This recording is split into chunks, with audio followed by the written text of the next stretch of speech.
Hello, it's April 2016, and China threatens war with the U.S. after meeting with Obama at a nuclear conference that was supposed to promote peace. Remember, he has the Nobel Peace Prize, and he's pushing for war.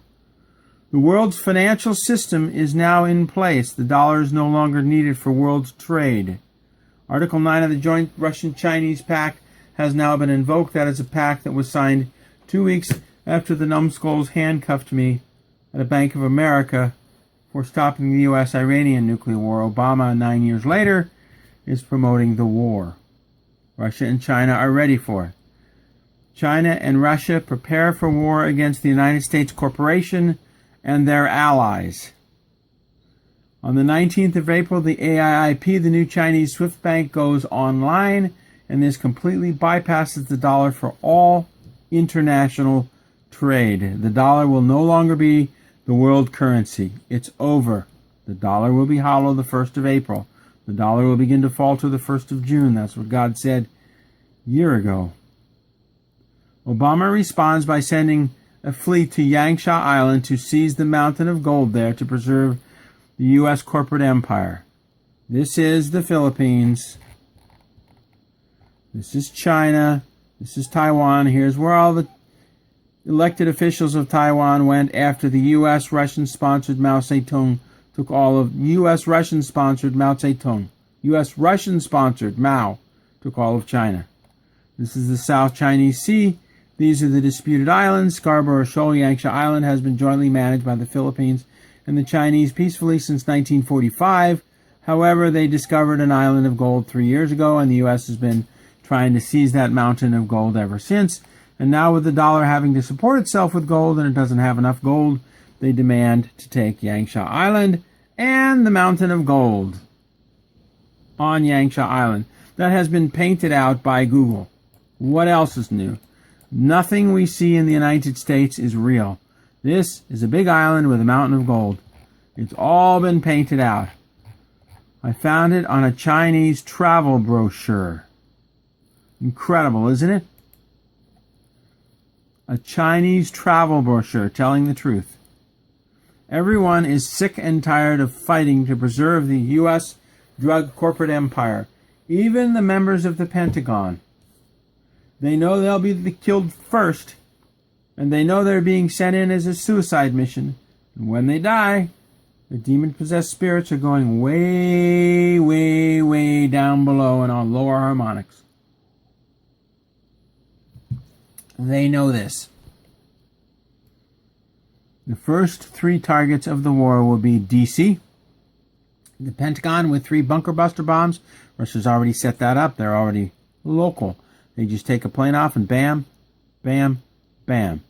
And there are 2 nuclear weapons, not 1 white-colored football, but 2, that are now ready to go down 2 particular air vents. And the 3rd target will be underneath Denver, the underground United States base. There will be no place to hide for the U.S. corporate leaders because they're all chipped. Russia and China have their locations. Remember, the VA sells military records around the world.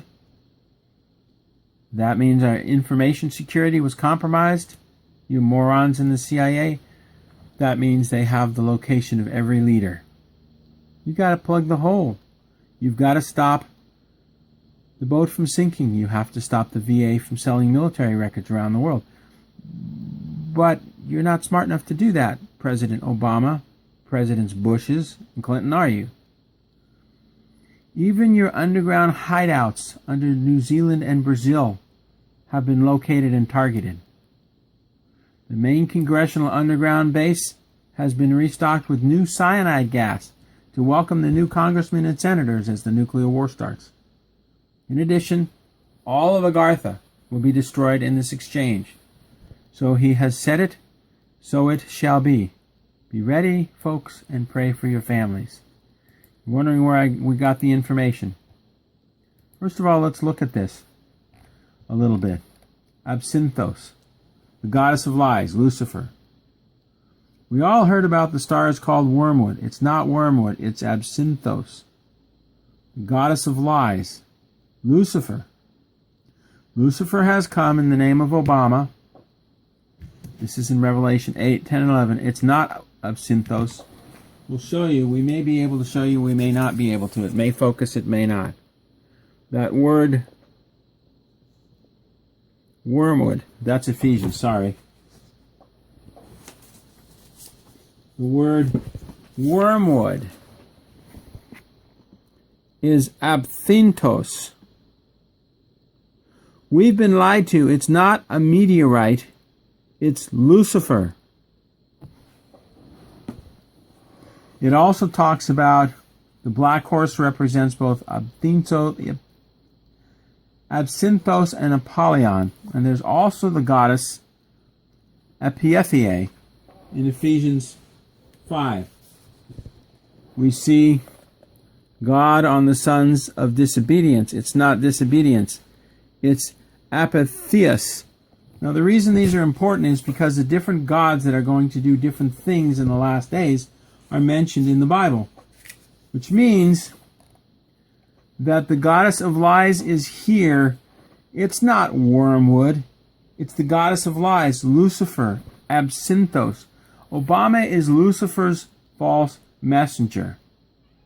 Absinthos displaces Apollyon, and absinthos is then displaced by Epithea. The Bible is very specific on names. Absinthos is not Epithea.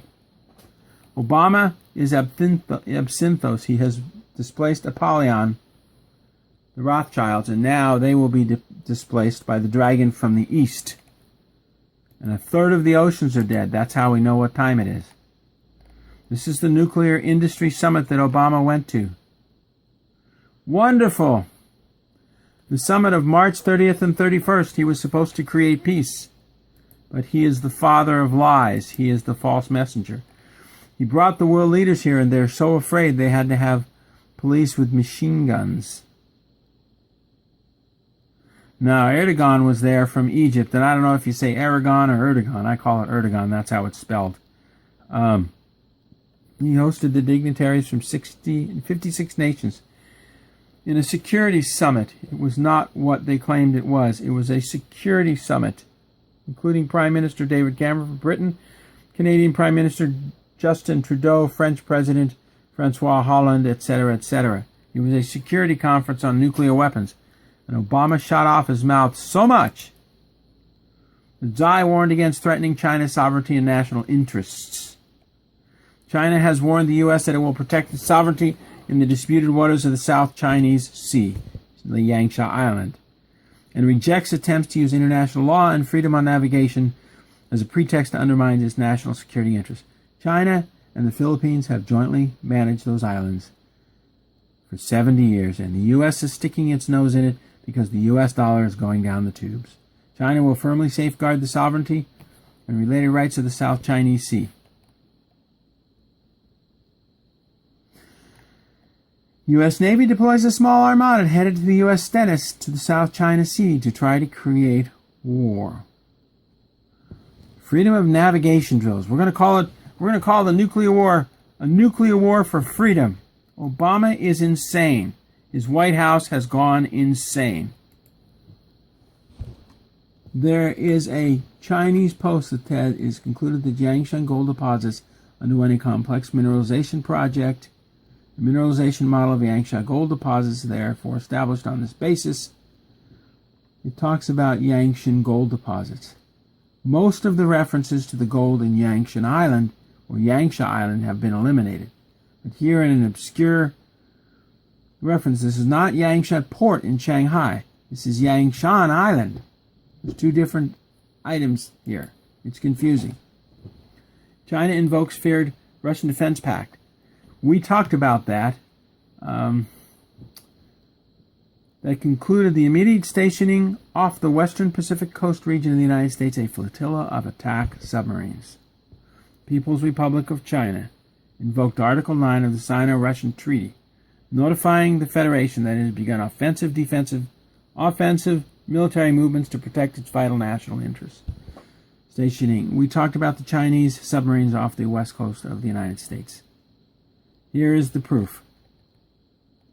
According to this report, China invoking Article 9 of the treaty comes less than 24 hours after President Xi Jinping issued a blunt warning of war to President Obama, stating China will firmly safeguard its sovereignty. Well, we just read that. Then in a formal People's Republic of China, Red China, invoking Article 9, the diplomatic pouch, international legal protections and procedures to the Security Council chairman, President Putin. This report continues. Chinese authorities state that their vital national interests are now under immediate threat due to the United States and the South Chinese Sea, possible ascension of U.S. presidency of Hillary Clinton, who has threatened war against the People's Republic of China. Hillary threatens nuclear war. There it is, folks.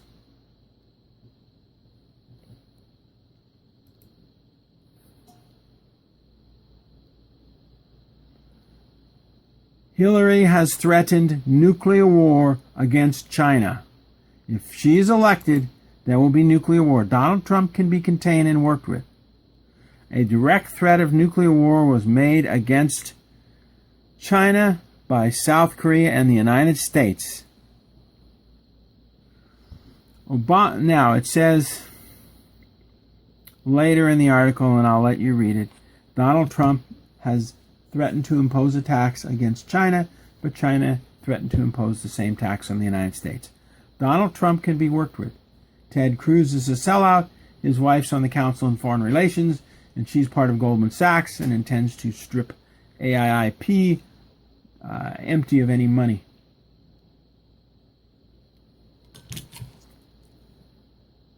Sorry about that.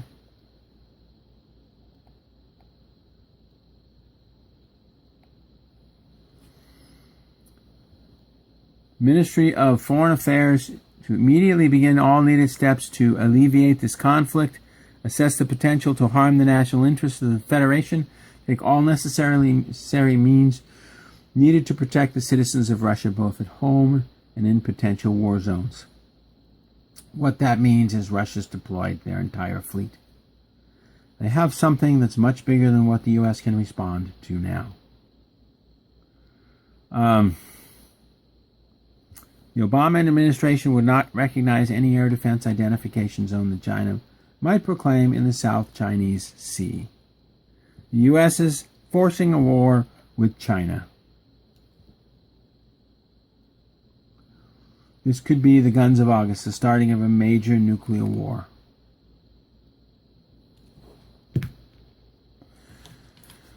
Here it is, folks. The coming war started by the man of peace, Obama, Absinthos. There it is. There's not much more we can say.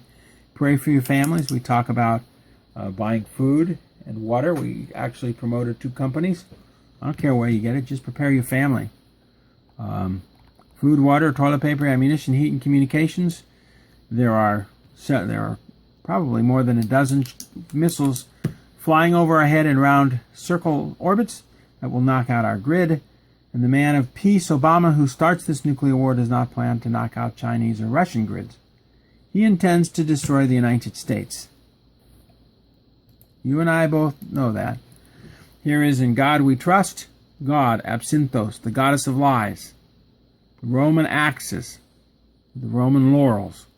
The United States answers to Rome. There he is. He doesn't care about you and I. That's a fake picture. This, however, is what he intends to do. You've all seen that. He's Absinthos. He's the messenger, the false messenger of Absinthos. He is the false messenger of the goddess of the skies, Lucifer, the god or goddess, whatever you want to call him. This is so true. He's just going to let the United States get run over by a foreign threat. This man, you can call him a pig, you can call him a fascist, whatever you want to call him. He is the false, he's Lucifer's false prophet. That's what the Jesuits call the President of the United States. Coming to you live, Dr. William B. Mount. God, thank you and God bless. And be ready, will you? Just be ready.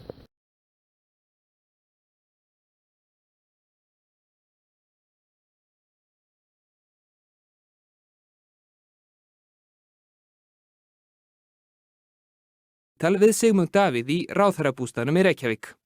Have you or did you have any connections yourself to an offshore company? Myself? No. Well, the Icelandic companies, and I have worked for Icelandic companies, had connections with offshore companies, even the what's it called, the workers' unions. So it would have been through such arrangements, but I have always given all of my assets and that of my family up for the taxes. So there has never been any of my assets hidden anywhere. Mr. Prime Minister, what can you tell me about a company called Vintris? Well, it's a company, if I recall correctly, which is associated with one of the companies that I was on a board of, and had an account, which, as I mentioned, has been with the tax on the tax account since it was established. Spyr hvort hann eigi félagið, en forsætisráðherra svarar því ekki beint og stendur loks upp. Þú seldir þinn hlut í félaginu fyrir $1 2009. Þú ert að spyrja mig einhverju tóma vitleysu. Þú platar mig við tala fölskum forsetum. Ég með undirskriftina hérna sekundu. Já. Viltu sjá hana? Já, ég meina. Þú hlýtur að vita félagið. Þú seldir konunni þinni félagið, helmingi félagið fyrir $1. Ég bara að segja, seldi ég konu minni. Já. Ég var ekki eins og giftur á þessu tíma. Ég bara að segja þér að, annars segulega þeir eru allt verið gefið til skatt frá upphafi. Þannig að þeir eru verið að gera eitthvað tortryggilegt sem að ekki tortryggilegt. Hvaða atriði ertu að reyna að búa til hérna? Alveg fyrir neðan alltaf þetta.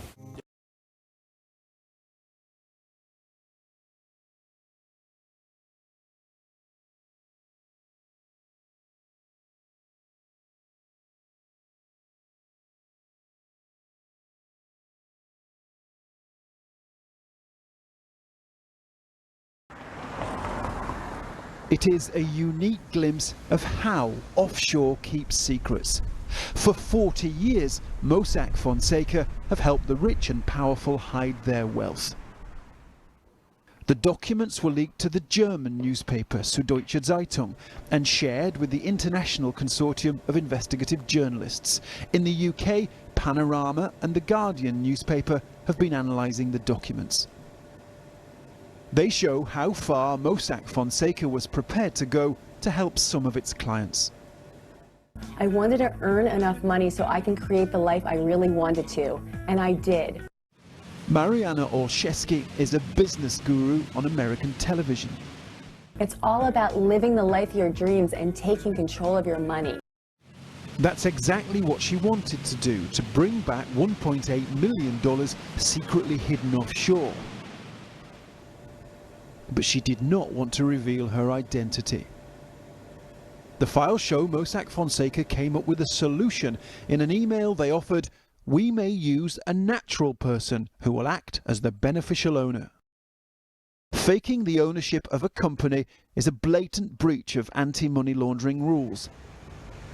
But they offered, and she accepted.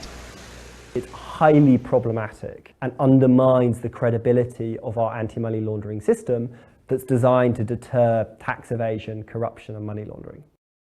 Ms. Olszewski didn't respond to our questions. Mossack Fonseca say the allegations are unsupported and false. They have always complied with international protocols to ensure companies are not used for illicit purposes. We need to shine a spotlight on who owns what and where money is really flowing. It is David Cameron who introduced the UK's Register of Company Ownership, but his late father is revealed in the files as a client of Mossack Fonseca. They show Ian Cameron helped set up a company in the Bahamas. They wanted to attract investors to put their money in a fund, so they made sure it never paid UK tax. Mr. Cameron and other directors would fly to the Bahamas for board meetings, so they could say the company was run offshore. But there's more. The Mossack Fonseca files reveal investors held their stakes through bearer shares. Now, they were widely used at the time, but are now banned in many countries because they can be used for money laundering and tax evasion. Bearer share is a piece of paper saying that you own a share of a company, which means that you can hide your ownership of bearer shares. And when it comes to declaring what assets, what wealth you have, what income you have, it really leaves it just to you and your conscience. It was David Cameron who banned bearer shares in the UK last year. The Mossack Fonseca leak is likely to lead to further calls for transparency.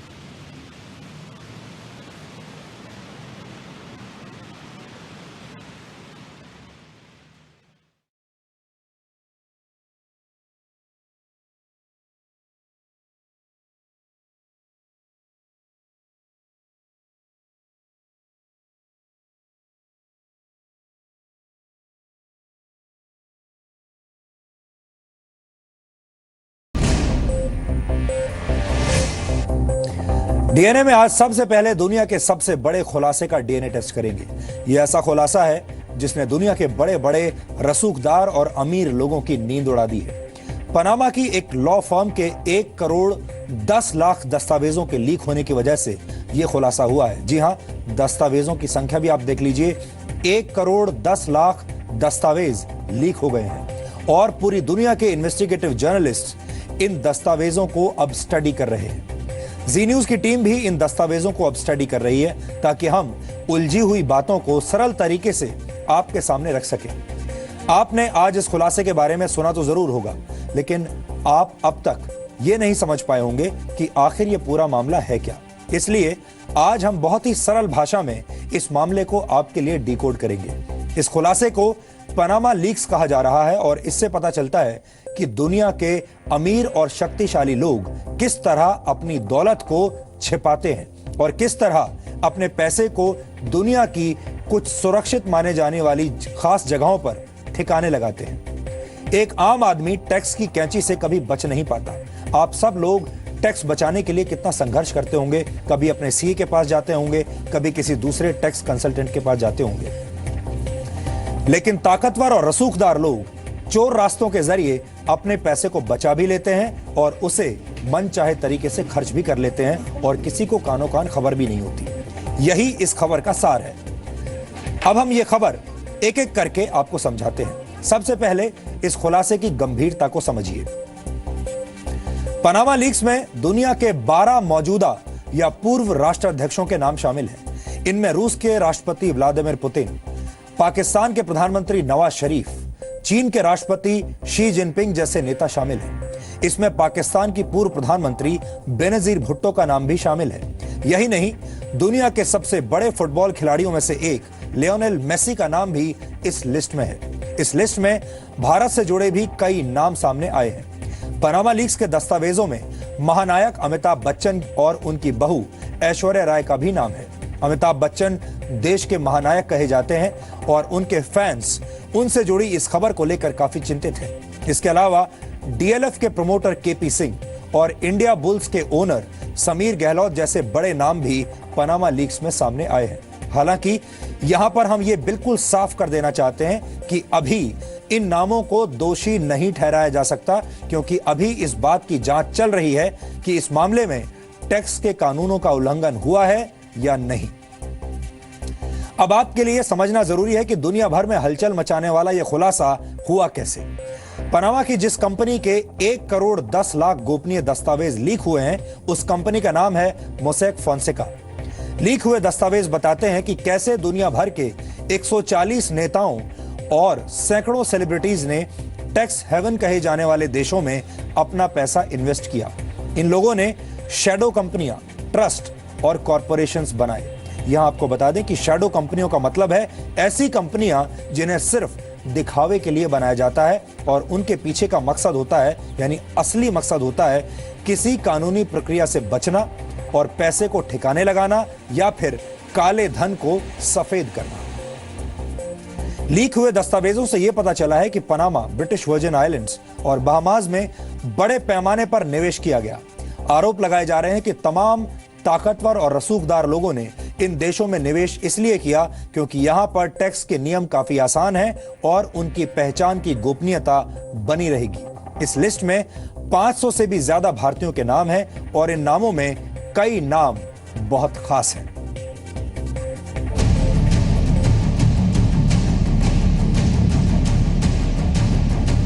ये law firm Mossack Fonseca का headquarter है जो Latin अमेरिकी देश Panama में मौजूद है। इस लॉ फर्म ने दुनिया भर के रईस और रसूखदार क्लाइंट्स की कंपनियां पनामा सहित कई टैक्स हेवन देशों में थोक के भाव खुलवाई हैं और अपनी प्रोफेशनल फीस के बदले क्लाइंट्स को। Thousands of Icelanders took to the streets calling on the Prime Minister to resign following allegations he benefited from offshore holdings in tax havens. Sigmundur Gunnlaugsson and his wife are cited in the so-called Panama Papers as having hidden millions of dollars of investments in Icelandic banks through a company registered in the British Virgin Islands. But the Prime Minister said he would not quit. I certainly won't, because what we've seen is the fact that, well, my wife has always paid her taxes.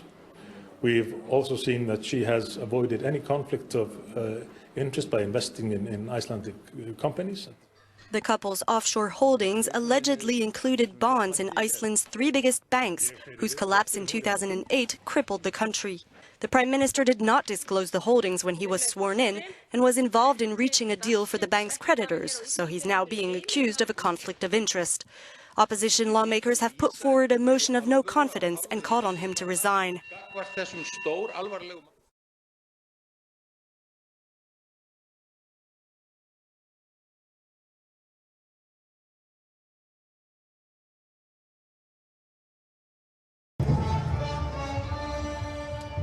El Carnaval de Panamá atrae visitantes de todo el mundo. Pero este país no es solo fiesta, también es un paraíso fiscal. Los inversionistas van a Panamá en busca de discreción. Tú puedes ir a Panamá e instalar una fundación, organización o compañía y usar esas estructuras complicadas y un poco raras para esconder o disfrazar tu propiedad o control de activos. Y ahora, gracias a una enorme filtración de documentos de la firma legal Mossack Fonseca, podemos comprobar cómo funcionan las compañías secretas en los paraísos fiscales. Los documentos fueron filtrados al diario alemán Süddeutsche Zeitung y compartidos con el Consorcio Internacional de Periodistas de Investigación. BBC Panorama, el programa investigativo de la BBC, analizó los documentos y encontró vínculos con 72 jefes de Estado, actuales y pasados. Como el primer ministro islandés, Sigmundur Gunnlaugsson, quien tiene una participación secreta en un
The biggest leak in the history of data journalism just went live, and it's about corruption. That's what NSA whistleblower Edward Snowden tweeted about the Panama Papers. Released Sunday, they reveal how the rich and powerful in numerous countries use tax havens to hide their wealth. Some 11.5 million files were leaked from one of the world's most secretive offshore companies, Mossack Fonseca, a law firm based in Panama. The documents were obtained from an anonymous source by the German newspaper Süddeutsche Zeitung and shared with the International Consortium of Investigative Journalists. The information in the files dates back to 1977 and goes up to December of last year. The revelations implicate 12 heads of state and a number of other politicians, their family members and close associates, including friends of Russian President Vladimir Putin, relatives of the prime ministers of Britain, Iceland, and Pakistan, and the president of Ukraine. Relatives of at least 8 current former members of China's top ruling body are also named, and today Chinese news groups were ordered to purge all mention of the Panama Papers. This is one of the lead authors of the Panama Papers, Bastian Obermeier of Süddeutsche Zeitung, talking about the leaks.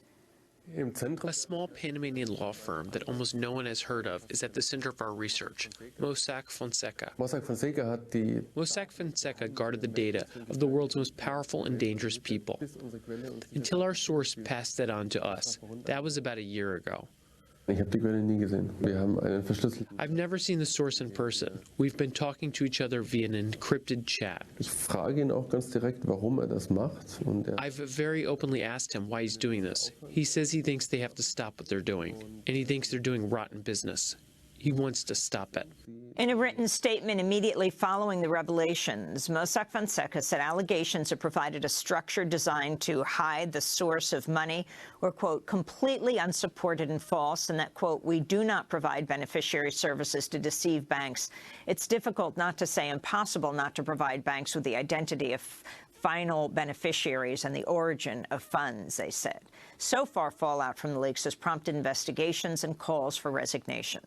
On Monday, one of the largest protests in Iceland's history demanded that the Prime Minister, Sigmundur Gunnlaugsson, step down after the leaked files revealed he and his wife were hiding investments worth millions of dollars behind a secretive offshore company.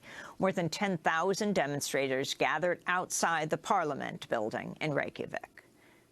I'm just protesting like the rest of the nation, it appears. What are you protesting? I would like the Prime Minister to resign. To talk more about the leaks, we're joined now by 2 guests. In Munich, Germany, Frederick Obermeier is co-author of Panama Papers. He is an investigative reporter at Germany's leading newspaper, the Munich-based Süddeutsche Zeitung. He is co-author of the book Panama Papers, the story of a worldwide revelation that was just released today in Germany. Here in New York, Michael Hudson joins us, senior editor at the International Consortium of Investigative Journalists, which published the Panama Papers. We welcome you both to Democracy Now! Let us begin with Frederick Obermeier in Munich, Germany. Talk about how your paper got the biggest leak in journalism history. Good morning. About 1 year ago, an anonymous source turned to Süddeutsche Zeitung, asking us, hey, hello, I am John Doe, interested in data. And we, of course, said, yes, we are interested in data. And it turned out that is data, internal data of the Panamanian law firm Mossack Fonseca. And we started investigating this data, and it grew and it grew. And we realized that this data is by far too much for us. We started to investigate it as a team of 2. And as we are members of ICIJ, we realized we have to share this material with our partners because this story is a worldwide story. And talk about what started to be revealed. I mean, 11.5 million documents is astounding. And why this is called, this leak, the Panama Papers. This leak is called the Panama Papers because the documents are from the Panamanian law firm Mossack Fonseca. It's a law firm that is headquartered in Panama but has branches all around the world. And they are offering offshore companies to their customers, to banks, to lawyers and end customers. And what we see now, I mean, offshore company was like a wall. We couldn't see inside before, and now we have insight through this data. We see which people are the ultimate beneficial owners of offshore companies, which people are using them to hide crime, which using them are to obviously evade taxes. So let's go to some specific examples.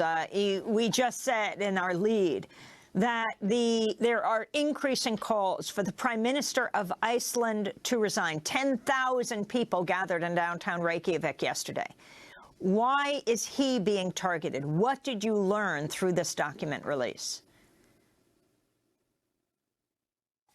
We learned that the Icelandic Prime Minister was the co-owner of an offshore company called Wintris, and he owned it with his later wife,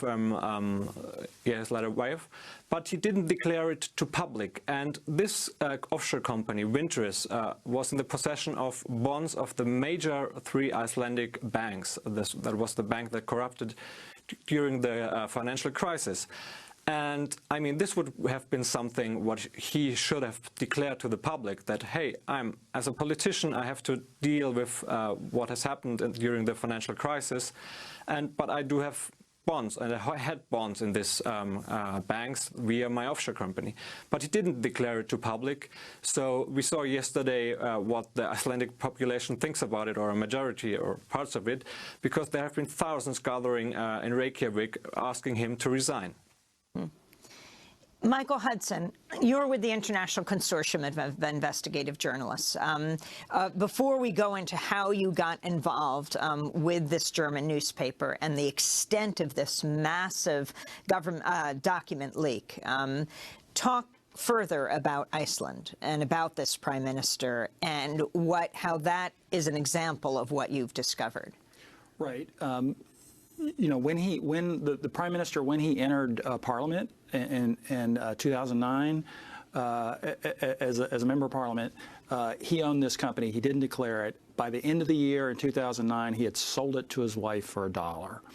You know, this was at a time when he was really taking up the cause of in his words, you know, to protect Icelanders from foreign vultures who were trying to, you know, pick through the remains of the crash banks and profit. What people didn't know was that he was as Frederick said, he and his wife, or certainly his wife, owned millions of dollars worth of bonds in these banks. So it's unclear whether or not the political positions he took benefited or hurt, you know, his family's holdings. But the key was that he never reported. There was no disclosure. And talk about how your organization, the International Consortium of Investigative Journalists, worked with this German newspaper. Right. You know, the great thing about ICIJ is we've been able to gather. What is it? ICIJ is a U.S.-based nonprofit news organization. We have a small number of full-time staffers, about 11 or 12 folks here in the U.S., Costa Rica, Spain, Venezuela. But we also have 190 members around the world who work at places like The Guardian, the BBC, and other newspapers and broadcast organizations around the world. And, you know, we have an extraordinary group of people who work with us who really embrace something that a lot of journalists don't embrace, a couple things, teamwork and patience. This idea that you're going to share information with people that normally you would consider your competitors. But the key is we all agree to do so, and we all agree to publish at the same time, which is really a win-win. We're able to sort of, in a sense, do sort of journalistic crowdsourcing on these giant data sets like the Panama Papers. And when there's a when everyone publishes, you're not publishing by yourself. You have some protection if you're in a country where media can be silenced. But also it creates this sort of international firestorm as we've seen. I mean, this is massive. Was the New York Times involved? They've given this very little coverage. They've written about it, but some. There's a piece on the Iceland Minister today. Right. But we see lots of other media, including the Washington Post and other folks, are sort of jumping on this and have been sort of forced to deal with this. What to you is the biggest story that you've that have been revealed in these 11.5 million files? Well, I think the biggest story is the world leaders, and it's we have a dozen world leaders who the documents show actually personally controlled offshore assets or were involved in all sorts of transactions. But the other part of it is we have dozens of people who were either family members or associates of world leaders. Name names. Well, one name would be people very close to Russian President Vladimir Putin.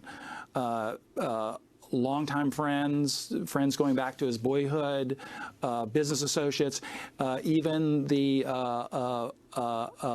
godfather of Putin's eldest daughter.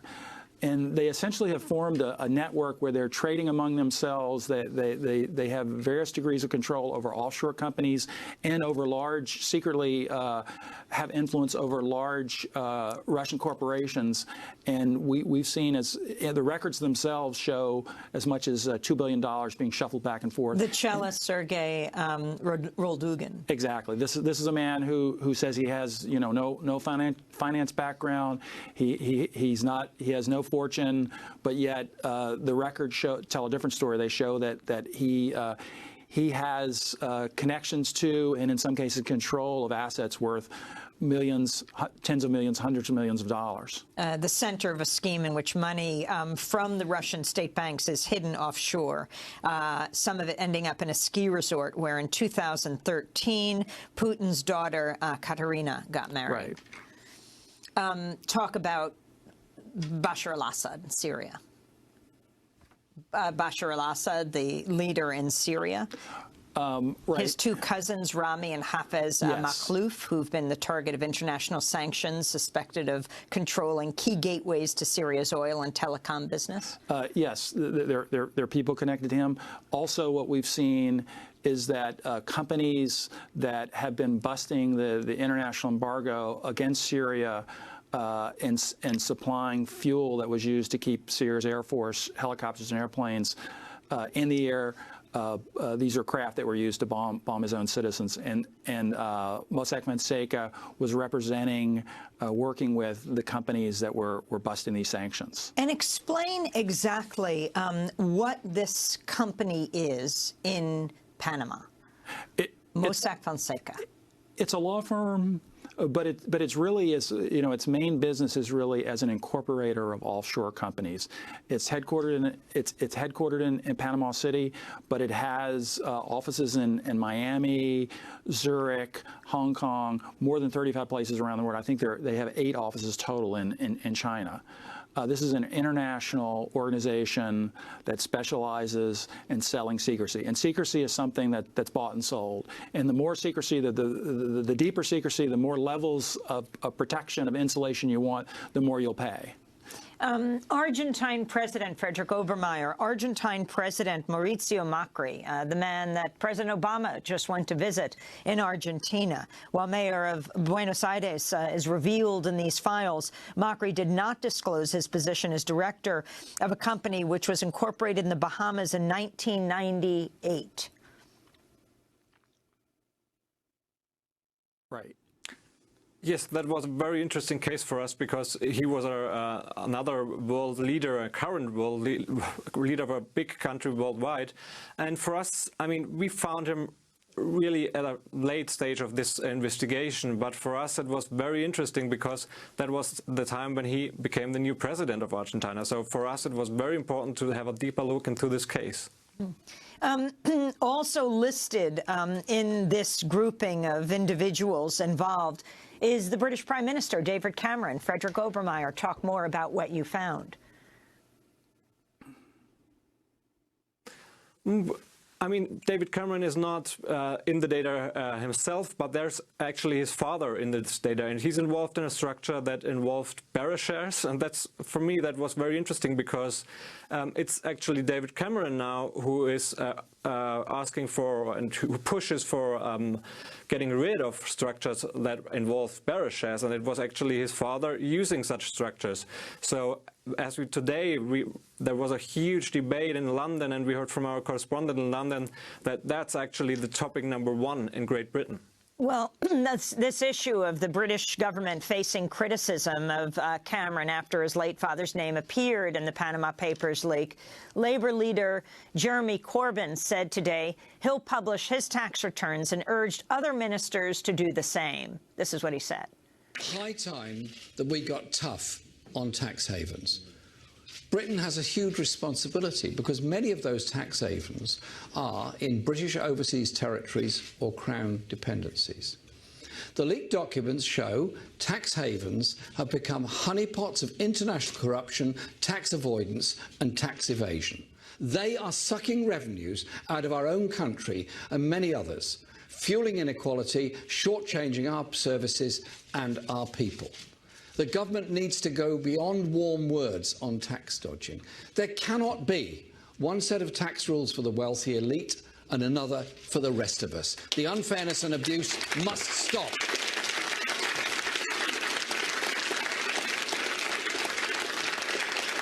So I say this to the government and to the Chancellor, no more lip service. The richest must pay their way. So that is Jeremy Corbyn, the Labour leader in Britain, as David Cameron is coming under criticism, the Prime Minister. Frederick Obermeier, what about in Germany itself? In Germany, we have had our finance minister calling for more transparency in the world of offshore. But that's actually quite funny because it was our finance minister doing the same and asking for the same in the year 2013 after we and ICAJ and all the partners uncovered the offshore leaks. So this is another example for me of politicians, high-profile politicians, asking for transparency, but then not pushing enough to get this measures into practice. And Michael Hudson, more on world leaders. Right. You know, we've seen quite a few world leaders who have spoke out against corruption, including Ukrainian President Petro Poroshenko, China's top leader. Those folks have been connected to offshore entities. Poroshenko was shown during the armed conflict with Russia. His representatives were setting up an offshore company for him at that time. You know, information now being blocked in China around what's been discovered. Absolutely. And that's sort of a pattern. In previous investigations, when we've written about the offshore holdings of China's elite, China has shut us down. But it's interesting. There are sort of freedom of information activists. What they'll do is they will take what they've done in the past is they've taken our stories and turned them into impossible to search PDFs so they can be emailed around the country and beat the blockade. Frederick Obermeier, among the people identified as Allah Mubarak, the son of Hosni Mubarak, the longtime dictator forced out a few years ago in the Arab Spring in Egypt. Yes, and that's, for me, that's a very interesting case because this case shows how the Panamanian law firm Mossack Fonseca deals with sanctioned individuals, because we see in the data that they actually realized that it was Allah Mubarak, so the son of Hosni Mubarak, who is in the data, and that he was sanctioned, but they still kept him, his company, active for a time. And that's something we see in different cases in the data. I mean, Mossack Fonseca always claims, and they told us, for example, 1 year ago when we asked them for another story, if they are dealing with sanctioned individuals or companies, and they told us, no, we would not accept them as customers. But what we do see now in the data is that they do actually accept them. For example, we found a conversation between several partners of this law firm, and they spoke about Rami Makhlouf, the cousin of Bashar al-Assad. And I mean, they realized that he was the cousin, and they realized that he was sanctioned, and they realized that he is claimed to, or allegedly, one of the financiers of the Syrian regime. And they said, oh, there's this bank who still does business with him, so we should still keep with him as well. And I think that really shows how scrupulous they are, because I mean, they dealt with a person that was sanctioned and that was involved with a regime that is killing thousands in Syria. We're going to break and then come back to this discussion with Frederick Obermeyer, co-author of the Panama Papers story, investigative reporter at Germany's leading newspaper, the Munich-based Süddeutsche Zeitung. He is co-author of the book Panama Papers, a story of a worldwide revelation, just released today in Germany. And with us in New York, Michael Hudson, senior editor at the International Consortium of Investigative Journalists, or ICIJ, which published the Panama Papers. This is Democracy Now! We'll be back with them in a minute.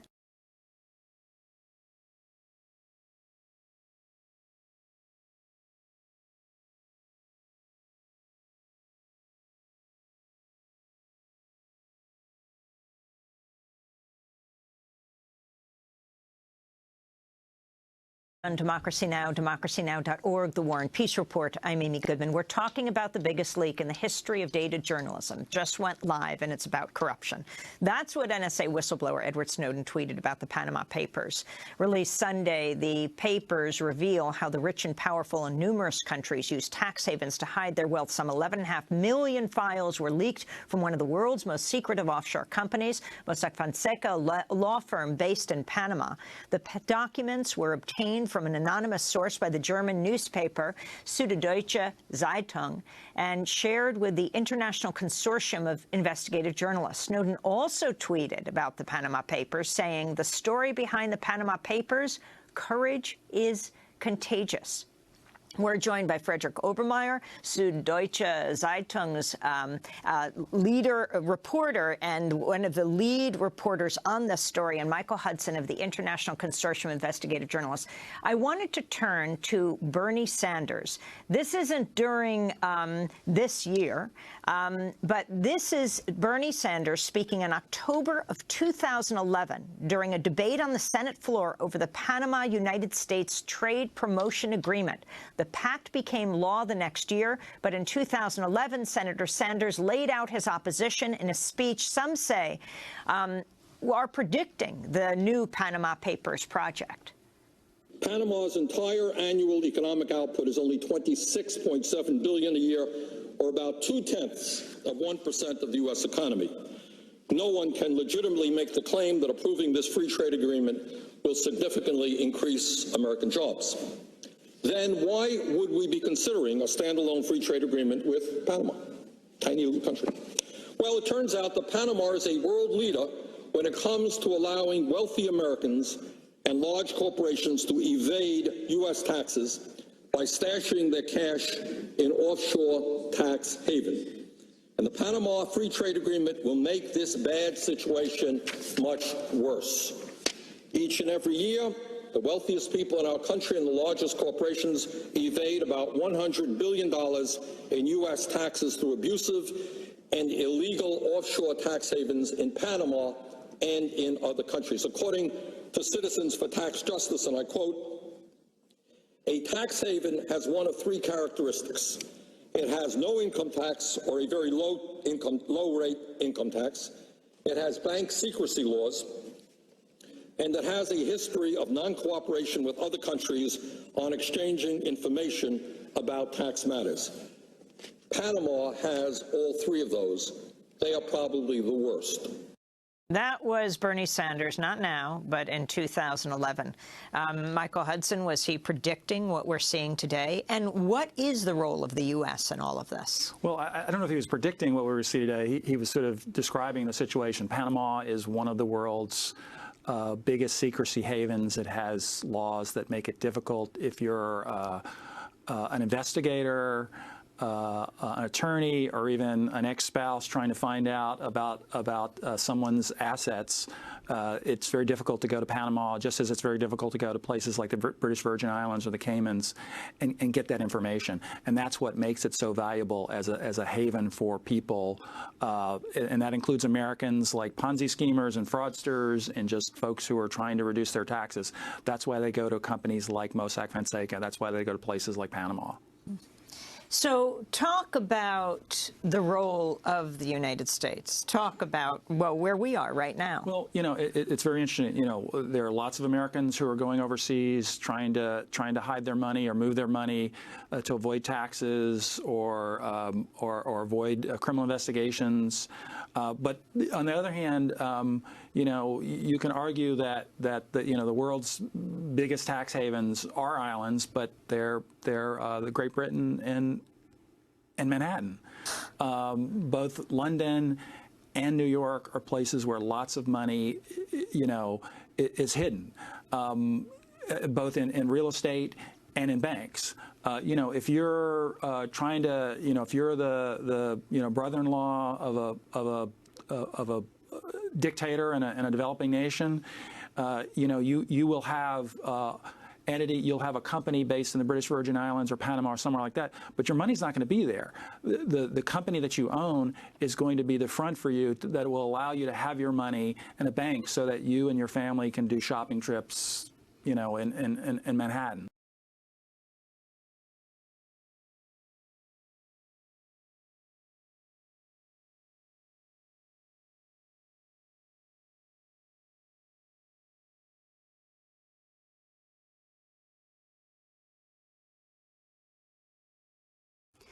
We begin in Brazil, which is facing its worst political crisis in over 2 decades, as opponents of Brazilian President Dilma Rousseff attempt to impeach her on corruption charges.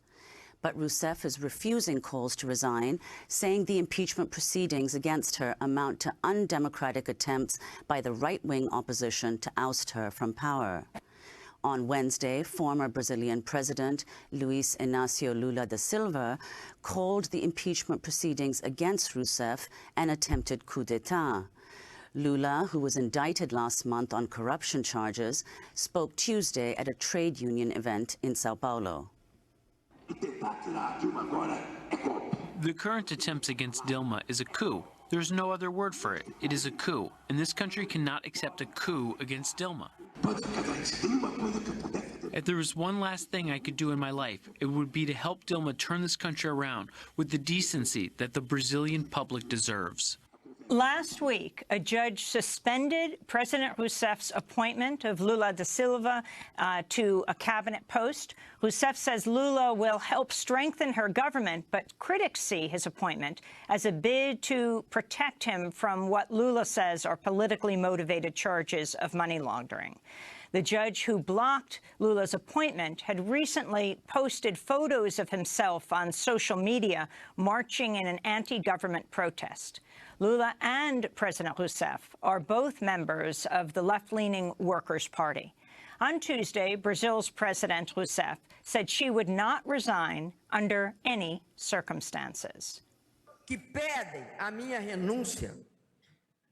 Those who call me to resign show the fragility of their conviction of the process of impeachment, because above all, they are trying to instate a coup d'etat against our democracy. I can assure you that I will not cooperate with this. I will not resign for any reason whatsoever. I have not committed any crime under the Constitution and law to justify an interruption to my mandate. To condemn someone for a crime that they did not commit is the greatest violence that can be committed against any person. It is a brutal injustice. It is illegal. I was victim to this injustice once under the dictatorship, and I fought to never be a victim again under democracy. In recent weeks, mass protests have occurred in Brazil calling for President Rousseff to resign. The people are tired. The people don't want this president, this workers' party, this gang in power anymore, this gang which only steals and conceals its illicit actions. The people are tired. Lula deserves to be in jail. That's what he deserves. Well, for more, we're joined by Glenn Greenwald, the Pulitzer Prize-winning journalist based in Brazil. He's been covering Brazil closely for The Intercept. His recent piece is headlined, "Brazil is engulfed by ruling class corruption and a dangerous subversion of democracy." In it, Glenn Greenwald writes, quote, "This is a campaign to subvert Brazil's democratic outcomes by moneyed factions that have long hated the results of democratic elections, deceitfully marching under an anti-corruption banner, quite similar to the 1964 coup." In a moment, we're going to be talking with Glenn Greenwald about the attacks in Brussels, as well as the presidential elections here in the United States and the battle between Apple and the U.S. government over encryption. But right now, we're starting with Brazil.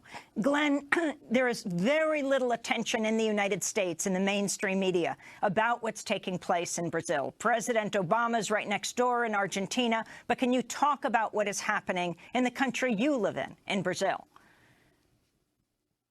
Definitely. It is a little odd that such extreme levels of political instability have received relatively little attention, given that Brazil is the 5th most populous country in the world. It's the 8th largest economy. And whatever happens there will have reverberations for all sorts of markets and countries, including the United States. The situation in Brazil is actually fairly complicated, much more so than the small amount of media attention devoted to it in the U.S. has suggested. The media attention in the U.S. has suggested that it's the people by the millions rising up against a corrupt government and sort of depicting it as the heroic population against a corrupt left-wing, virtually tyrannical regime. And in a lot of ways, that's an oversimplification. In a lot of ways, it's simply inaccurate. So let me just make a couple of key points. First of all, it is the case that the Brazilian political class and the highest levels of its economic class are rife with very radical corruption. That has been true for a really long time. And what has happened is that Brazil's judicial institutions and police agencies have matured. Remember, Brazil is a very young democracy. It only exited military dictatorship in 1985. And so you finally have the maturation of these institutions applying the rule of law. And so for the first time, political and economic elites are being held accountable for very serious political and economic corruption. The corruption is pervasive in essentially every influential political faction in Brazil, including all of its political parties. That includes the Workers' Party, the left-wing party of Lula and Dilma, the current president, but also, even to a greater extent, the opposition parties on the center and the right that are trying to replace it. So corruption is very real. There's been what has been until recently an impressive judicial investigation that has resulted in the arrest and prosecution of some of the country's richest and most powerful figures, something that you would never see in the United States, billionaires being hauled off to jail for bribery and money laundering and tax evasion and corruption and sentenced to many years in prison. And virtually every political opponent of President Rousseff is implicated by this corruption, and many of the people in her party are as well. The irony of this widespread corruption is that President Rousseff herself is really the only significant politician, or one of the only significant politicians in Brazil, not to be implicated in any sort of corruption scheme for with the objective of personal enrichment. Everyone around her, virtually, including those trying to bring her government down and accuse her of corruption and impeach her, is implicated very seriously in schemes of corruption for personal enrichment. She's essentially one of the only people who isn't implicated that way. The problem is that at the same time as you have this massive corruption investigation, you also have an extremely severe economic recession as the result of lowering gas prices and contraction in China and a variety of other factors. And up until very recently, up until 2008, 2010, Brazil's economy was booming. The people of that country, including its poorest, thought that their prospects were finally improving, that the promise of Brazil, the long heralded promise of Brazil to become this developed power in the world, was finally coming to fruition. Millions of people were being lifted out of poverty. And what this recession has done has been essentially to reverse all of that and to reimpose huge amounts of suffering borne primarily by Brazil's lower and working classes. And so there's an enormous amount of discontent and anger towards President Rousseff and towards her Workers' Party over the suffering that the people in Brazil are experiencing. And so what you have is this corruption scheme and corruption investigation and scandal at the same time as great economic suffering. And in Brazil, there are really rich and powerful factions who have long hated Lula and Dilma and the left-wing Workers' Party, who haven't been able to defeat them at the ballot box. The Workers' Party has won 4 straight national elections, going back to 2002, when Lula was first elected.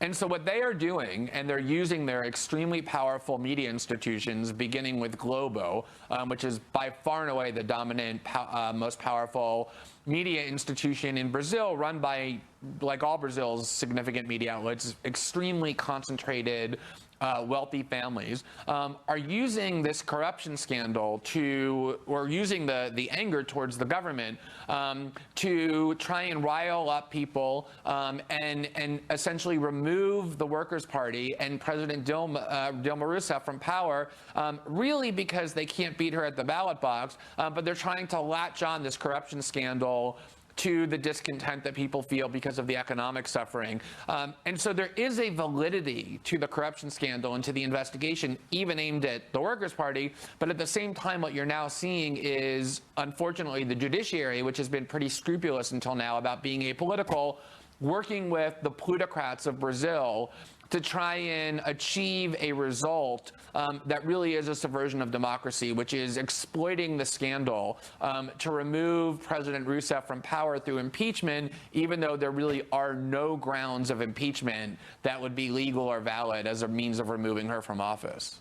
Well, one of the points that you make, Glenn, in that article is that, and I'm quoting you here, Brazil's extraordinary political upheaval shares some similarities with the Trump-led political chaos in the U.S.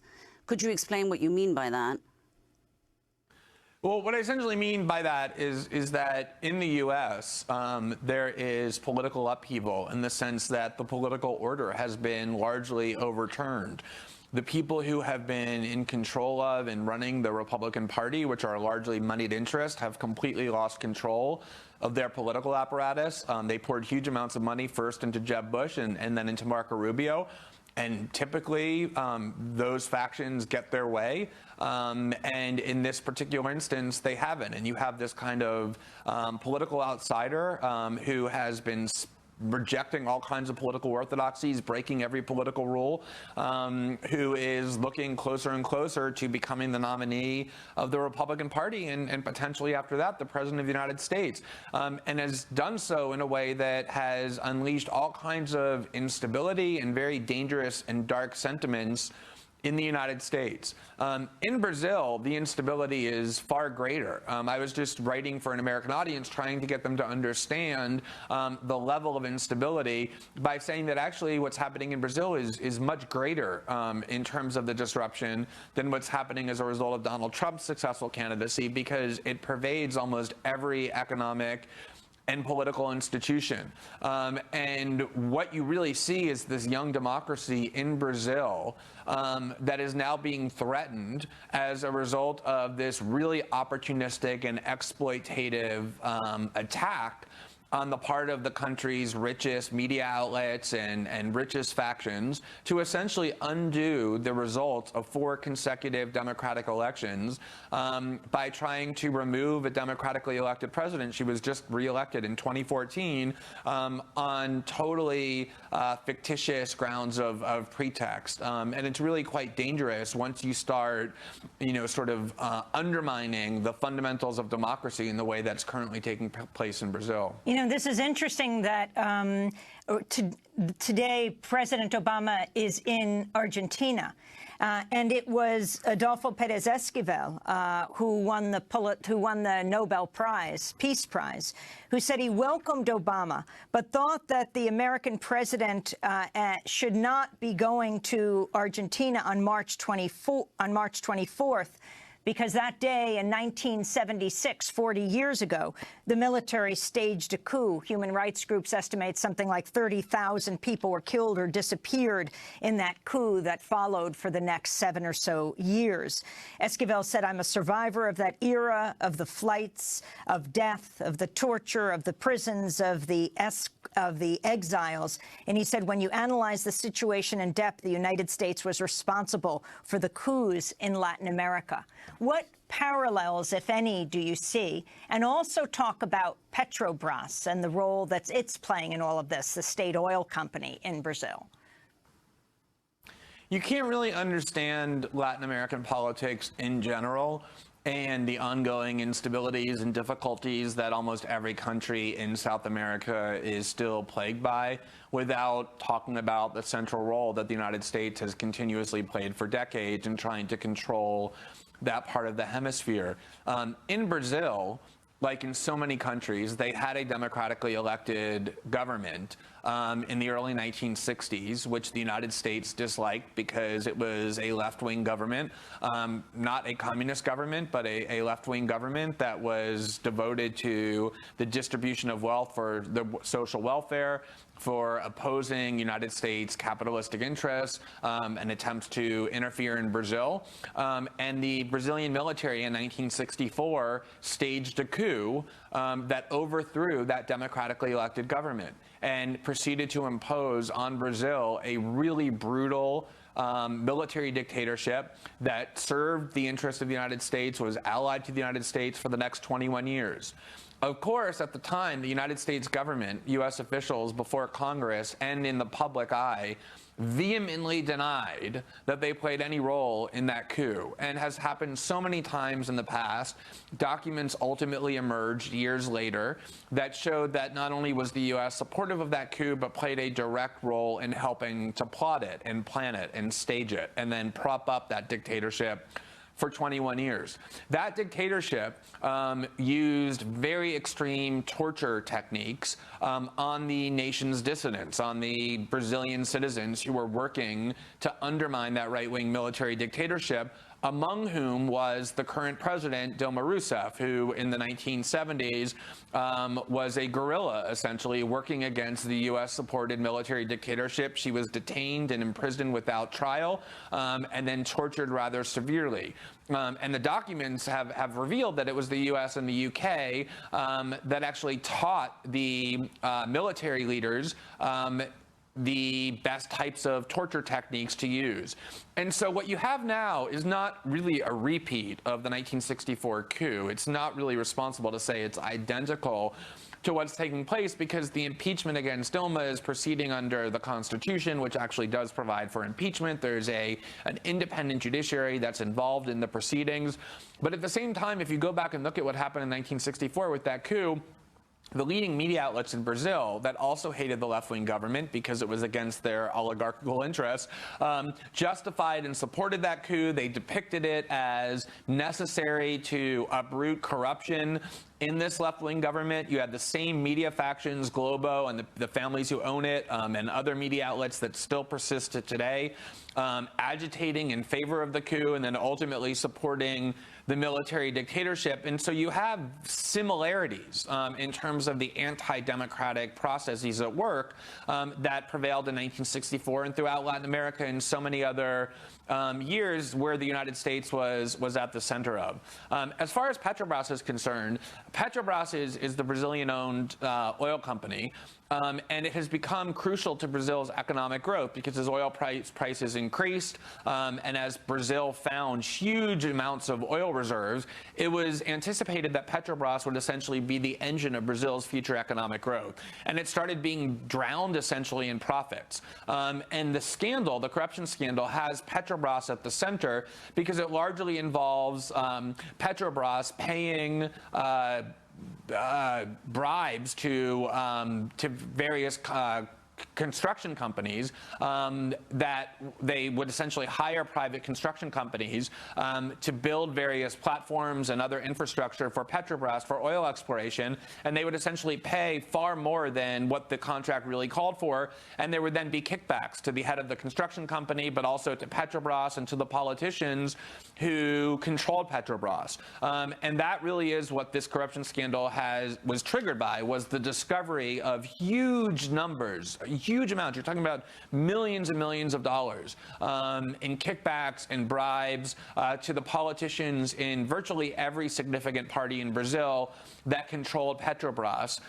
Virtually nobody is unaffected by it. And the more they've investigated, the more people have turned state's evidence, the more corruption has been discovered, to the point where even if you now do impeach Dilma, it's almost impossible to envision somebody who could take her place who isn't far more implicated in that corruption than she is. Well, Glenn Greenwald, we are going to break, and then when we come back, we're going to move from Brazil to Brussels to the attacks there and the response by the U.S. presidential candidates. We're talking to the Pulitzer Prize-winning journalist Glenn Greenwald, co-founder of The Intercept, and we'll link to his piece in this segment, Brazil's engulfed by ruling class corruption and a dangerous subversion of democracy. We'll be back with him in a moment.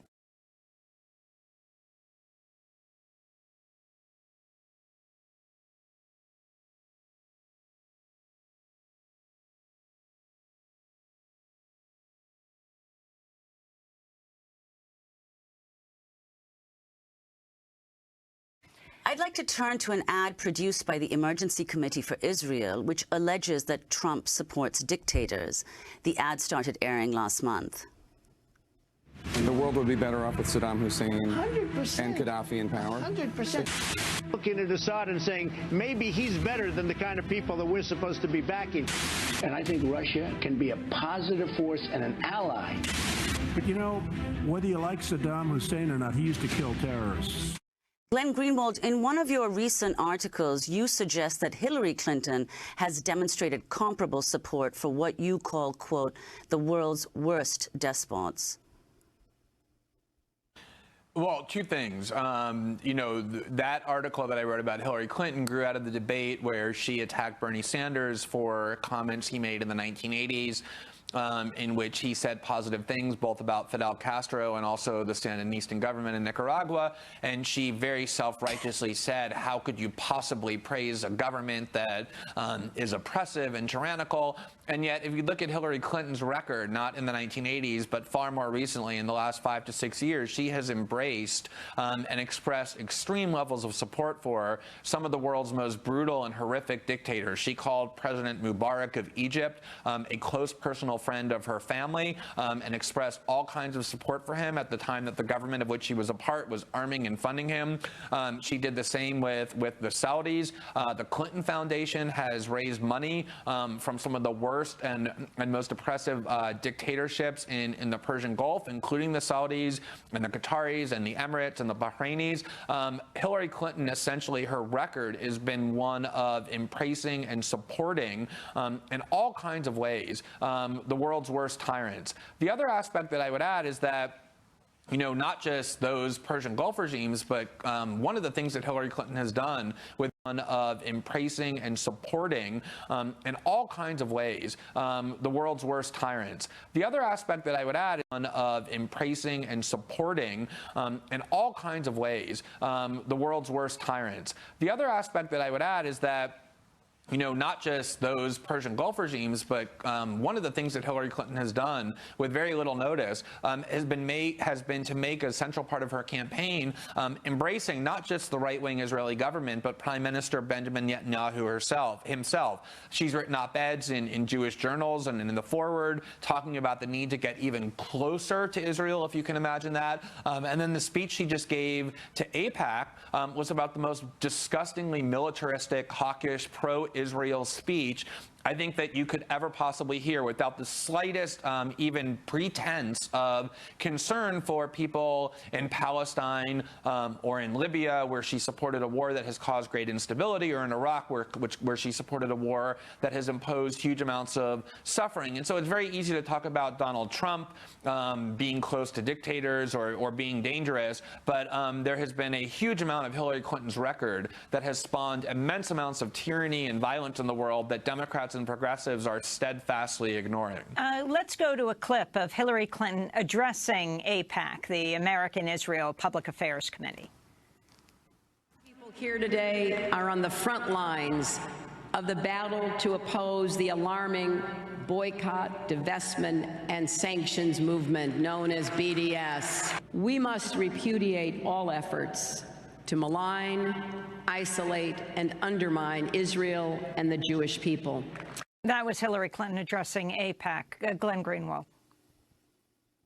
What she's doing there is affirming one of the most vile slanders that currently exists. There is a campaign in the United States and in Israel to literally outlaw any advocacy of a boycott movement against Israel, similar to the boycott and divestment and sanctions campaign that brought down Israel and the United States' closest ally, which was the apartheid regime in South Africa. Now, you can certainly raise objections to the tactic of boycotting Israel, and lots of people have. But to render it illegal depends upon this grotesque equating of a advocacy of a boycott of Israel with anti-Semitism, and then saying that because anti-Semitism should be banned from universities or from private institutions, that it should be literally outlawed to ban advocating the boycott of Israel as well. And people in Europe are actually being arrested for advocating a boycott of Israel. Students in American universities are being sanctioned and punished for doing so. And what Hillary Clinton did was go before AIPAC and pander as grotesquely as she typically does by affirming this line that if you malign, quote unquote, the government of Israel and support a boycott of it in opposition to their decades-long occupation of the Palestinians, it means essentially that you're guilty of maligning the Jewish people. She's conflating the government of Israel with Jews, which ironically enough is itself a longstanding anti-Semitic trope, but it's just part of her moving to the right in order to position herself for the general election by affirming some of the United States government's worst and most violent policies. Now, Democratic candidate Vermont Senator Bernie Sanders was the only one to skip the AIPAC conference earlier this week. He did address the issue on the campaign trail, though, from Utah, calling for an end to Israel's occupation of Palestinian territories. It is absurd for elements within the Netanyahu government to suggest that building more settlements in the West Bank is the appropriate response to the most recent violence. It is also not acceptable that the Netanyahu government decided to withhold hundreds of millions of shekels in tax revenue from the Palestinians, which it is supposed to collect on their behalf. That was Bernie Sanders in Utah. Glenn Greenwald, I believe he did offer to address AIPAC by video stream or Skype, as did Romney in 2012, but we heard he was told no. Yeah, I mean, a couple months ago, Donald Trump on an MSNBC program said, when asked about Israel and Palestine, that he thought the U.S. should be neutral in order to be a more effective arbiter, which until 20 years ago was a standard mainstream U.S. position, but now has become very shocking. Same with what Bernie Sanders just said. To hear a prominent American politician stand up and actually criticize Israel in such stark and blunt terms, calling them occupiers essentially, and criticizing how they're treating the Palestinians is almost shocking to the ear. Hillary Clinton would never do it, nor would leading Republican politicians, and yet it is really a very mild way to talk about Israel, and it shows just how far to the right the discourse has shifted in the United States when it comes to Israel, and how much a part of that right would shift is Hillary Clinton when you think about how almost shocking it is to hear pretty mild criticisms of Israel coming from Sanders or mild proclamations of neutrality coming from Trump. Very quickly, before we end, Glenn, the issue of encryption, again raised, of course, in the aftermath of the Brussels attacks, but the whole battle between the government, the FBI, and Apple. The government's attempt to make sure that nobody can use encryption to keep them out of private communications is based on continuous deceit. They falsely claim that the Paris attackers used encryption when they had no idea if it was true. They're already making that claim about the Brussels attackers, even though there's no suggestion that it's true. And the whole campaign against Apple was based on what turned out to be a total lie, which is that they needed Apple to help them break into the San Bernardino phone when all along they could have done it themselves. And it's up to the media to check these claims on the part of the government, and of course the media has been very lax in doing so. Well, we want to thank you, Glenn, for staying with us. We're going to talk to you for a few more minutes after this broadcast, and we'll post it online at democracynow.org. Glenn Greenwald, Pulitzer Prize-winning journalist. His piece for The Intercept is headlined, "Brazil is engulfed by ruling class corruption and a dangerous subversion of democracy." Another recent piece, "The Rise of Trump Shows the Danger and Sham of Compelled Journalistic Neutrality." We'll link to these and many others at democracynow.org.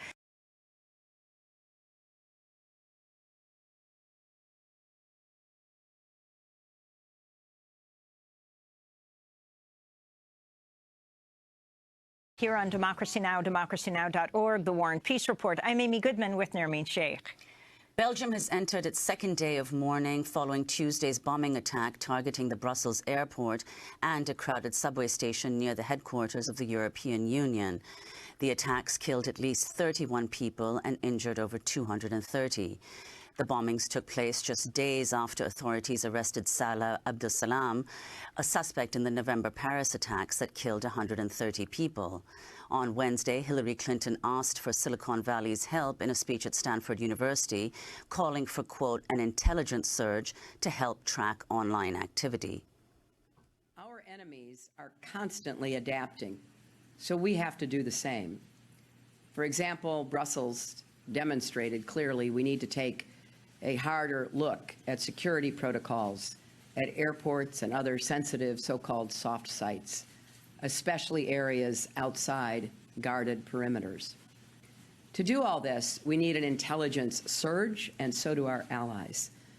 We also have to stay ahead of the curve technologically. That was Hillary Clinton, Democratic presidential candidate, speaking Wednesday. In response to Tuesday's attack in Brussels, Texas Senator Ted Cruz said, quote, we need to empower law enforcement to patrol and secure Muslim neighborhoods before they become radicalized. Republican frontrunner Donald Trump called for closing up U.S. borders and doubled down on his vow to bring back waterboarding and other forms of torture. For more on the election, the attacks in Brussels and more, we're still with Pulitzer Prize-winning journalist Glenn Greenwald. Glenn, start off by talking about what happened in Brussels and the response in the United States. What we've seen in Brussels is the same exact pattern as we've seen essentially for the last 15 years each time there's one of these attacks. There is never any sense at all that there's some balance needed between security on the one hand and civil liberties and privacy and a constrained budget for our military and intelligence on the other. Every single time there's a terrorist attack, every single time, politicians like Hillary Clinton, Ted Cruz come forward and say, we need more of everything we've been doing. We need more money for intelligence, more surveillance authorities, more military presence, more security. Imagine if every single time there were a fatal car accident, every single time in response, someone said, not, well, we accept the fact that in exchange for having roads, we know there's going to be some fatalities, but instead every time said we need more safety regulations for cars. We need to lower the speed limit even further. The reality is that in an open society, especially if you have a government that is constantly bombing people around the world, there are going to be people who want to bring back violence to you and who are going to succeed in doing it. You can't stop people in every case, and it's not necessarily the case that each time there's a terrorist attack, it means that you need more security measures, more intelligence gathering, and more security and military adventures in a way that politicians just almost reflexively call for. I think it's really important to note a couple of things about Brussels. Number one is the Brussels attack is now the fourth straight attack after Boston, the Charlie Hebdo massacre, and then the Paris attacks, where siblings, brothers, were at the heart of the planning. And just like in those 3 previous attacks that I just referenced, the attacks were carried out by people who live in the same communities, who live very close to one another, and who almost certainly met in person in order to plan them. And yet the exploitive mindset of Western politicians is to say, every time there's a successful attack carried out, it means we need to wage war on encryption, we need greater surveillance, we need more police in these communities. But the reality is that people are meeting in person. If you're talking about siblings and cousins and family members and people who go to the same mosques who are meeting in person to plan the attacks, none of that will actually help detect the attack. What's amazing is that if you listen to the media narrative about how these attacks get discussed, and I had the misfortune of listening to hours of CNN coverage and MSNBC coverage because I'm traveling about these attacks, the one question that's never asked is, what is the motive of the attackers? Why are people who are in their 20s and 30s willing to sacrifice their lives to kill innocent people in this really horrific way? And ultimately, it's not hard to figure out. They say what it is, and it's really not that difficult, which is the countries that they're targeting, France and Belgium and the United States and others, are in Iraq and Syria bombing ISIS. And so, of course, it's just natural to expect, doesn't mean it's justified, it's never justified to target civilians, but it's natural to expect that countries that go and bomb ISIS is going to want to bomb and attack back, just as the United States for 15 years has been declaring itself at war and bombing multiple countries and then acts surprised when people want to come and attack us back. And so I think more than saying we need more intelligence and more surveillance and wage war on encryption and more bombing campaigns, we need to be asking whether there are things that we can be doing that reduce the incentive for people to want to kill us and in the process kill themselves, and especially the support infrastructure that they get because of the anti-American and anti-European sentiment that gets generated when we engage in all of this violence in the world. Well, one of the other, what the Islamic State has revealed explicitly about its own motivations, which was revealed in a newsletter circulated after the Paris attacks in November, included weakening, that is, their objectives, weakening unity across the European continent, and exhausting European states economically. What do you make of that, Glenn? Well, we've seen the same type of announcements and rationale very early on from al-Qaeda and Osama bin Laden, who talked about the ultimate goal of the 9/11 attacks being to provoke the United States into this endless campaign of militarism and military spending that would essentially weaken and ultimately bankrupt the United States, much like the Soviet adventures, military adventures in the 1980s helped to bring down the Soviet Union. And we seem to be happy to play into their hands. I mean, the goal isn't just to make us engage in military adventures that weaken us economically. It's also, as ISIS has said, to drive a wedge between Western Muslims and the Western societies in which they live, to essentially eliminate what ISIS refers to as the gray zone, which are Western Muslims, first-generation immigrants or second-generation who are born in these countries, to feel alienated from the Western governments and the Western countries in which they live, and to essentially have to choose between either ISIS and those governments, and to feel so alienated by their own countries that they're driven into the arms of extremism. And ironically, again, the best friend of ISIS seems to be Western politicians, like you hear Ted Cruz, like you hear from Donald Trump, who essentially every time there's one of these attacks want to declare Muslims or Islam the actual culprit, which does nothing but serve to exacerbate the very wedge that ISIS is trying to drive into the heart of these Muslim populations and Western societies. Glenn, let's go right now to the two men you mentioned. Following the Belgium attacks, Republican presidential contender Ted Cruz issued a statement saying, quote, "We need to immediately halt the flow of refugees from countries with a significant al-Qaeda or ISIS presence. We need to empower law enforcement to patrol and secure Muslim neighborhoods before they become radicalized." Later on Tuesday, Senator Cruz spoke to CNN. where there is a high level of gang activity. The way to prevent it is you increase the law enforcement presence there and you target the gang members to get them off the street. I am talking about any area where there is a higher incidence of radical Islamic terrorism. If you look at Europe, Europe's failed immigration laws have allowed a massive influx of radical Islamic terrorists into Europe, and they are now in isolated neighborhoods where radicalism festers. So that was Ted Cruz. And on the day of the attacks, Donald Trump was asked on NBC's Today Show about what Belgium officials should do to get information from Salah Abdeslam, who was captured last week. I'm not looking for breaking news on your show, but frankly, the waterboarding, if it was up to me, and if we change the laws or have the laws, waterboarding would be fine. And if they want to do, as long as it's with, because, you know, we work within laws. They don't work within laws. They have no laws.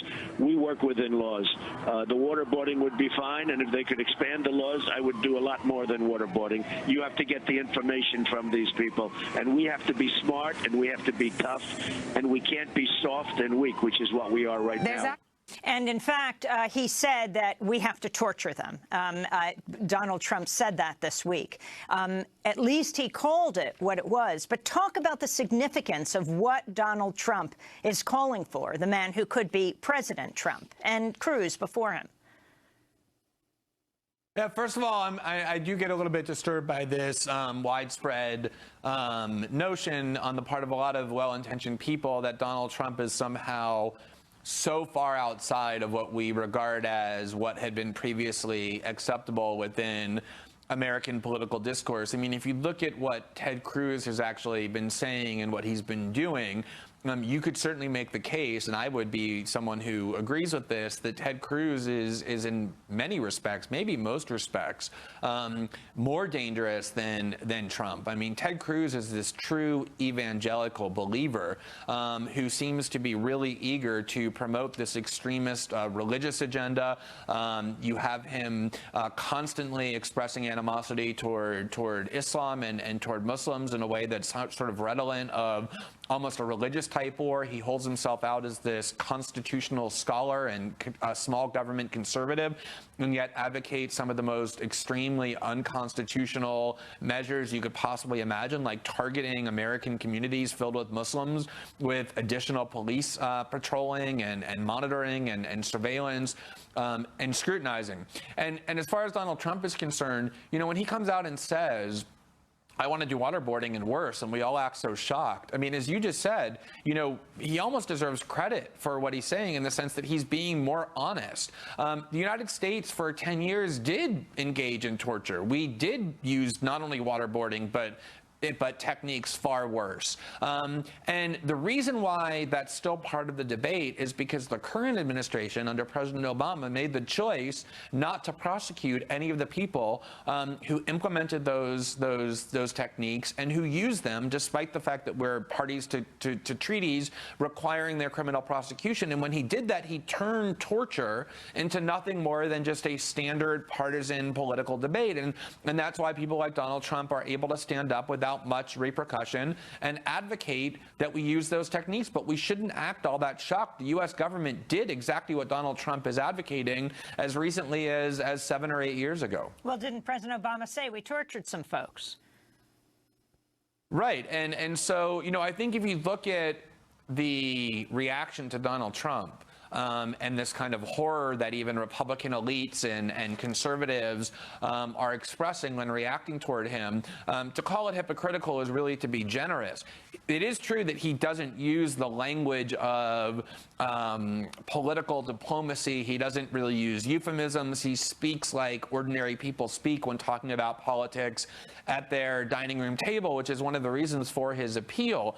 And in that sense, he actually provides an important value, which is he's stripping away the pretense of what the American political system and American political culture have become and describing it in a much more honest way. And that's the reason that so many Republican elites and other media figures who have no problem with Republican politicians or even Democratic politicians who advocate similar policies, why they're so offended by Donald Trump, because he sort of renders the entire system nakedly candid about what it actually is. We're going to break and then come back to this discussion. We're spending the hour with Glenn Greenwald, Pulitzer Prize-winning journalist. His piece for The Intercept is headline, "Brazil is engulfed by ruling class corruption and a dangerous subversion of democracy." He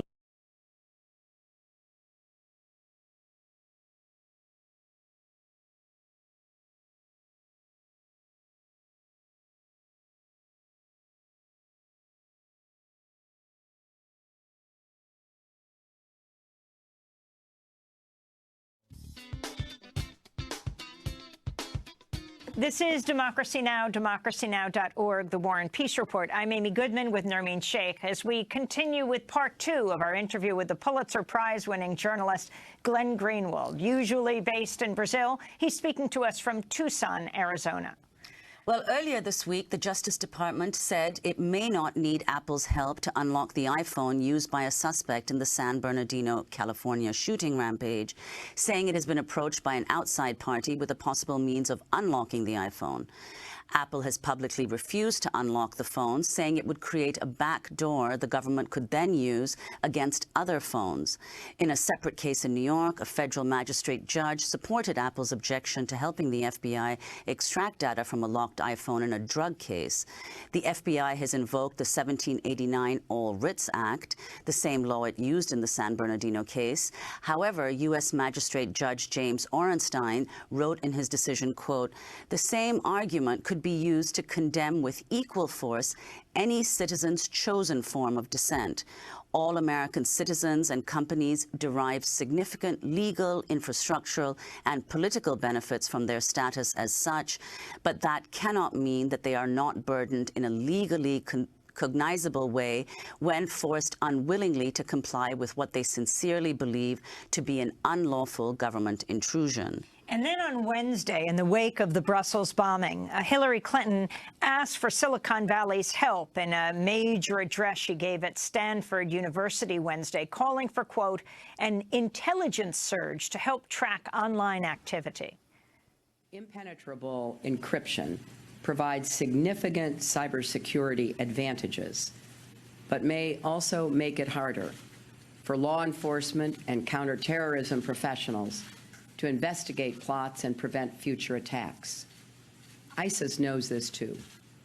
At the same time, there are legitimate worries about privacy, network security, and creating new vulnerabilities that bad actors, including terrorists, can exploit. There may be no quick or magic fix. In the Apple case, the FBI may have found a workaround, but there will be future cases with different facts and different challenges. So the tech community and the government have to stop seeing each other as adversaries and start working together to protect our safety and our privacy. Start working together, says Hillary Clinton, the tech community and the government. Still with us, Glenn Greenwald, the Pulitzer Prize-winning journalist, co-founder of The Intercept. So talk about this, Glenn. Talk about what Hillary Clinton is getting at, and also this whole issue of a third party entering, and maybe the government doesn't need Apple's help after all. One really interesting aspect of this is a lot of people ask, what really has changed as a result of Edward Snowden's revelations? And sometimes people express the view that not much has, by which they mean that there's not a lot of laws that have been passed limiting the NSA's ability to spy. But one critical change, a really fundamental and significant one, has been that prior to the Snowden revelations, Silicon Valley companies like Apple and Facebook and Google and Yahoo were full-scale collaborators with the NSA's effort to collect everything, essentially, to turn the internet into an unlimited realm of surveillance. And they were able to do that because nobody knew they were doing it, and so there was no cost. Once we were able to shine a light on the cooperation between Silicon Valley and the NSA as a result of Edward Snowden, there was a huge cost to these companies, which was that people around the world would be unwilling to use their services and would instead move to South Korean or German or Brazilian social media companies that protected their privacy. And so these companies needed to say,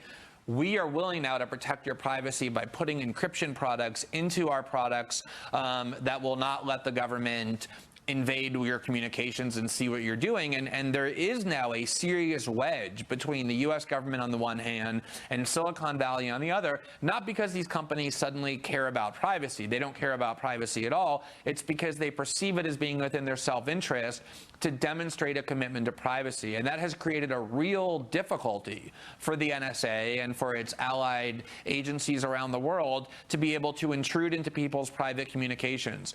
The other interesting aspect of this is that in the 1990s, after the Timothy McVeigh attack on the Oklahoma City courthouse, the Clinton administration, what may be the first Clinton administration, actually initiated the campaign to demand a law that said that no one was allowed to sell encryption products unless it included a backdoor for the U.S. government to enter. And now, 20 years later, after that campaign was defeated, ironically by the Republicans in the Senate on privacy grounds, who said, we're not going to let the government have a backdoor into our encryption, you have Hillary Clinton exploiting these terrorist attacks to insinuate, although she hasn't said it outright, that there needs to be, quote, greater cooperation between Silicon Valley and the government, by which she can only mean greater cooperation to allow U.S. intelligence agencies access to overcome encryption and to enter people's private communications. And so ultimately the question is, do you think there should be ever any way for people, human beings, to communicate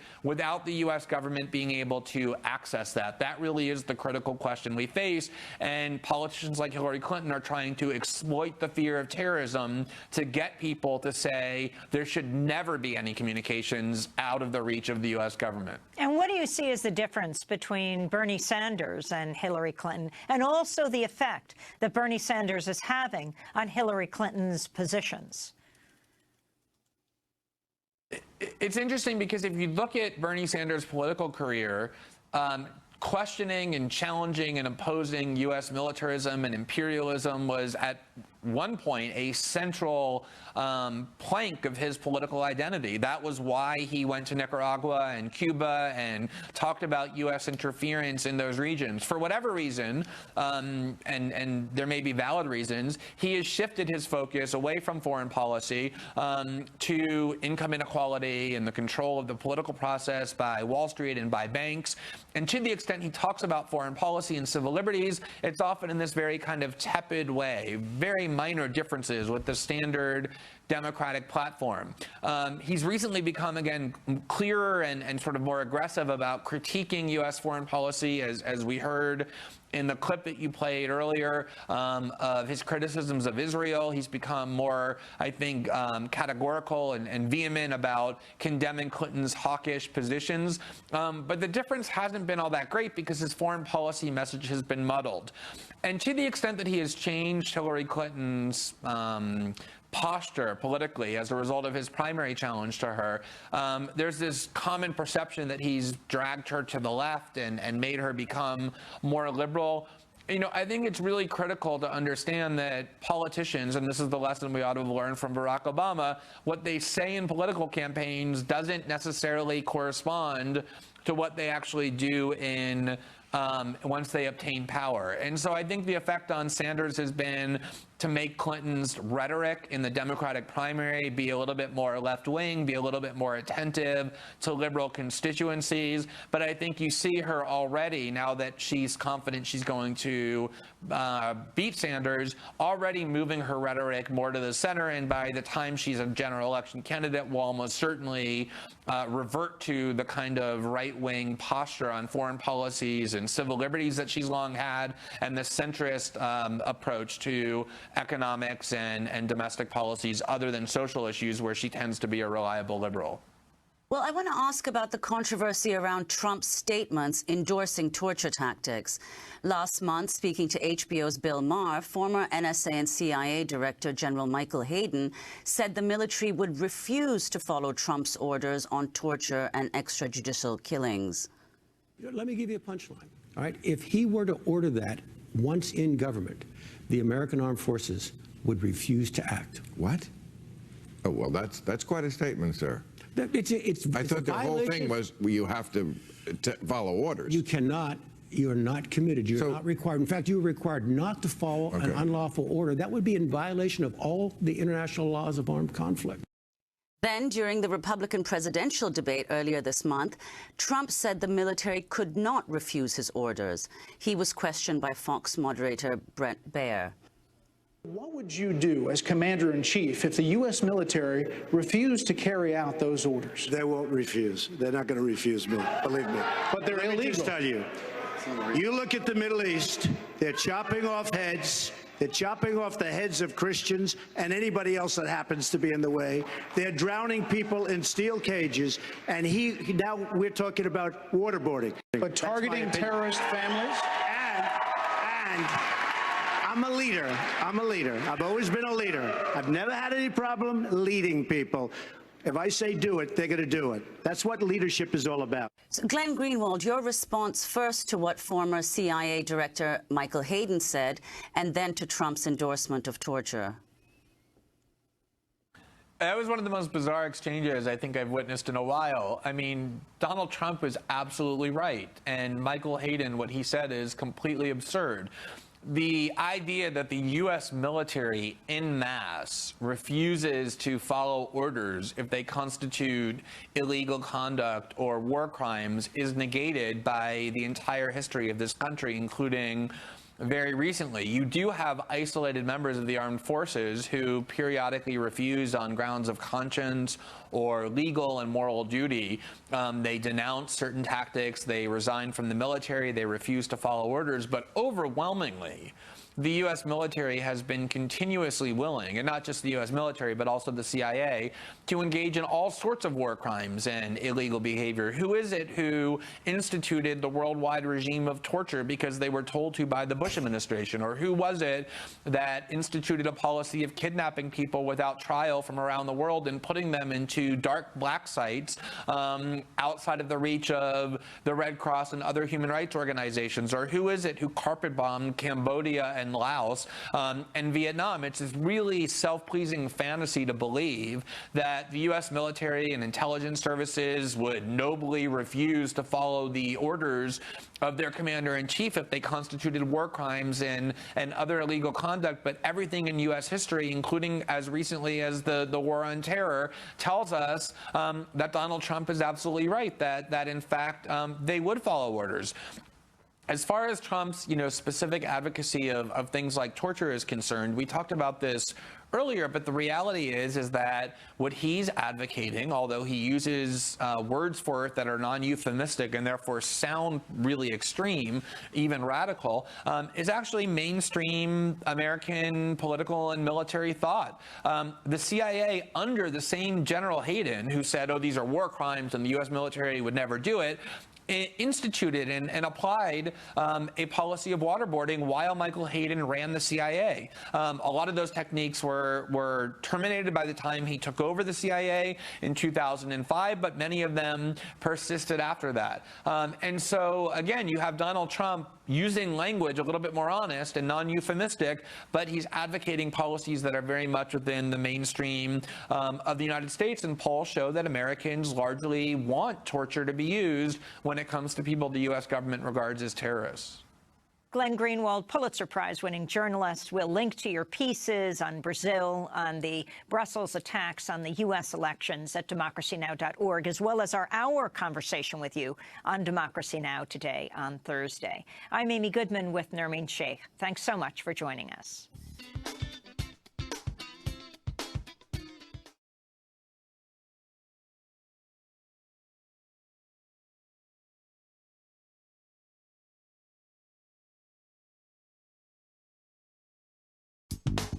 Welcome to Democracy Now!, democracynow.org.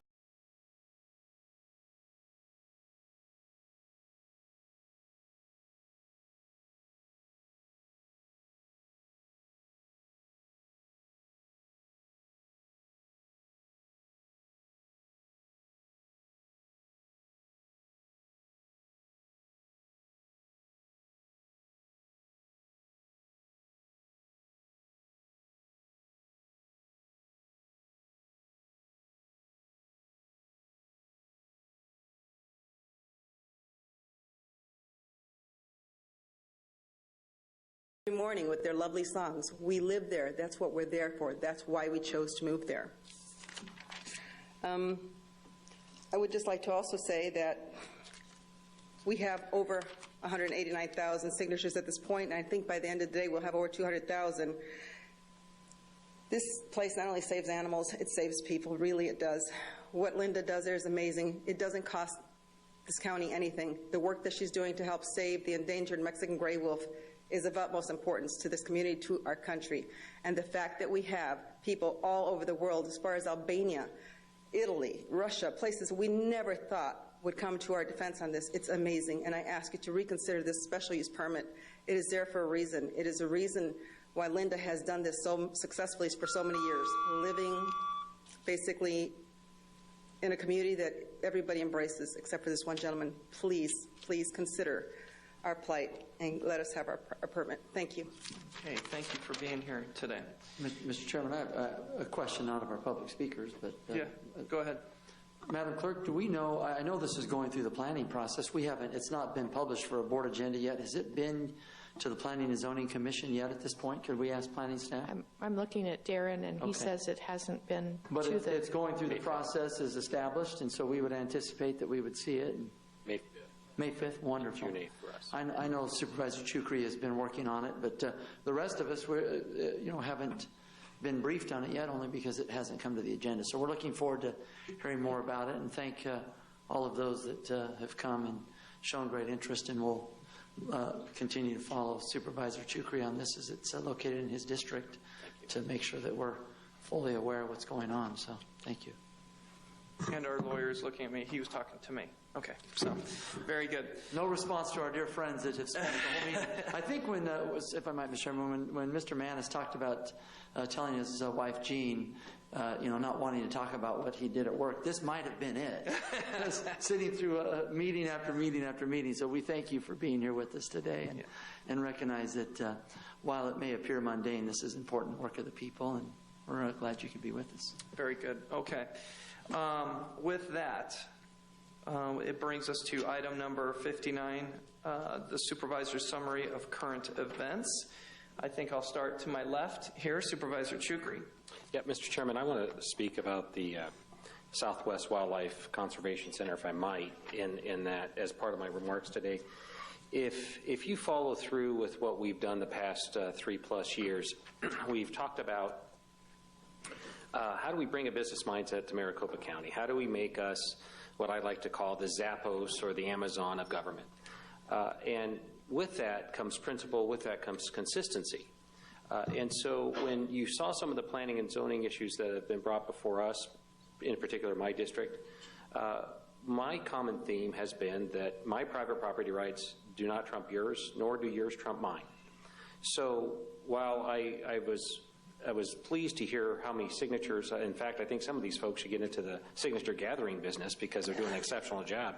But that being said, let's erase all that for one quick moment, and let's look at the facts. And the facts are that what Linda has done with her team, with this community, is utterly amazing. I was there. She was talking about the rain. For those of you who aren't aware of what happened, the day I happened to visit it was actually just pouring buckets out there. I was fortunate to have a 4-wheel drive, to be quite honest. So it does not bode well to be in a suit out touring the Southwest Wildlife Conservation Center, for those of you who are thinking about it, nor wearing dress shoes. So I was not about to tell Linda, why don't we reschedule, because I knew what her response would be. And so what I was greeted with, Mr. Chairman, was a new facility they're building that was under construction. It was at the drywall stage. That's going to be a hospital for animals. It's a huge expansion from what they currently have. And most importantly, what I saw in Sam Coppersmith and Jason Rose and in Linda and her team that were all there that morning was passion. It wasn't passion only about animals. It wasn't passion about what they did. It was passion to do the right thing. And this is doing the right thing. She's using her family home. She's using all of her personal resources. She gets no federal funding. She gets no state funding. Yet the federal government and the state government are the first to drop their problems at her door. And what does she do? She smiles and takes them in without question, without bemoaning, She does it because she has that passion. The people here have that passion. The hundreds of thousands of signatures have that passion. So I'm pleased to be a part of it. I will see it through to the best of my ability through the May 5th process, and of course when it comes here on June 8th, I don't anticipate any problems. I am a little disappointed in one thing, and that is it's taken some time to get us here. But that's unfortunately process, and that's where maybe we need to get better as the business community can and the businesses can to be more nimble. But I'm happy to support it. It will pass. It will go through. And I thank Linda, I thank all the people here today for their patience for what was somewhat of a lengthy meeting, but I think that only is an attribute for the cause that they so dearly love. So with that, Mr. Chairman, I'll yield back, and I thank you for the opportunity. Great. Okay. Thank you, Steve. Denny. No additional comments today, Mr. Chairman. Thank you. Is that the one-handed That's clap? still the one-handed clap. That's impressive. Very nice. I wondered how that would execute. No additional comments today, Mr. Chairman. Okay, very good. I'll make a comment, and then Tom gets to finish out this time. So we've had a difficult last couple of weeks, and what I've noticed about this county is what's great about it is we identify problems and we start fixing them, and believe me, we are fixing them. Today was part of that process. So thanks for everybody having the backbone and the will to put their shoulders to the grindstone and keep working on the issues that affect the county. So I appreciate it very much because we've got a lot of people working for us and depending upon this board to do the right thing. And we're going to continue on with that tactic. Tom. Thank you, Mr. Chairman. All right, folks, we do want to bring you these live images right now of Skyfox up in the air. It is headed to that Pirate Fire, Lake Havasu area, right on the border of California. It's going to go in and out, folks, but this is a breaking news story of this wildfire that is happening right now. So far, more than 500 acres and counting. Let's see if it does pop up again for us. It's very far away, as you can imagine.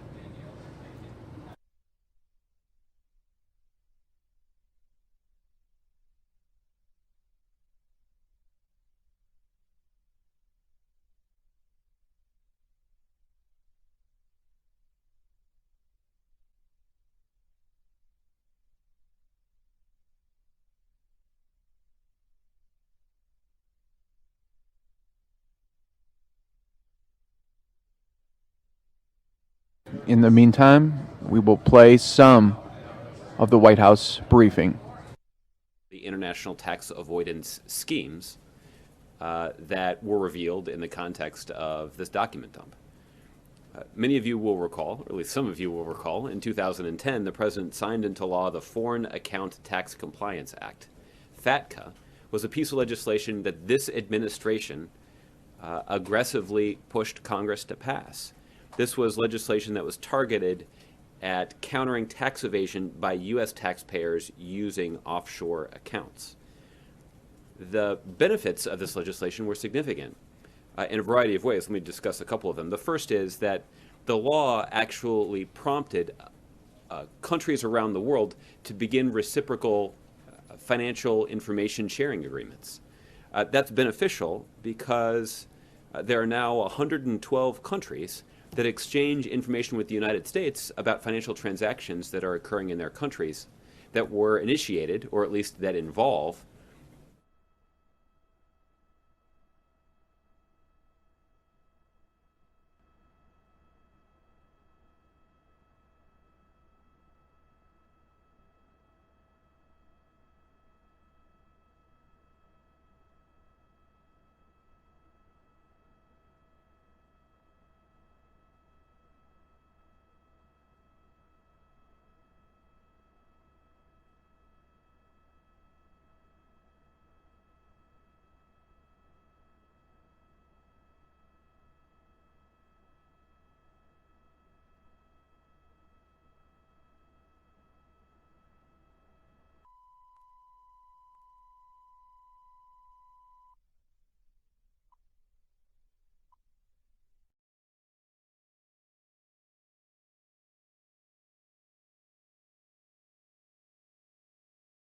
Good afternoon, everybody. Nice to see you. I do have some words here at the top before we get to your questions. For months now, the administration has been warning about the risk posed by the Zika virus, particularly the risk that is posed to pregnant women. In early January, in the midst of a significant snowstorm that many of you may recall, the president convened his top advisors to formulate a proactive response to this epidemic, which has spread across the Americas. In February, the administration formally submitted a request to Congress for $1.9 billion for activities that scientists and experts say are critically important to combating Zika. This includes funding for mosquito control, which is particularly important now that the weather is beginning to warm up. It also includes funding for things, well, not today, at least not today in Washington. But the funding also included investments in disease detection and testing, vaccine development, and support for maternal women's health. Just last week, the administration convened a summit in Atlanta of top state and local health officials, nonprofit officials, and healthcare experts. We heard from states that they're keenly aware of the threat that the disease poses, and many do not have the money that they need for basic tasks that would prevent the spread of Zika. Over this time, Congress has done nothing. Now, we know that we cannot continue to fund a robust response to this disease without adequate resources, particularly for our partners in state and local government who bear much of the burden of fighting Zika. So earlier today, as many of you may have seen, the administration announced that we would reprogram about $600 million to bolster the ongoing Zika response. We've consistently said that an available option was for the government was to repurpose some existing Ebola funds that would not undermine our fight against that deadly disease. But we also told Congress that just using some of the Ebola funds would be insufficient. I think that should be an indication to you that today's actions to reprogram $600 million is a temporary fix and not at all a long-term solution. Since the beginning of the year, our concerns about Zika have only increased because of some new things that we've learned about the disease. First, we've learned that sexual transmission of the virus is actually more common than was initially believed. Second, we learned that the impact of the virus on fetal brain development is likely starker and more serious than first understood. Third, in the United States, the geographical range of the mosquito that carries this virus is significantly broader than our initial estimate. And as we learn more about all of these things, we continue to be concerned about the potential impact of this virus on the public health situation inside the United States. So let me leave you with a couple last thoughts. The first is that this is actually a pretty unique scenario. We've got advance warning of a disease. It was difficult to predict in advance that Ebola would wind up in a patient that had presented himself at an American hospital. That was something that few people predicted. Everybody now is predicting months in advance that we're going to see more cases of Zika in the United States. That means that we have an opportunity to do something about it in advance. As I stood at this podium and talked to you about the risks that were posed by Ebola, I think many of you legitimately observed, why hasn't the government done more to prepare for these kinds of situations? We do have an opportunity to prepare for the Zika virus, but Congress has completely abdicated their responsibility to follow through on a proposal that the administration put forward based on the advice of scientific experts. So the administration is going to do what we can right now to fight this disease by shifting funds temporarily from the fight against Ebola into the fight against Zika. State and local officials are certainly doing their job right now to try to prepare their communities to fight Zika. Now it's time for Congress to do its job for a change. So with all of that, Kathleen, do you want to get us started? Sure. Sure. Actually, I'm going to go back to the topic from yesterday first. Sure. I'm sure you saw that Pfizer and Allergen Symptom had canceled the merger in the wake of the new inversion rules. And I'm wondering if, I know you said this, that the regulations weren't specifically targeted at that transaction, but if you have any reaction, is this a sign that those tough new rules have already had an impact? We make it a habit of not commenting on individual transactions. That is true when transactions or potential transactions are announced. That's also true when potential transactions are killed. So in this case, I don't have a reaction to the specific transaction. We were clear yesterday that the steps that the Treasury Department was taking was not focused on any one particular transaction, but rather was focused on a loophole that we knew certain corporate interests were either had previously taken advantage of or were looking to take advantage of. And so that's why they took steps to close that loophole. That, of course, does not eliminate the need for Congress to take action with regard to corporate inversions. In order to completely close the corporate inversion loophole, or frankly, the series of loopholes, we need congressional action in the form of legislation to do that definitively. And then I just, on the broader topic of tax evasion, I'm wondering if you saw Senator Sanders' comment about the Panama Papers. He brought up his opposition to the U.S.-Panama Free Trade Agreement and called it, said that he had warned that it would be a stamp of approval for Panama as a tax shelter. I'm wondering if, and he criticized then Secretary Clinton for supporting the deal, and I guess by implication also the president for signing it. I'm wondering if you have any reaction. Yeah. Well, the simple facts are that the U.S.-Panama Free Trade Agreement didn't apply to tax measures. And one reason for that is that in 2011, under President Obama's leadership, the United States and Panama did conclude a tax information exchange agreement. These are the kinds of agreements that the United States maintains with other countries to promote tax transparency and creating a major disincentive for U.S. citizens to use a country like Panama, in this case, to circumvent tax laws. What essentially that means is it means this exchange of information between the United States and Panama gives enforcement authorities here in the United States a greater clarity into financial transactions that are taking place in Panama by U.S. citizens or entities.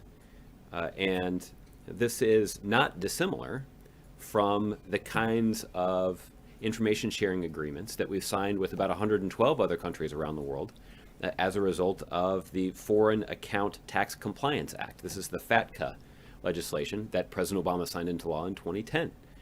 All of this has promoted greater transparency in the context of international financial transactions. That's important because it will allow the international community and the United States to do things like fight corruption, to crack down on individuals who are trying to use shell corporations to avoid paying their fair share in taxes. It also is a way for us to detect individuals or entities that are trying to circumvent U.S. financial sanctions. So this greater transparency is important to our efforts, and it's something that President Obama has fought for, both in the context of signing FATCA into law, but also in the context of reaching an agreement with Panama specifically to do a better job of exchanging information related to these financial transactions. So Senator Sanders is off base. Well, I didn't see his entire comments, but the facts are that the U.S.-Panama Free Trade Agreement doesn't apply to tax measures, and the reason that it wasn't necessary to write into that agreement certain rules governing tax measures is we already had this existing tax information exchange agreement with Panama that promoted important transparency between our two governments when it comes to these kinds of financial transactions. Can I just, one more on the trip to Chicago, and I know you've been asked a couple of times this week, I thought maybe you'd have a bit more to give us on what we should expect in terms of the remarks about the Supreme Court, the sort of tenor, the general message, and maybe whether or not this is going to be part of an ongoing effort from the White House to keep this issue in the news as things sort of seem to steer away from the spotlight on this sort of shifts. Yeah. Well, listen, the president does consider confirming Merrick Garland to the Supreme Court a top priority. And this is an important constitutional responsibility that the president has fulfilled in terms of nominating somebody with impeccable legal credentials to fill the vacancy on the Supreme Court. The good news is that even Republicans have described him as a consensus candidate. He is somebody who has more federal judicial experience than any other nominee to the Supreme Court in American history. And throughout that long career on the federal bench, Chief Judge Garland has demonstrated a commitment to interpreting the law as a judge should, not seeking to advance a political agenda. This is exactly the kind of person who is worthy of a lifetime appointment on the Supreme Court, and we're going to continue to make the case to Republicans in the United States Senate that they should fulfill their constitutional responsibility too, to give him a fair hearing and a timely up or down vote. Simple as that. The president will certainly make that case tomorrow, and the president will continue to make that case until the Senate finally starts to do its job. Should we expect that Judge Garland will make that case in some form or another down the road? Will he start speaking for himself? Well, Kathleen, hopefully he'll have the opportunity to do that in the context of a Senate Judiciary Committee hearing. Well, listen, that's how the process is supposed to work. We're not at all standing up here suggesting that members of the United States Senate, Democrat or Republicans, should just vote to confirm Chief Judge Garland because the president said to do it. In fact, we're suggesting that they should find out for themselves. And we have been pleased to see that there are a number of members of the Senate that have agreed to meet with Chief Judge Garland in private. That is traditionally how this process has worked. And we're working to set up additional meetings with Republicans to have those private conversations in the days and weeks ahead. And I understand that Chairman Grassley has even indicated that next week he's prepared to meet with Chief Judge Garland. That's all good news. But I guess the point that I would make is, why does that have to all take place in private? Why not have Chief Judge Garland go out in public, under oath, on camera, and answer tough questions from individual members of the United States Senate, Democrats and Republicans? That's traditionally the way the process has worked, and our expectation is that that's the way the process should work this time. I suspect the reason that Republicans are resisting the process is because they too believe that Chief Judge Garland, on camera, under oath, facing tough questions, would demonstrate for everybody that he actually is worthy of a lifetime appointment on the Supreme Court. And unfortunately, Republicans are in a position where they're making complaints about this process, not based on Chief Judge Garland or his credentials or his record or how he would serve the American people on the Supreme Court. In fact, you hear Republicans actually saying that this has way more to do with their political objections to the President of the United States, to President Obama. You heard from Senator Cornyn that he had taken a vow not to confirm another Obama judge to the Supreme Court. You heard Ron Johnson a few weeks ago acknowledge that if a Republican were president, that the Republicans in the Senate would be treating the nominee quite a bit differently than they are now. So it's Republicans who have politicized this process, and I think that's the other reason it's a little ironic that yesterday you heard the chairman of the Judiciary Committee, Chuck Grassley, do something that is pretty remarkable. In a town and in a context like this, where we're used to charges and countercharges and disputes across the aisle being traded back and forth, and at least when it comes to Republicans, sometimes there are charges within the party that are being traded back and forth. But I think we need to create a whole separate category when you have the Senate Judiciary Committee chairman go to the floor of the United States Senate and criticize the Chief Justice of the Supreme Court and accuse him of politicizing the Supreme Court. That's a pretty remarkable turn of events. It certainly flies in the face of the Chairman Grassley's well-established reputation for being a straight shooter who's focused on just getting the job done for the people of Iowa. But I think the other thing is, it's also remarkably ironic, because it's Chairman Grassley who is the person who is standing in the way of this process moving forward, and it's Chairman Grassley who is suggesting that it's a presidential election year, and therefore he's not going to do his job, to then turn around and say that it's actually the fault of the Chief Justice of the Supreme Court that the process has gotten so politicized. It's a curious explanation. Okay, Tim. On Zika, Why do you think the White House hasn't been able to convince Congress to push through the funding? And is the president, or has he made calls to lawmakers on Zika? I don't have any presidential calls to tell you about, but there have been a number of conversations with senior White House officials and senior administration officials about this legislation being a priority. And there's no reason that this should be a partisan dispute. Ron yesterday asked me about a range of opportunities where Democrats and Republicans should be able to work together to get something done in Congress. And I went through a lengthy list, but I didn't include Zika funding. There's no reason that Democrats and Republicans should disagree about the need to protect the American people from an impending epidemic that has serious consequences for pregnant women in this country. That surely should be something that we could figure out a way to agree on and actually take the responsible steps that are necessary to solve this problem. And Tim, here's the other thing about this, and this is, in some ways, this is a little bit of human nature, and a little bit of this is some of the imperfection of our political system.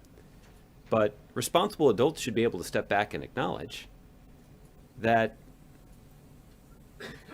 planning in advance when you're talking about something like this is really important. Mark my words, at some point, and I don't know when it's going to be, at some point later this spring, maybe later this summer, all of you and your news organizations are going to be sounding the alarm about the significant threat that is posed by the Zika virus. That is going to happen. We know that as the weather warms up, as the mosquito population spreads, that this is something that we're going to have to deal with. And I regret, the president regrets that Congress hasn't fulfilled their responsibilities to take these steps to fight something that we know is coming. But I hope that all of you, as you're writing those stories, remember this day. Because the administration is fighting hard to get Congress just to fulfill their basic function and allow the federal government and our experts and state and local officials to take the steps that we know should be taken to begin to implement mosquito control programs and try and kill mosquitoes, to start to expand our lab capacity so that we can track the virus, to start to develop better diagnostics and vaccines, and to do the other kinds of things that would allow us to put in place effective prevention tools and, where necessary, begin to stockpile necessary resources to respond to this disease. Does the White House see lawmakers it can work with in states that might see Zika first, like Florida, Texas? Does it see Republicans it can work with there? Look, we're going to work with anybody who's ready to work with us. Some of the data indicates that there are a bunch of northern states that may be fortunate enough to avoid seeing this particular mosquito that carries the virus migrating to their states. But even those senators should understand how important this is, and we're willing to work with anybody, Democrat or Republican, to try to move this forward. But you're right, most of the pressure should be on senators from states like Texas and Mississippi and Alabama and Florida and Georgia, places where we know the climate is warmer, where the mosquito populations of this particular mosquito are likely to be larger. And yeah, there's something that all those states have in common, that they're overwhelmingly represented by Republicans in the United States Congress. And so I guess at some point they're going to have to choose whether or not their animosity toward President Obama trumps their desire to try to protect pregnant women in their states from this terrible disease. Pfizer and tax inversions, how would you describe the president's reaction to that? I know you don't want to comment on particular deals, but does he seem happy? Or? I think my reluctance to comment on individual deals also includes my reluctance to comment on the president's reaction to individual deals. So, but it was a good try, though, Tim. All right, JC. This seems like something that the president might want to bring in the governors, and we talked earlier about governors, the Zika crisis, basically. I'm understanding that the travel and tourism business in the U.S. Virgin Islands and Puerto Rico is suffering as a result of this. this last season was not what they hoped. Might the president go to the administrator of the Small Business Administration and discuss a possible support or aid for some of the small businesses that exist in those areas that are being affected by the perception, at least, of the Zika virus, and how that effect is affecting the... I'm not aware of any presidential conversations that have involved that topic, but I'm confident there is somebody at the Small Business Administration who could give you a sense of what kind of resources or assistance could be provided by the federal government if that situation arises or even gets worse. I can tell you, though, that there already has been extensive coordination between administration officials and state and local officials. So I made a reference to last Friday in Atlanta at the headquarters of the Centers for Disease Control. There was a summit that was convened with administration officials and the top state and local health officials from across the country to discuss what our response to this should be. Again, this is a pretty unique scenario. We have an opportunity to get out ahead of this disease. I don't think we're going to, the sense is not that we can prevent it entirely, but we can begin to take steps right now before the disease is widespread in the United States that can prevent it from having the worst possible impact on our public health. And because of Congress's refusal to act, our ability to take those steps is quite limited right now. So limited, in fact, that we are now actually having to take money away from the Ebola fight to try to at least begin some of those activities to prepare for the onset of the mosquito season and the potential spread of the Zika virus. But those resources are insufficient. We need a lot more resources to make sure we're doing everything we possibly can to protect pregnant women in the United States of America. That shouldn't be a controversial notion. In fact, it's a common sense one. And it's going to seem pretty common sense if and when we reach this scenario where there is genuine public panic about the spread of this disease. And again, I take no joy in suggesting that Republicans are going to look back on this time that they've had to act on the Zika virus and deeply regret it. It's deeply regrettable right now that they aren't taking the necessary steps to fight this disease.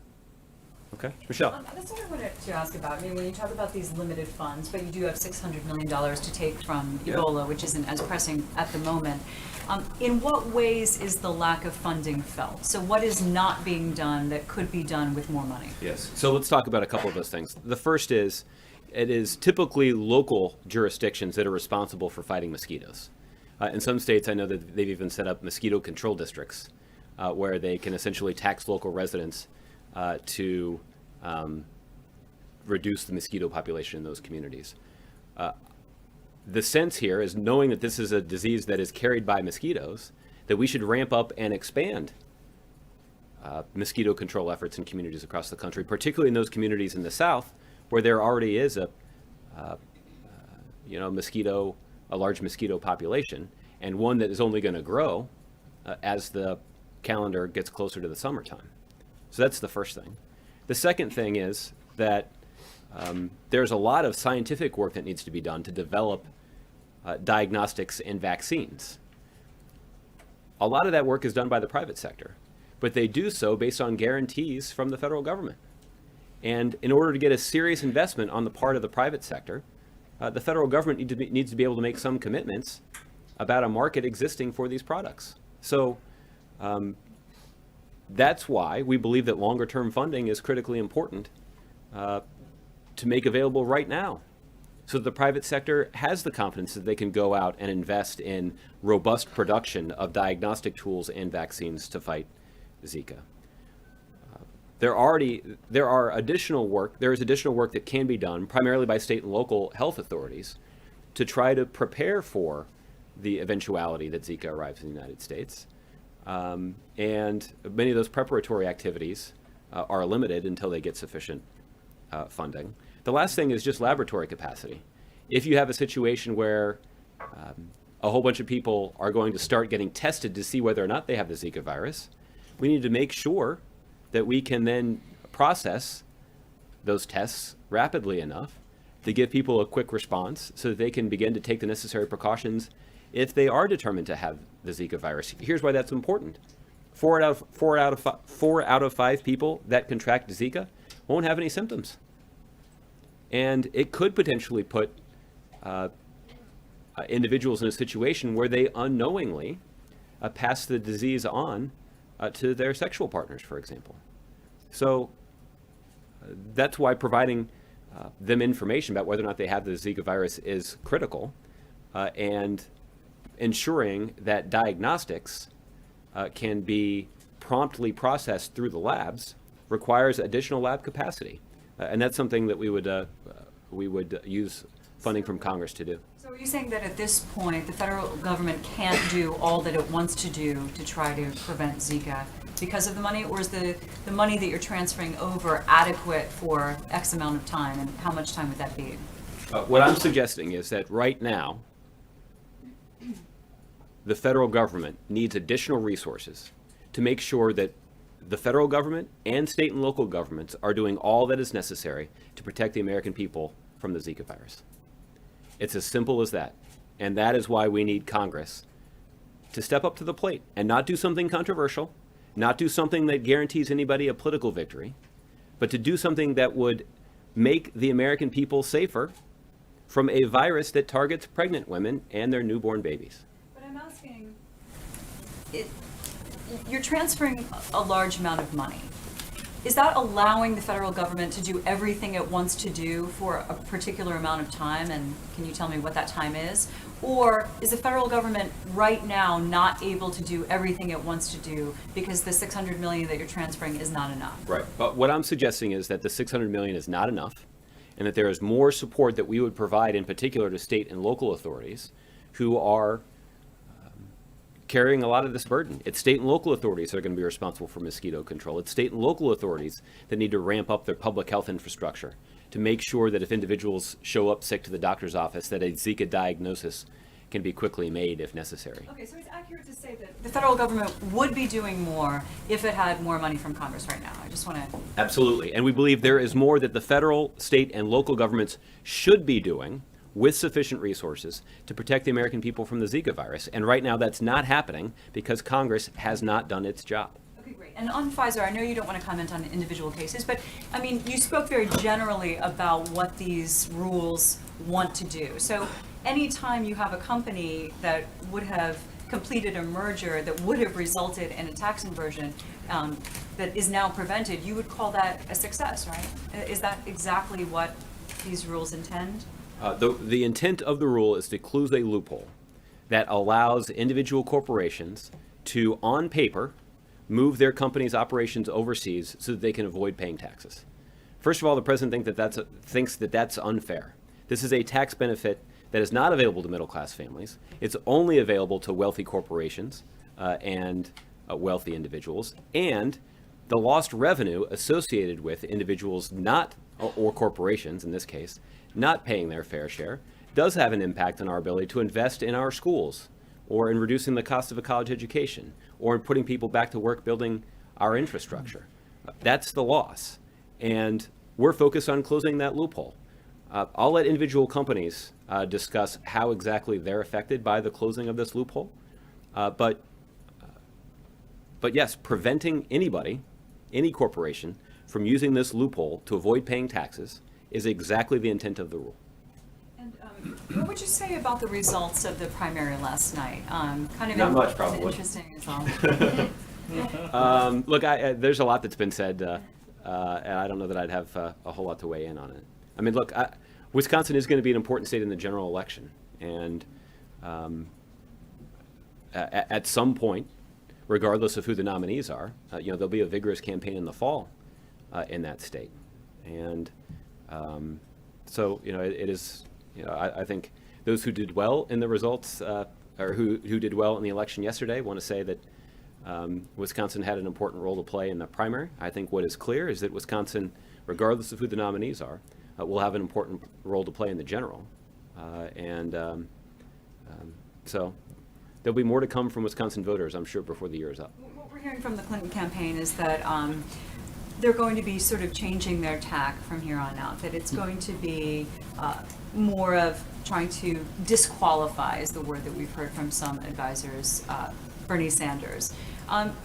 So, we've already heard this kind of abrasive rhetoric from Republicans against each other. Now things might get more testy among the Democrats.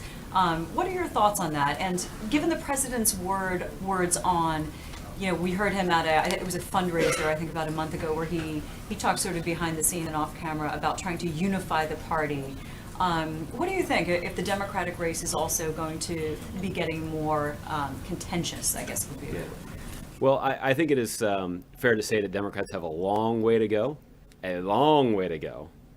before they reach the level of vitriol that has been traded between the Republican candidates. To say nothing of the comments that Republican candidates have made about each other's spouses. But I think what is true is the president, at some point, as the leader of the Democratic Party, as the most well-regarded figure, not just in the Democratic Party, but right now in American politics, the president is going to play an important role in the general election. First and foremost, unifying Democrats behind the Democratic nominee, but also making a strong case about his successor.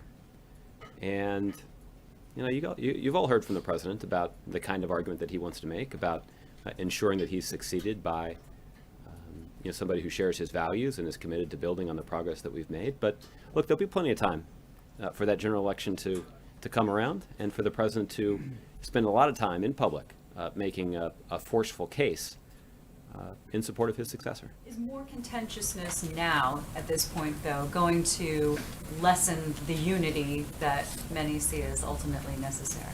I think people expect that a Democratic primary, or a primary on either side, is going to be vigorous. I think the question is, are you focused on the issues that are most important to the American people? And I think that to the extent that you have seen a debate on the Republican side, it hasn't necessarily been focused on those issues. I think it's been focused on a lot of other things. But on the Democratic side, to the extent that there have been differences between the candidates on policy, it has been focused on issues. And I think that's a healthy thing. Okay, John. Just to follow up on that, is the president getting it all antsy, sitting on the sidelines, waiting for the nominee to come get the pledged delegates? No, the president's got plenty on his plate right now. But the time will come where the president will have an opportunity to make a forceful public case about who he believes should succeed him in the Oval Office. And when that time comes, I'm confident that the president will join that debate with a lot of zest. And then I wanted to ask you about the minimum wage. The president put out statements earlier this week praising the governors of California and New York for their action, raising state minimum wage there to $15 an hour. I don't think that the budget that the president put forward had a dollar amount, but congressional Democrats have consistently talked about this $10.10 figure. Where's the president coming down on this right now? Where does he want to see the federal minimum wage go to? The president has been pretty clear that he is strongly supportive of Democratic efforts in the United States Congress to raise the minimum wage.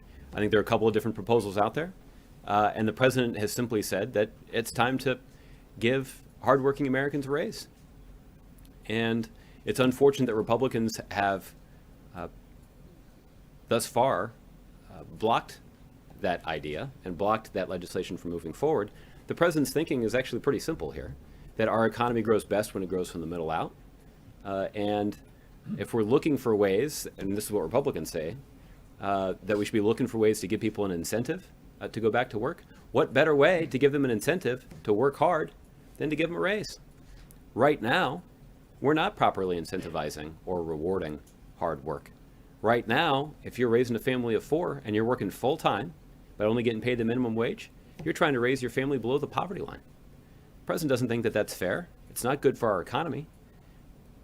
And that's why the president is a strong advocate of raising the minimum wage. There are a variety of proposals that have been floated in states, and there are a handful of proposals that have been floated in Congress. The president believes that the people who are making minimum wage in America right now deserve a raise. The Washington Post had an op-ed that said that $15 an hour would represent a quantum leap in an increase in the minimum wage. Does the White House disagree with that? I mean, does the president think that making that large of a jump from $7.25 all the way up to $15, or even if it's $12, is that something that's happening too quick, too fast? Well, I think many of the proposals that have been floated in Congress have been phased proposals, and I think that even many of these I'm not familiar with all the ins and outs of municipalities and states that have raised their minimum wage. I know many of them have a phased increase in the minimum wage, and I think for common sense reasons. But look, right now you have Republicans who are saying that people who are working minimum wage don't deserve a raise. People who are working full time, making the minimum wage, raising a family for, deserve to be below the poverty line. I don't really understand why that's the case that they're making. It certainly seems inconsistent, not just with common sense or a common sense appraisal of our economy. It also seems inconsistent with the kind of rhetoric that we hear from Republicans about having access to the American dream. So, we're going to continue to make our case to Republicans, but this is another example where Republicans in Congress have sided with corporate interests rather than hardworking Americans. All right, let's move around a little bit. Tolu. Thanks, Josh. You said earlier on Inversions that you'll allow individual companies to talk about this on their own, and I wanted to give you a chance to respond to what the Allergan CEO said in an interview earlier today. He said that these new rules are un-American and they seem to have been written in a way that specifically targets this deal and no others. And he also said that these new deals will build a wall around the U.S., that there will be less foreign investment in the future. So I want to give you a chance to respond to that. Well, on the last part, just as a factual matter, he's wrong about that. The Treasury Department can walk you through the technical details, but there are provisions that are included in the rules that allow for significant investments on the part of foreign countries or foreign companies to make investments in the United States. That's obviously a good thing. The president has talked about how that's important for our economy over the long term, and the president has been a leading advocate of companies overseas doing that. The president's going to spend some time in Germany at the end of this month, where you'll hear more from him, talking about how important it is for companies around the world to invest in the United States, that they can get access to a vibrant economy. They can get access to the hardest working, most innovative workers in the world. They can get access to a business climate where people who work hard and play by the rules have a pretty good shot at success. So that is entirely consistent with the case that we've been making for some time. As it relates to the other aspects of the quote, I think it is difficult to have a lot of patience for an American CEO trying to execute a complicated financial transaction to avoid paying taxes in America.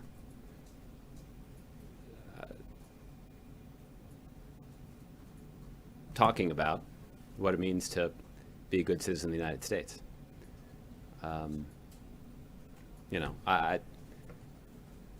At this point, it's hard to have a lot of patience for the commentary on patriotism from a corporate leader who's prepared to renounce his citizenship just to avoid paying his fair share. And that's, I think, part of why I think the American people are strongly on the side of the government in this case. You have some corporate leaders. Look, I think most corporate leaders are trying to do the right thing for the country. Most corporate leaders in America understand that a strong American economy is good for their business. And the concern that we have is with the leaders of some corporations that are looking to take the best of America without making a contribution to the success of our country. And that's wrong. And I think I'm not going to have a lot of patience, or I don't think anybody else is going to have a lot of patience for a discussion of patriotism from somebody who's advocating that kind of approach to their company's accounting practices. Would you agree that since this was done via executive action instead of going through Congress, and since it was such a major rule change that it's sunk in this $160 billion deal, that it's possible that there may be unintended consequences since Congress wasn't involved in terms of how this might affect future deals, future decisions by companies in terms of investing in the United States? Look, I'd refer you to the Treasury Department because I think that they have been quite thoughtful about this. Look, many of you observed yesterday that it took the Treasury Department a couple of years to announce these rule changes. So they clearly have thought through the consequences for this specific action. It's also why there are specific provisions in here that go to great lengths to ensure that we're not overly disincentivizing foreign companies who are seeking to invest in the United States. Our target here, what we're focused on, is American companies that are seeking to move overseas only on paper, just to avoid paying American taxes. That's the loophole that we're focused on closing, we do believe that these rules will be helpful in pursuing that goal, but to definitively end this unpatriotic corporate practice, we need Congress to act. And more precisely, we need Republicans in Congress to stop working so hard to defend corporate interests that are seeking to shirk their basic American responsibility. That's the real issue here. Look, it's not Democrats, at least that I'm aware of, that are opposed to closing the inversion loophole. In fact, there are a handful of Republicans who are supportive of it, including at least one presidential candidate. But yet we can't get Republicans in Congress to understand the significance of their failure to act. There's one more on apparently WhatsApp, which is owned by Facebook, decided to encrypt all messages that are sent over that messaging service going forward. I'm wondering, since there's been such a big debate over Apple and the FBI and terrorism, if you have a reaction to that decision by WhatsApp? Not really. I mean, it doesn't change our policy or our view of how the federal government and the technology industry can and should be able to work together to ensure that that strong encryption can be robustly deployed without giving terrorists or child pornographers or other bad actors a safe haven in cyberspace. So it's complicated and it's technical, in part because these policies and the technology itself is rapidly changing. It means that we need to have a policy that can adapt along with it. That kind of innovation is healthy. We also want to make sure that we don't put in place rules that are going to stifle that innovation. That innovation is critical to the success of our economy. It's also critical to the success of strong encryption. But there are areas where we've been able to work together to get this done, including fighting things like child pornography.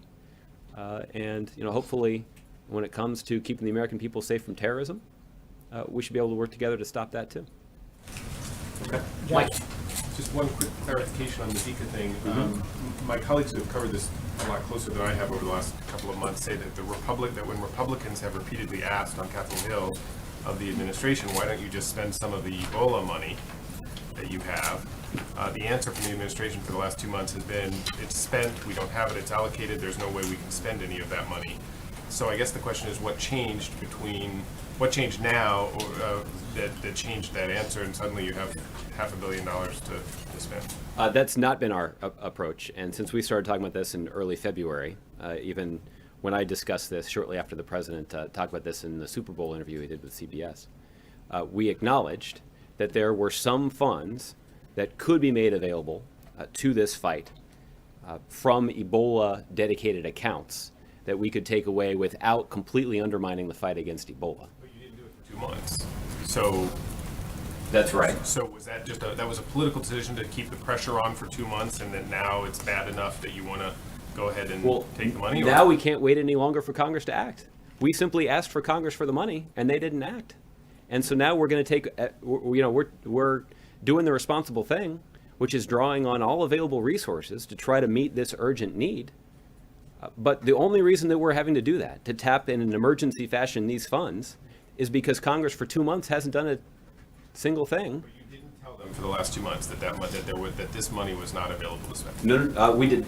Look, I can't account for all the conversations. What I can tell you is what I've said publicly since the first Monday in February is that there would be some funding that we could use to this effort from Ebola, but that funding level would be insufficient. and to meet the significant needs that we've identified, and that there's a risk associated with drawing that money away from the Ebola fight. And that's why we're going to continue to urge Congress that as they pass the Zika money, that they also make sure that they're making available funds so that we can repay the Ebola accounts that have been drawn down to deal with this emergency situation. The truth is, this is way more complicated than it should be. The fact is, we knew back in February that this was going to be a significant issue. We put forward a specific plan to Congress about what resources would be necessary. And for two months, Congress hasn't done a thing. I don't really understand how they account for that. Maybe they want to suggest that there's some sort of miscommunication. I don't think that kind of explanation is going to fly when it comes to the American people wondering why their government didn't take all of the available steps that they knew were necessary to try to protect pregnant women and their newborn kids from the Zika virus. The administration's going to have a strong case to make about what we've been doing. We've been focused on this since January. We put forward a specific plan to Congress. We've been interacting with state and local officials, trying to provide them advice and support about what steps they can take to fight the Zika virus. The president had a conversation with the governors when they were here back in February about steps they could take in their own states. We convened this conference back at the CDC at the end of last week. We're taking money that is available from some Ebola accounts to try to shore up this investment. But all of this activity has taken place on the part of the administration and on the part of state and local officials, to be fair. But when it comes to Congress, we've gotten nothing. Okay. Ron. Just on the Zika thing, I'm just struck by the way you're describing the circumstance that we find ourselves in. We're talking about it in the same sentence with the words Ebola. Yes, pregnant women and their newborns are the target. But it seemed to me that months ago you were trying to downplay how much of a threat to public health Zika was. You were saying how the symptoms were mild in many cases and how it's not fatal. It's nothing like Ebola. And now it sounds like your tone has changed a lot. And the question is, has this all become just too partisan? You list this funding issue, which is a legitimate issue, along with 6 or 7 other things that Congress won't act on, as we were discussing yesterday. So how much of a threat and how serious is this whole outbreak to the general population? And are you being a bit partisan about this? Ron, I think I've gone to great lengths to make clear that there's no reason this should be partisan. In fact, I think I just went to great lengths to actually point out that the danger is most significant for states that are for states that are represented in the Congress by Republicans. But yet the administration has made this a priority. The administration doesn't care any less about people who are represented in Congress by Republicans. We're genuinely concerned about the health of the American people.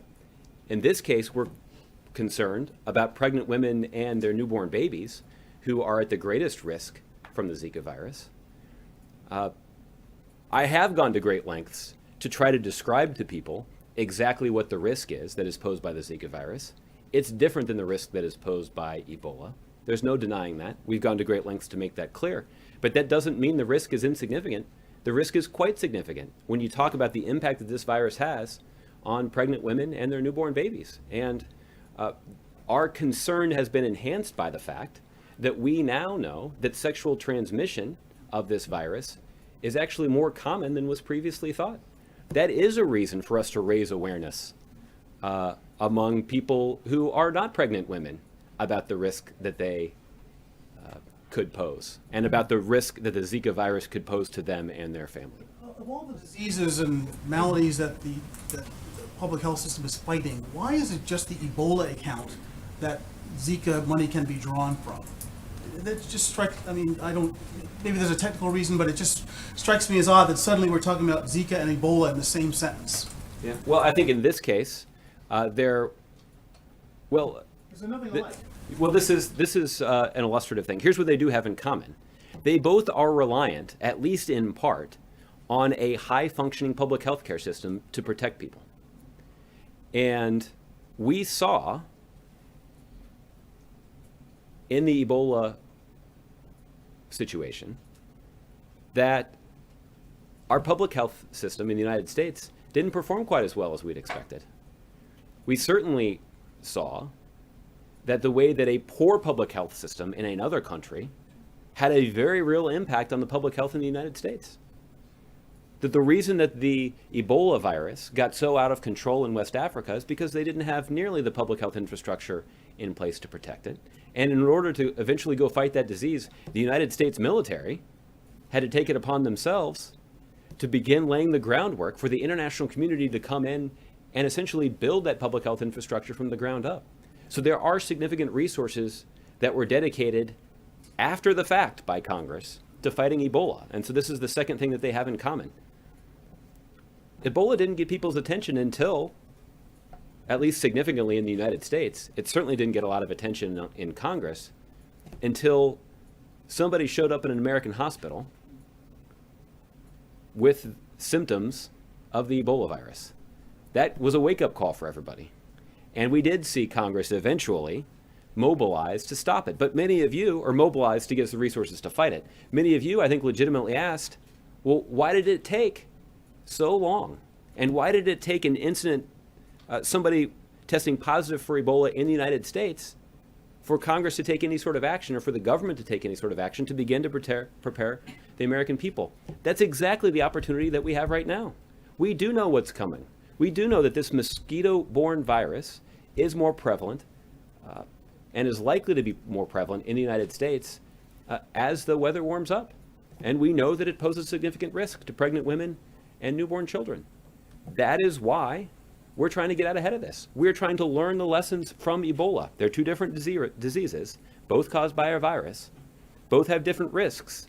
But the thing that we know is that we're going to be more effective in fighting Zika if we can start trying to prevent it in the first place.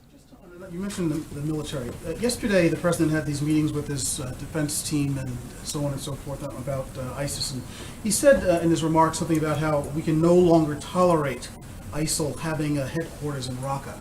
I think I'm quoting pretty closely. So is something going to be different now?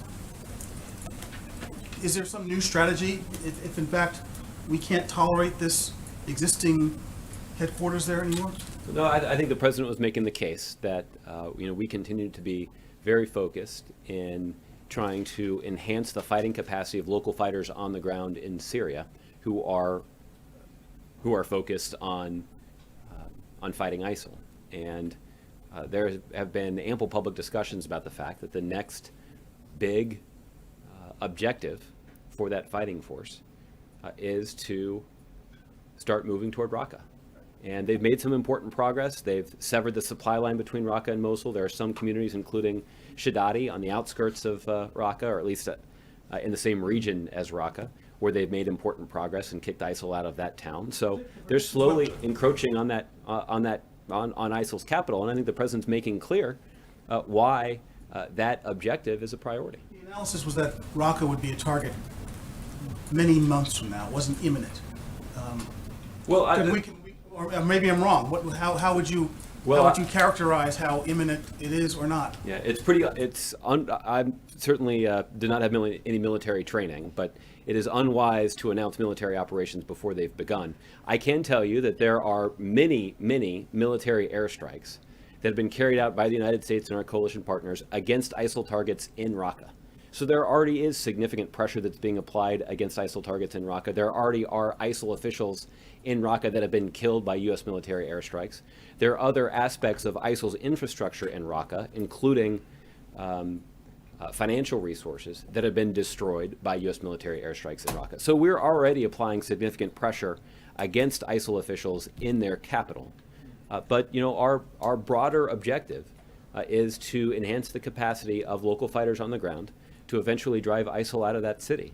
Now, I don't have an updated time frame for you on that, but that is certainly an important priority. So that was a not routine meeting, but it was a regular meeting that he has and so forth. And even though the strategy was assessed as it is on an ongoing basis, I'm trying to use some we should expect that wasn't that moment was not pivotal. There's nothing dramatically different that's going to be happening on the ground in that theater now going forward post Brussels. Well, I'm not sure I totally understand your question. The president typically meets with combatant commanders who are military uniformed leaders from around the world every year or two. And he'll host all of them when they happen to be in town, invite them over to the White House. They'll do a business meeting, and then they'll have a formal dinner. And obviously ISIL was a prominent topic of discussion, but far from the only one. There are a variety of challenges that the United States military is confronting around the globe, and those are the kinds of challenges that were discussed in the meeting, including making sure that our military leaders have the resources that are necessary to wage those fights. And the president believes all of that is important. We've talked about how we're going to continue to steadily ramp up the pressure against ISIL, not just in Syria, but also in Iraq, and any place else that extremists decide that they want to try to establish a safe haven and carry out strikes against the United States. And so that's why you've seen recent strikes in places like Somalia and Yemen and even Libya against extremists that are threatening the United States. And this is something that the president has described as his top priority. That was true before Brussels, and it continues to be true today. Okay, let's move around. April. Josh, I want to ask two different subjects. On the Zika virus, as you're offering these warnings about the summer, what's the worst case scenario that you're envisioning for the summer? Well, I don't have any specific projections to offer from here. I think that what we have seen is that we do anticipate that the mosquito that carries this virus, or is capable of carrying this virus, is likely to be more widespread in the United States than previously thought. Part of our concern about the Zika virus is also motivated by additional information that indicates that the Zika virus is more easily spread through sexual contact than was previously understood. We also are concerned that the Zika virus appears to have a more potent impact on infant brain development than was previously understood. So there are a variety of reasons to be more concerned about this particular situation than we were early in the year. But even then, the administration was mindful of the risk that this virus posed. And we sought to communicate publicly to the American people in accurate form exactly what the risk was. But we also conveyed to Congress specifically exactly what we believed was necessary to try to fight this virus and what steps we could take in advance of the mosquito season, if you will, to fight this disease, or to at least prepare for its arrival and spread in the United States. So you're more ramped up now than you were about a month or two ago when you had the officials at the podium talking about the virus? We have made some steps to try to ramp up our preparations.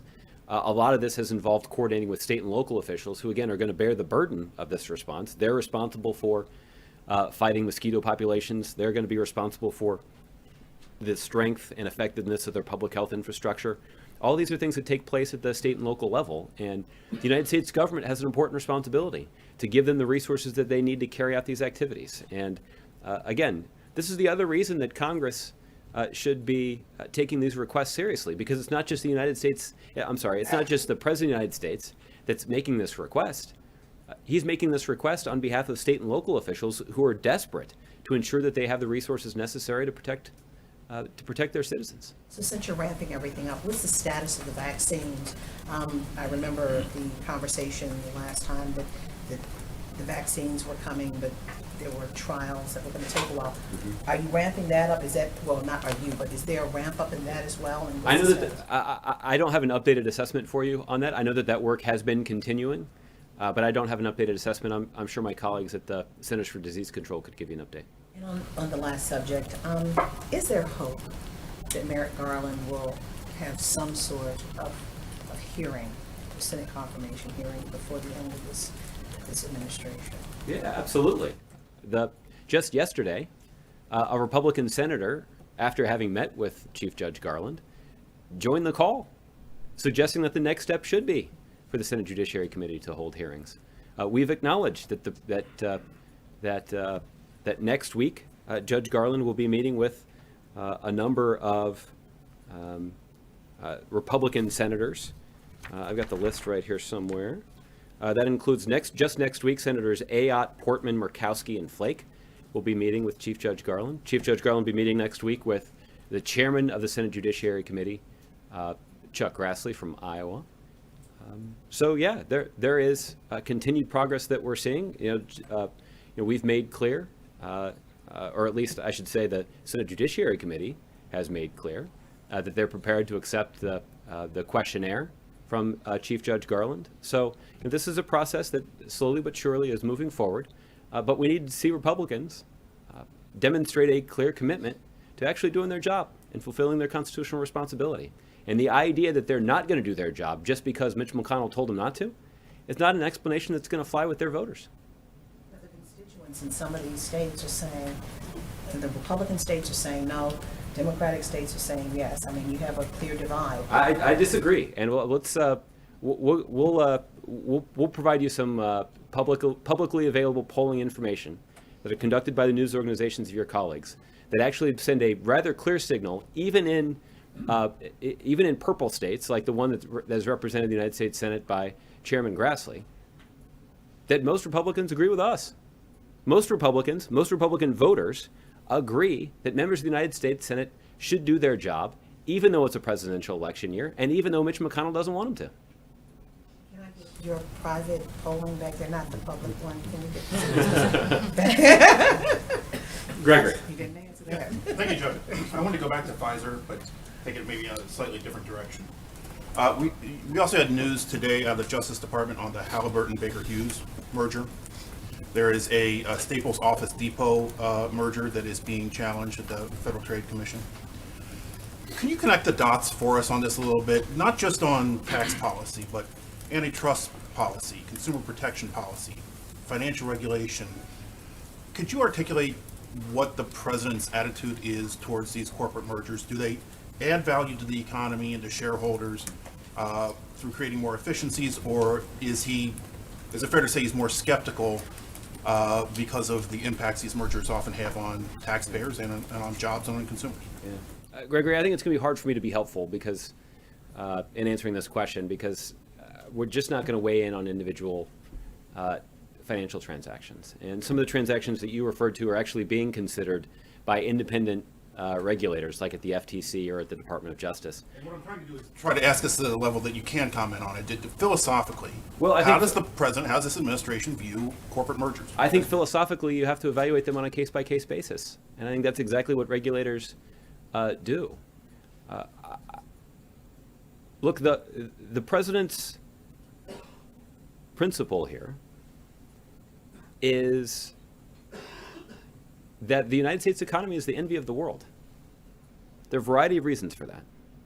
But one of the reasons that we have recovered so strongly from the economic downturn in 2007 and 2008 is the president was focused on a strategy that was growing the economy from the middle out. And as long as we're focused on the best interests of middle-class families, then we're going to be doing the right thing, not just for those middle-class families, but for the country. And that's the president's approach to all of these economic issues. It's why the president is such a strong advocate of putting people back to work by building our infrastructure. Those are pretty good jobs, but those also lay the foundation for the long-term strength of our economy.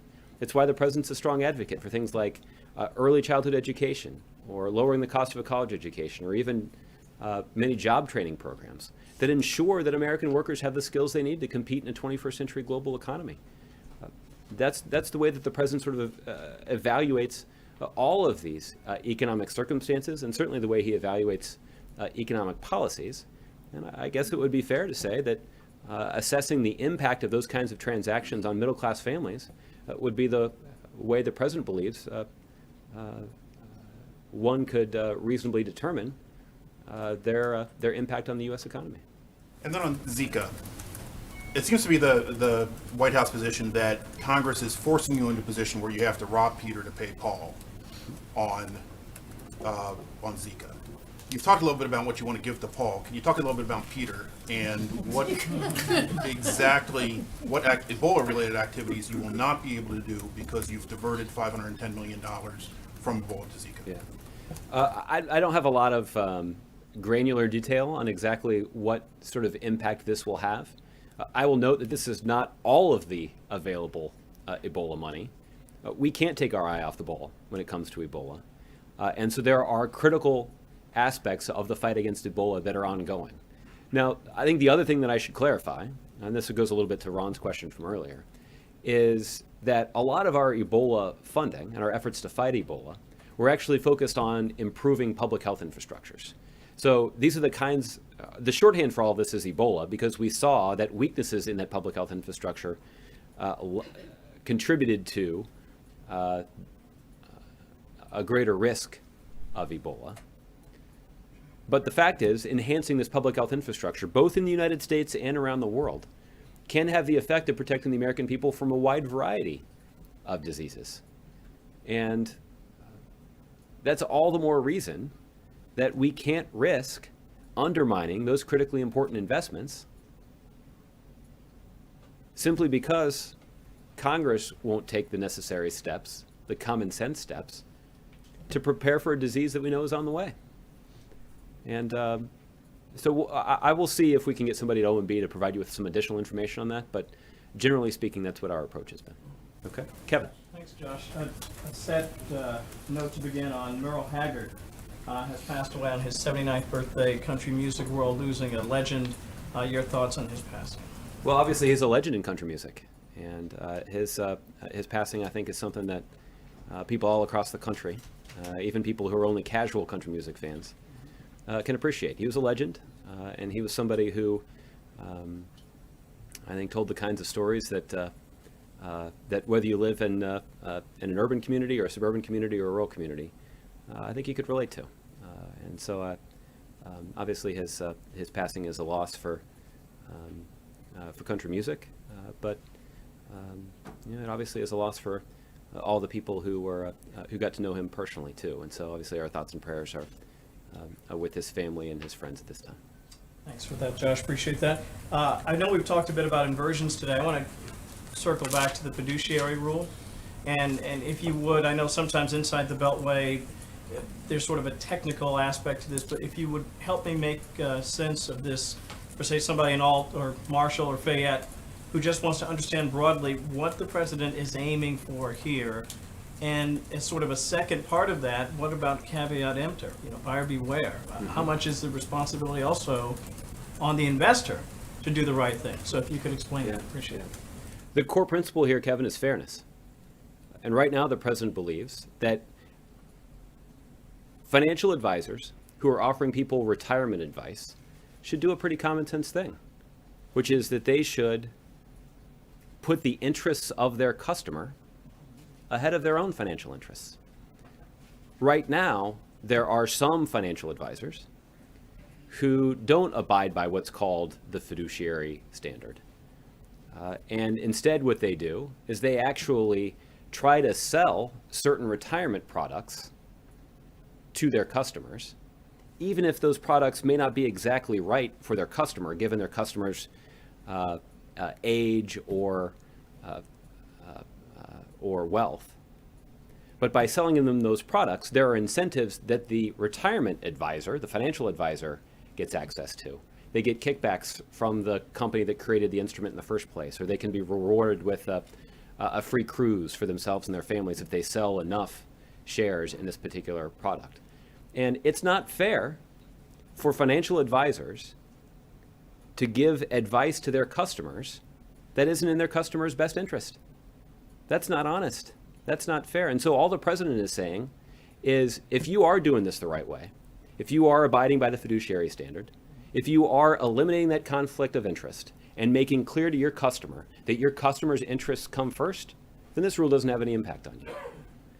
This rule is aimed at those financial advisors that aren't disclosing that conflict of interest and that are not appropriately looking out for the long-term financial interests of their customers who are looking to save a little money for retirement. The consequences are significant.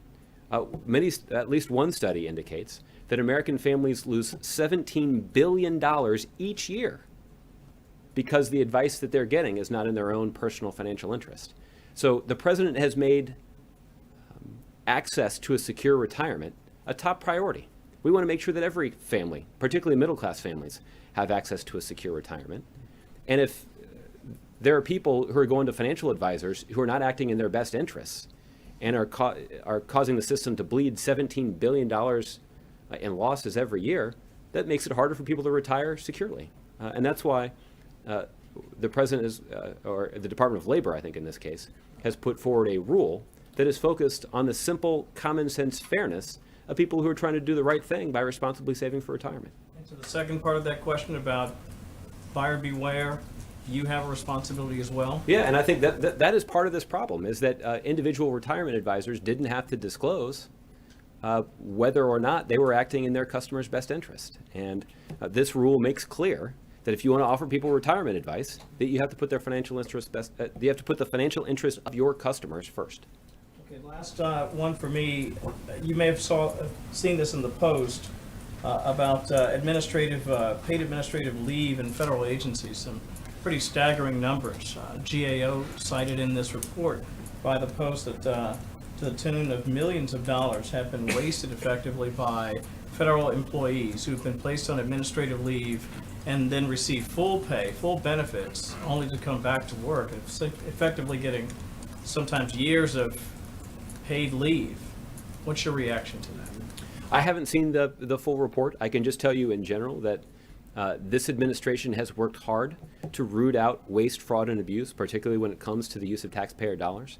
That's something that we take quite seriously, and there are a variety of ways in which we have approached this, including everything including most importantly, I should say, taking a look at old regulations and figuring out what sort of regulations don't make sense anymore. And by eliminating those old regulations that don't really apply, we can actually do something quite significant to save taxpayer dollars. That's just one example of the kinds of steps that we have taken to make sure that this administration is a good steward of taxpayer dollars. Okay. Bill, nice to see you today. Thank you very much. You devoted considerable time yesterday and some today in saying that there was no connection between the promulgation of the inversion rule and the cessation of the merger plans between Allergan and Pfizer. Pfizer said that they dropped it because of the rule.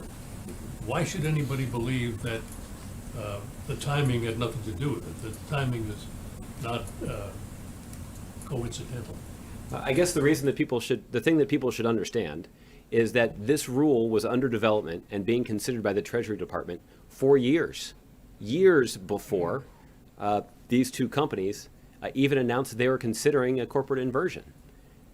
So this is a long thought out strategy here. Right, but the news of their pending inversion has been in the papers for days. So it was obviously about to happen. Well, again, I'll let them speak to the timing of when they were expecting to consummate their transaction. I certainly didn't have any insight into when exactly they were planning to move forward with their transaction. What I can tell you is that the focus of this rule was to close a loophole that, yes, we knew that corporations were considering taking advantage of. There's no denying that. That's the whole reason we closed the loophole in the first place. That's the reason we targeted the loophole, because we knew it was possible for corporations to use that loophole to avoid paying their fair share, and we went out to close it. All right. Let's move around. Andrew. Is the president considering sending more troops to Iraq? Andrew, I don't have any decisions to announce from here. In considering our counter-ISIL strategy, the instructions that the president has given to his team are something that we've talked about publicly quite a bit. We obviously have a very multifaceted strategy when it comes to degrading and ultimately destroying ISIL. It includes carrying out military airstrikes. It includes building the capacity of fighting forces on the ground in Iraq and in Syria to take the fight to ISIL on the ground in their own country. Our strategy includes countering the efforts of ISIL to finance their activities. Our efforts include shutting down, or at least countering, the ability of ISIL to recruit fighters to their cause. Our efforts include working collaboratively with countries around the world to prevent potential foreign fighters from traveling to Iraq and in Syria in the first place. And in each of those lines of effort, we've made important progress. We are seeing that ISIL is struggling to pay their fighters as much as they were before. We are seeing that the number of fighters, foreign fighters in Iraq and in Syria is lower than it has been before. We are seeing more voices, particularly in the Muslim world, speaking out against the hateful ideology of ISIL. We are seeing the capacity of fighting forces on the ground in Iraq and in Syria be enhanced. We are seeing more airstrikes being taken against ISIL targets. We are seeing that ISIL is having to withdraw from about 40% of the territory that they previously held in Iraq. The percentage is smaller in Syria, but there are tens of thousands of square kilometers inside of Syria that ISIL used to control that they don't anymore. All of that is a result of the efforts that we have undertaken. And what the president has said is, if there is an opportunity for us to devote more resources to a particular aspect of our strategy that would allow us to yield more success, then bring me those ideas. And so there are a couple of examples of that. One thing that we have seen that has been useful is to put U.S. and coalition military personnel on the ground in Iraq and in Syria to provide some advice and assistance to troops that are fighting ISIL. And the president recognized that was a strategy that was yielding some fruit in Iraq, and he decided to try that strategy in Syria as well. And so there are special operations forces in Syria right now, a small number, but that small number of U.S. military personnel is working to offer advice and assistance to forces that are fighting ISIL on the ground. So the president is looking for ways that we can reinforce those aspects of our strategy that are yielding some progress. And if there's an opportunity for us to make more progress by putting more resources behind one particular line of effort, then the president wants to see those kinds of recommendations. At the same time, I guess just because you raised the prospect, it's important for people to understand what we're not doing. We're not going to devote tens of thousands of U.S. military personnel on the ground in Iraq and in Syria in a combat role. We tried that. That doesn't work. That doesn't address the situation on the ground, and it doesn't make the United States of America safer. The president's strategy is one that is not going to solve this problem overnight, but it is going to make us safer. It is going to put additional pressure against ISIL, and it is more likely to lead to the kind of political outcome that we know will be required in Syria for sure, and to a different extent in Iraq, to eventually solve this problem. And that's what we're focused on. In that regard, has he asked for or received any updates on the troop levels or troop posture since the beginning of the Mosul offensive? Well, the president has been reviewing progress on the ground. The president every couple of weeks meets with his broader national security team to talk about the progress of our counter-ISIL coalition. And that includes a regular update about the resources that are being devoted to particular lines of effort.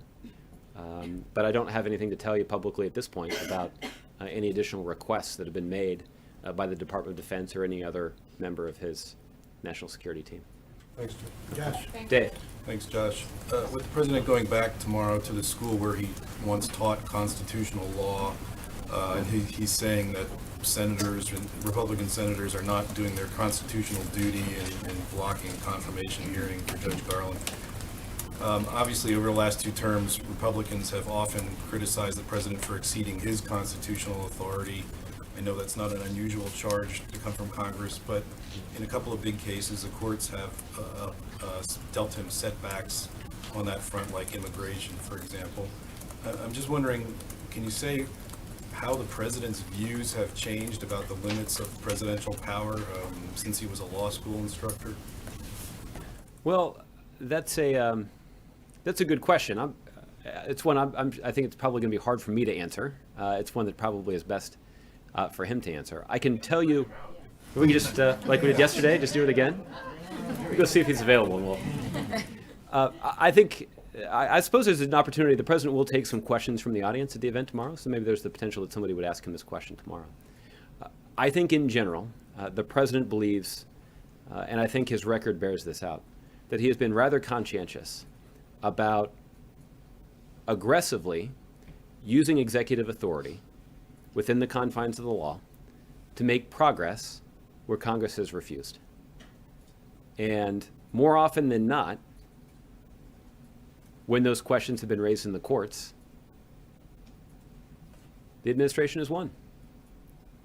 I think the numerous healthcare cases, I think, is a good illustration of that. You cited some examples where we have not seen the outcome that we would like. But I think the president while serving in office, does appreciate how important executive authority is. And I think we've seen, and our economy has benefited from, some of the decisions that the president has made, or his administration has made, using executive authority. The irony, Dave, is that nobody questions the responsibility of the President of the United States to nominate someone to fill a vacancy on the Supreme Court. That's written into the Constitution. Rather, what we're seeing is Republicans refuse to fulfill their basic responsibility that's written into the Constitution. So in some ways, I think you're asking both an interesting and legitimate question about the president's view of executive authority. I think to give you a full answer, it would probably require some more insight into the president's thinking, and I think you probably get a thoughtful answer. When it comes to the basic congressional responsibility, in terms of considering Supreme Court nominees, that's a whole lot more straightforward, and something I'm sure the president will talk about more tomorrow. Yes. Mark, I'll give you the last one. Any guidance on when we'll get President Obama's tax returns? I don't have any guidance about that right now. We will provide them before the filing deadline, which I believe this year is actually April 18th. But we'll have them before then. Anything, his schedule today that you've given us is pretty light. Anything he's doing that you can tell us about? Over the course of the day today? Yeah. The president's got some meetings with members of his team here. It is a little quieter than usual, just as the president prepares for a 3-day trip at the end of this week. And obviously the president was working a little later yesterday with when he was hosting the combatant commanders here at the White House. But nothing specific I can tell you about. And can you confirm that he's doing a Sunday show interview tomorrow? I can tell you that the president, while in Chicago, will tape an interview with Chris Wallace for Fox News Sunday. It's the first time that the president has appeared on that program as President of the United States. He's done at least one other interview with Mr. Wallace since becoming president, and he did an interview for that program before being elected president. This will be the first time that he's on that program exclusively as a guest as President of the United States. What's your thinking in doing it? Well, I think this is an opportunity for the president to, well, let me say it this way. Obviously, Mr. Wallace is traveling to Chicago and will interview the president at the University of Chicago Law School. So I think part of our expectation in terms of preparing the president for the interview is that Mr. Wallace will want to talk to him about the Supreme Court nomination that he's put forward. And this is obviously something that Mr. Wallace has questioned his guests about quite frequently over the last several weeks. And I would anticipate that that will be true of this week's program as well. But while that will obviously be an important part of the interview, I also expect that Mr. Wallace will ask him about some other things too. But look, the president's looking forward to it. And I think any time that the president is doing an interview with a television program that he hasn't done an interview with for a while, it's an opportunity to reach a new audience, or at least an audience that may not have heard from the president directly in a while. And so it seems like a particularly good opportunity to make a strong case that the United States Congress should fulfill their constitutional responsibility to confirm a nominee to the Supreme Court that even Republicans describe as a consensus nominee. What audience do you think he'll be reaching by going on Fox? Well, again, as Mr. Wallace, I think, would point out to you, that his audience is not just Fox News viewers, but is also Fox broadcast viewers. And this is I'm not up to date. Maybe Kevin could fill me in on the latest ratings of the Sunday shows. But we wouldn't do it if it weren't. But look, obviously, Mr. Wallace has a well-established reputation for asking tough questions. So I don't think anybody's expecting a softball interview here. But I also think that there's some important issues to talk about.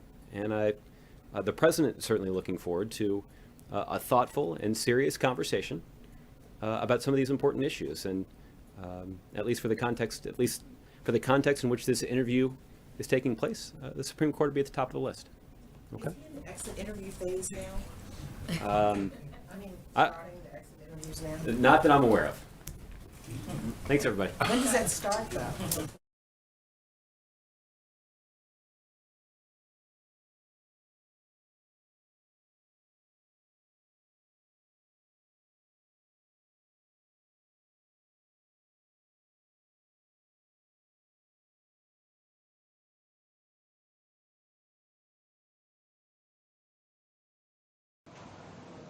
Let me begin by thanking our hosts.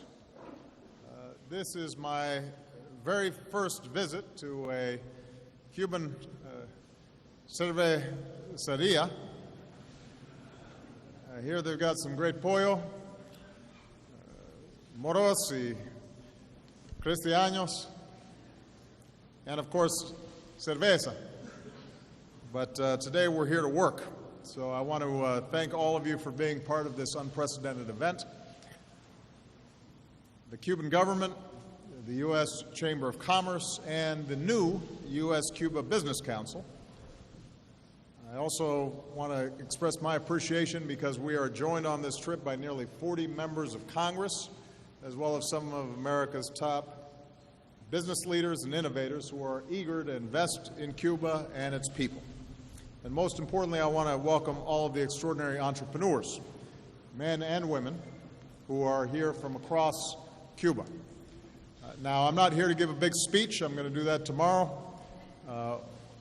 What I really want to do is hear from you and have a conversation about what we can achieve together. But I do want to begin by stepping back and talking about the forces and hopes that bring us together here today. Now, in many ways, the history of Cuba can be understood through the labor of the Cuban people. For centuries under colonial rule, and then during decades of American involvement, the toil of the Cuban people was often used to enrich others as opposed to the people who were doing the work. And then for much of the past half century, it was virtually impossible for Cubans to operate their own businesses. But in recent years, that's begun to change. To its credit, the Cuban government has adopted some reforms. Cuba is welcoming more foreign investment. Cubans can now buy and sell property, and today many Cubans own their own homes and apartments. It's easier for Cubans to travel, to buy a cell phone, for farmers to start cooperatives, and for a family to start their own business. The United States has been proud to help. Shortly after I took office, we said that Cuban Americans could send unlimited remittances to their families here in Cuba, and we allowed Cuban Americans to visit more often. Across this island, Cubans have used those remittances often to start businesses. And when Cuban Americans come visit, they often bring supplies and materials. We also made it easier for Cuban entrepreneurs to import and to export. And since we've made it easier to travel to Cuba, a lot more Americans are visiting the island. You may have noticed. So the Cuban economy is beginning to change, and just look at the results. Groups like Cuba Emprende are training a new generation of entrepreneurs. Today, about 500,000 Cubans, including some of you, are proud cuentapropistas, running your own restaurants, cafes, beauty salons, barber shops, or working as artists, seamstresses, and taxi drivers. Your businesses now employ about 1/3 of the Cuban workforce. With help from services like Airbnb, more Americans are staying at your casas particulares and eating at your palandrares, like my family did last night. The food was really good, even if my Spanish is not that great. Those of you who run your own business knows what this means. You can earn a little more money for your family, you can provide more for your children, and then there's the pride that comes from creating something new and improving the lives of those around you. And that's the power of entrepreneurship. It's about self-determination, the opportunity to forge your own future. It's the belief that even if you don't have much, maybe just a kitchen or a sewing machine or a car, if you're willing to work hard, you can make your own way and improve your situation in life for the next generation. It's the spirit of youth, talented and driven, daring young people like so many of you, ready to make your mark on the world. It's an investment in the future, because as we've seen in America, businesses that start small, even in a garage, can grow into some of the world's most successful companies and change the way we work and the way we live and connect with each other. That's the spirit of entrepreneurship, and that's what we're encouraging here today. Because Cuba's economic future, its ability to create more jobs and a growing middle class and meet the aspirations of the Cuban people, depends on growth in the private sector, as well as government action. And it's not easy. In the United States, we work to help entrepreneurs and small businesses get the resources they need, because it can be a struggle to get a new venture off the ground. Around the world, we help young people and entrepreneurs access training and skills to put their ideas into action. And here today, you're talking about the challenges you face as entrepreneurs in Cuba. Now, many of the changes that our two countries have already announced, including today, will help you to meet some of those challenges. More Americans coming to Cuba means more customers for your businesses. More Americans using the dollar will mean that they will spend more as well. There will be more channels for you to import supplies and equipment. More Americans will be able to buy your arts, crafts, food, Cuban origin software, as well as, of course, Cuban rum and cigars. We also know that around the world, entrepreneurs flourish when there's an environment that encourages their success. When professionals like architects and engineers and lawyers are allowed to start their own businesses as well. When entrepreneurs can get loans from banks, capital to start and expand their businesses. And then we need wholesale markets where you can buy supplies. And when there's a single currency and a modern infrastructure so you can get your goods to market and import supplies. And perhaps most importantly, when everybody has a chance to succeed, including women and Afro-Cubans. These are all areas where the United States hopes to be a partner as Cuba moves forward. And I can tell you, one of the reasons I'm so confident in the potential of the Cuban people is because you have some important advantages.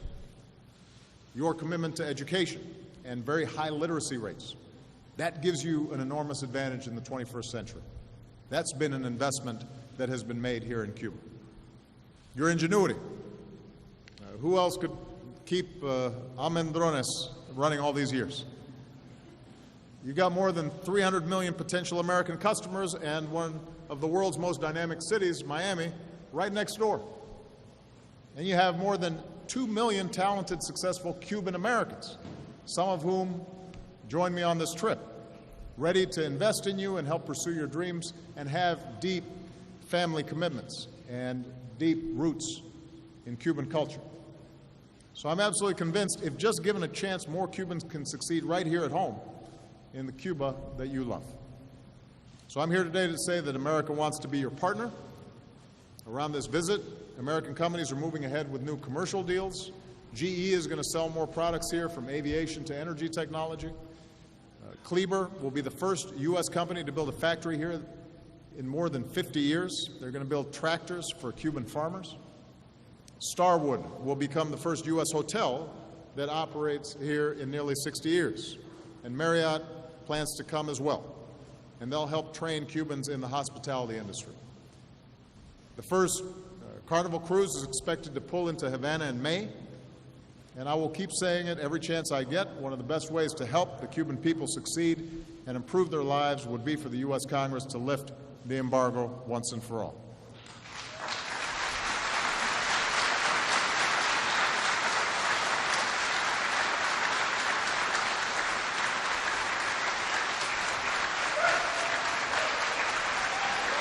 And, you know,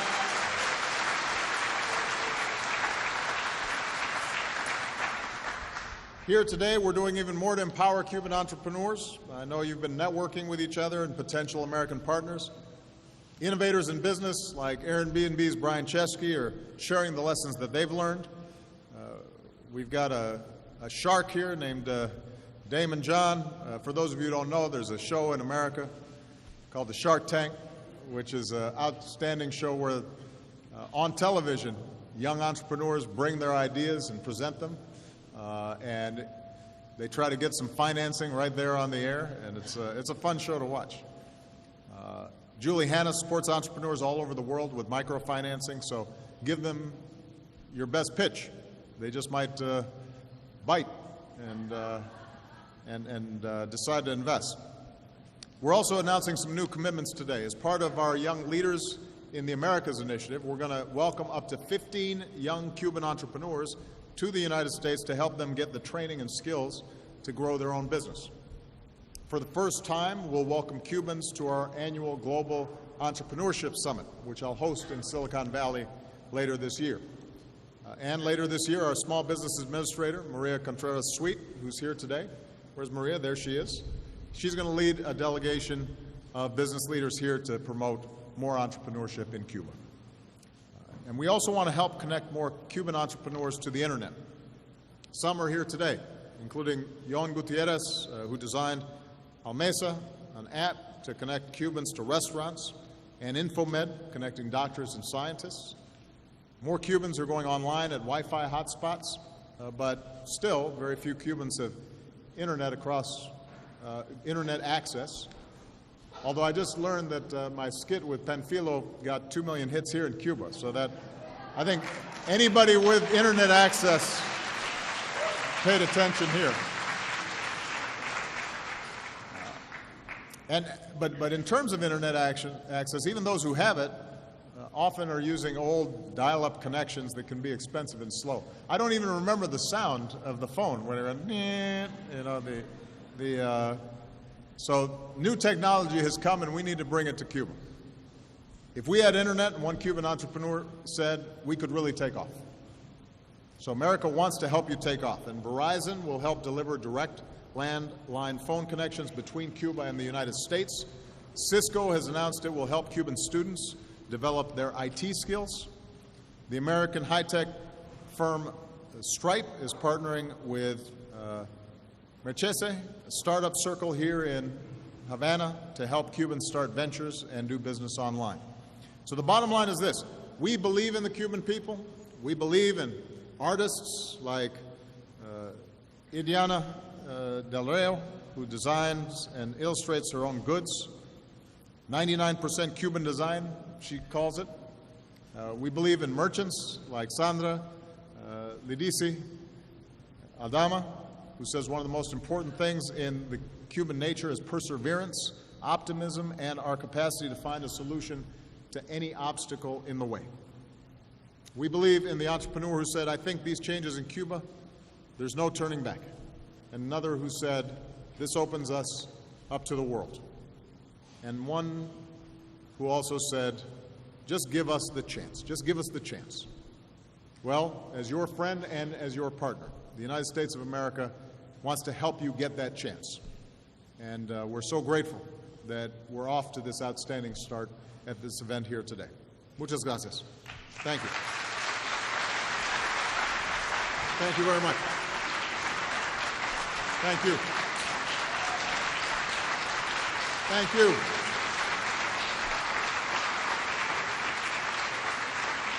Now, as I said, I didn't want to just talk. I want to also hear from you. So I've asked to join me one of our outstanding journalists in the United States, an entrepreneur herself who works to empower girls through education. She is a proud Cuban American who on this visit has brought her children to Cuba to meet their cousins for the very first time. Please give her a big round of applause. Soledad O'Brien. Yay.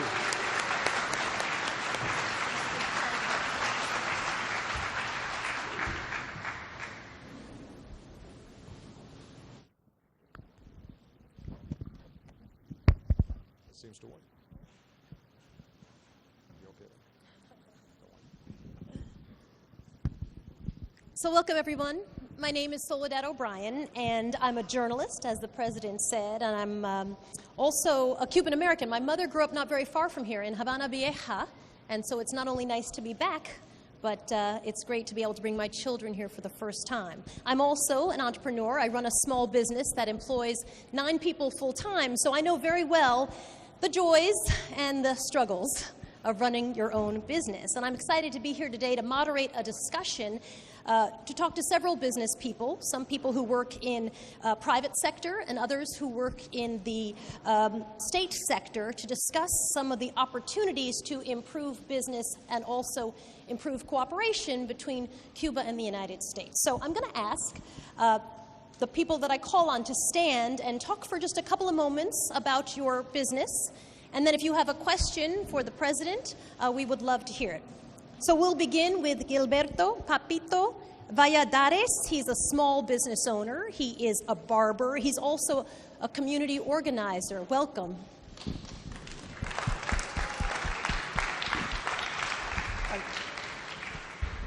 Sí, buenas tardes. Good afternoon.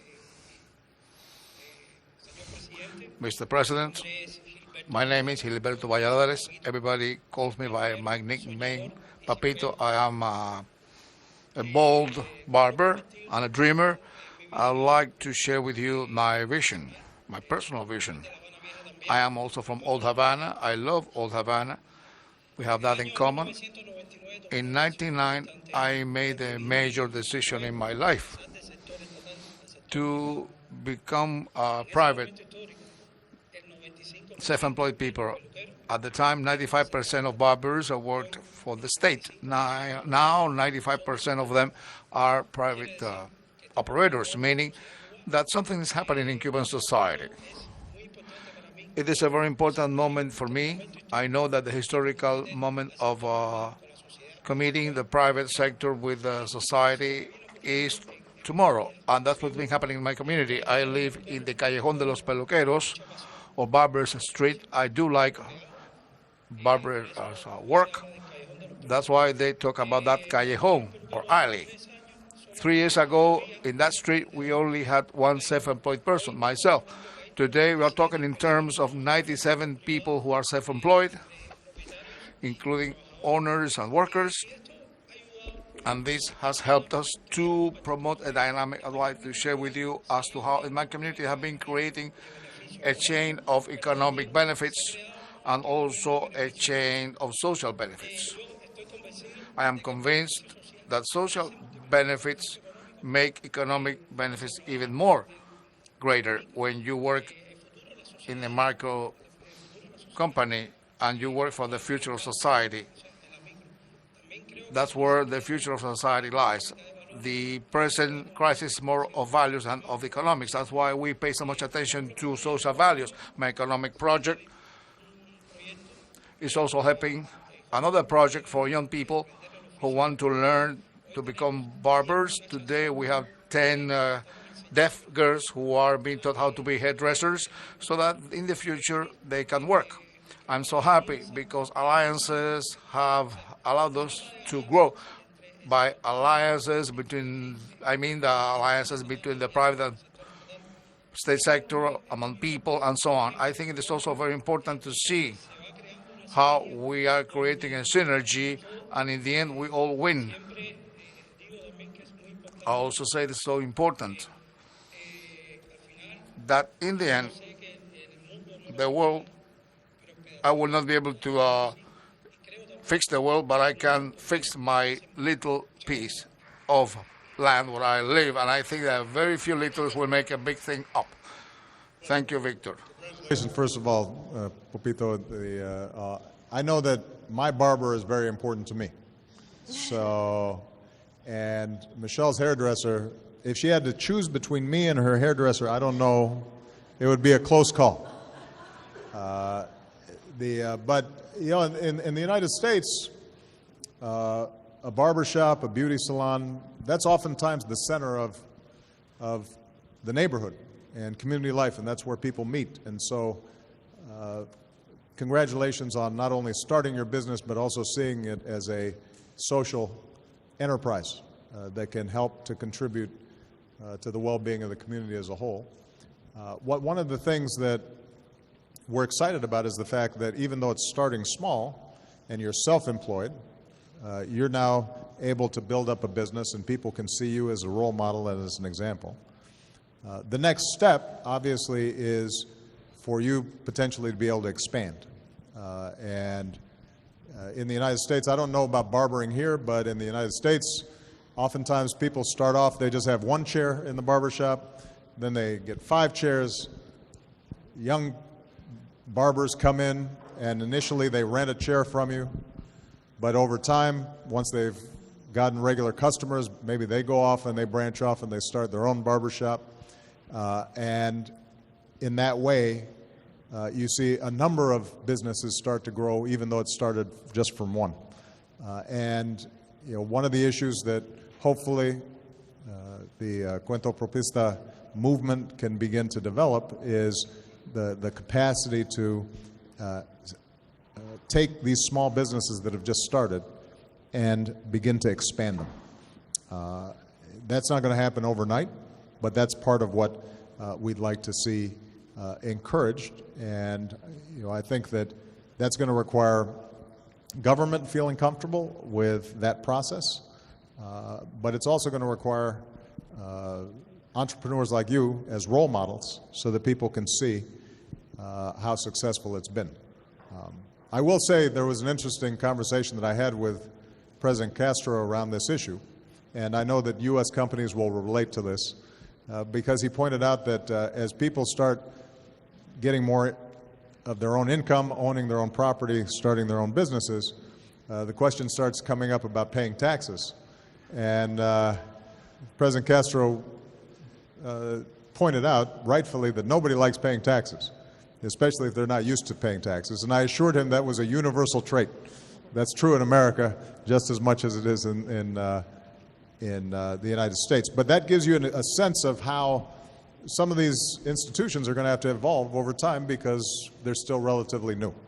But certainly, these are the kinds of initiatives that will start building new habits and new possibilities for people throughout your country. So congratulations. If I hadn't just gotten a haircut, I'd stop by your shop. The next person I'd like to introduce is Idania Del Rio, and she's a graphic designer, and she has been in the past part of an exchange program to the United States.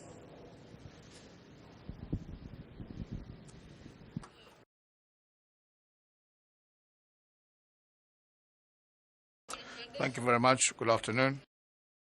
I am Anya Rios. I am a designer, illustrator, and together with 2 incredibly creative women, Lady Hernandez, we founded Clandestino, which is a design brand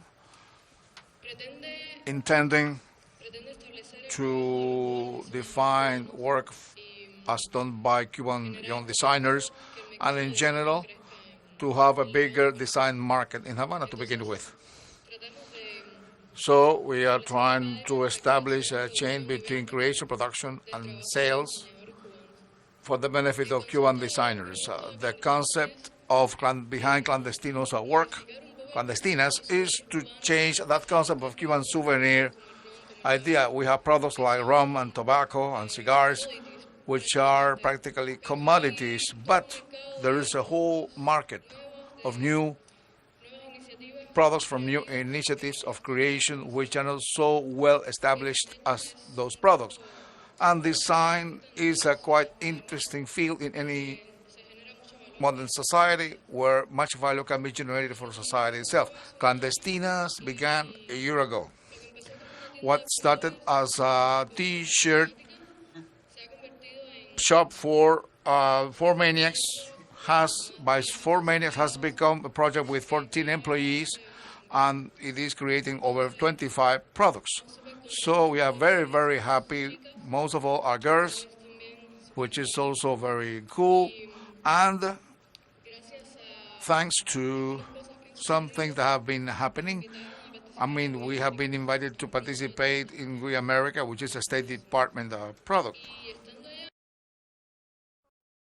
By America, and because of those things of life, we entered the Columbia Business School. So we've been having business training, and that's essential for us. That has changed our lives and the way we think of our own project, which began as a project, and now it's a company.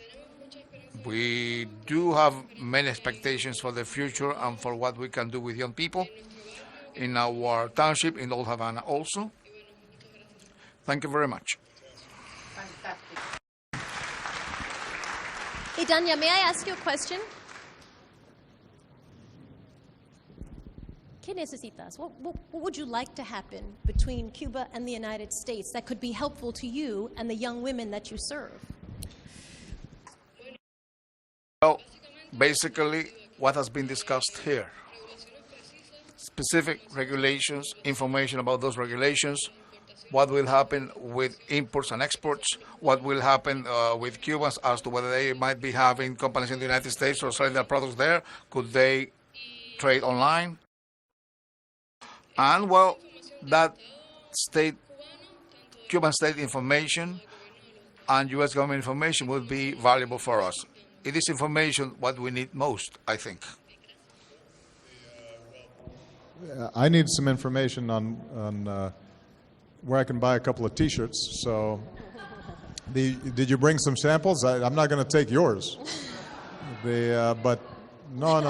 But we'll see if we can get a couple. I think Malia and Sasha might want a couple. And I still have some pesos to spend before I leave. But I tell you, you're absolutely right about the need to make sure that young people who have ideas are not restricted to just the traditional exports where you're not that high up on the value chain. And this is true around the world, including in the United States. You have global markets, they're competitive. If all you're doing is selling commodities, then it's very hard to spur significant economic growth. And you're also vulnerable in the world marketplace if there's a downturn in the economy and people need less raw materials. So if China's economy slows and suddenly they're not buying as much oil or as much minerals or what have you, then suddenly the economy of that country is very vulnerable. And so you want a diversified economy, and you want to make sure that skills, design, software,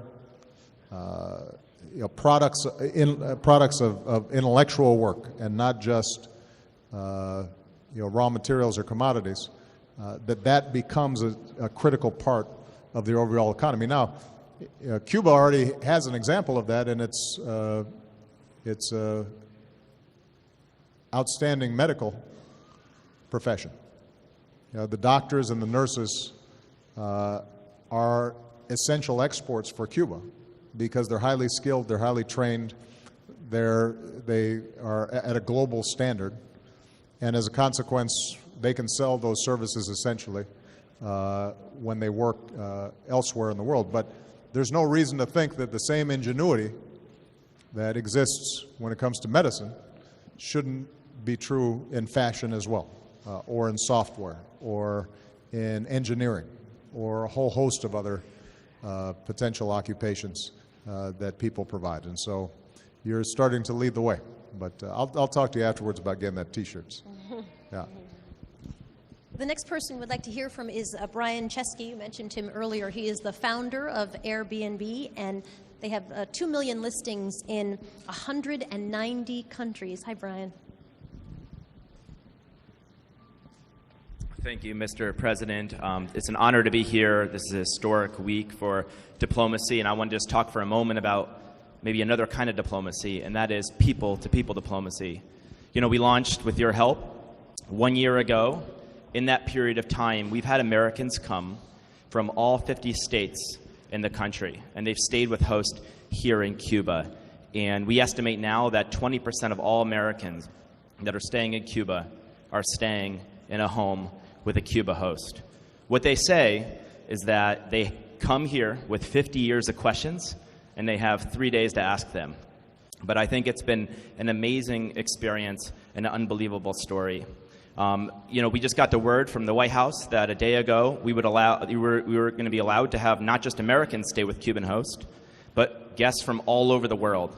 I mentioned this to a Cuban host, and she actually started crying. And she explained to me that this would allow her to finally be able to complete paying the bills for their family and fix up her home.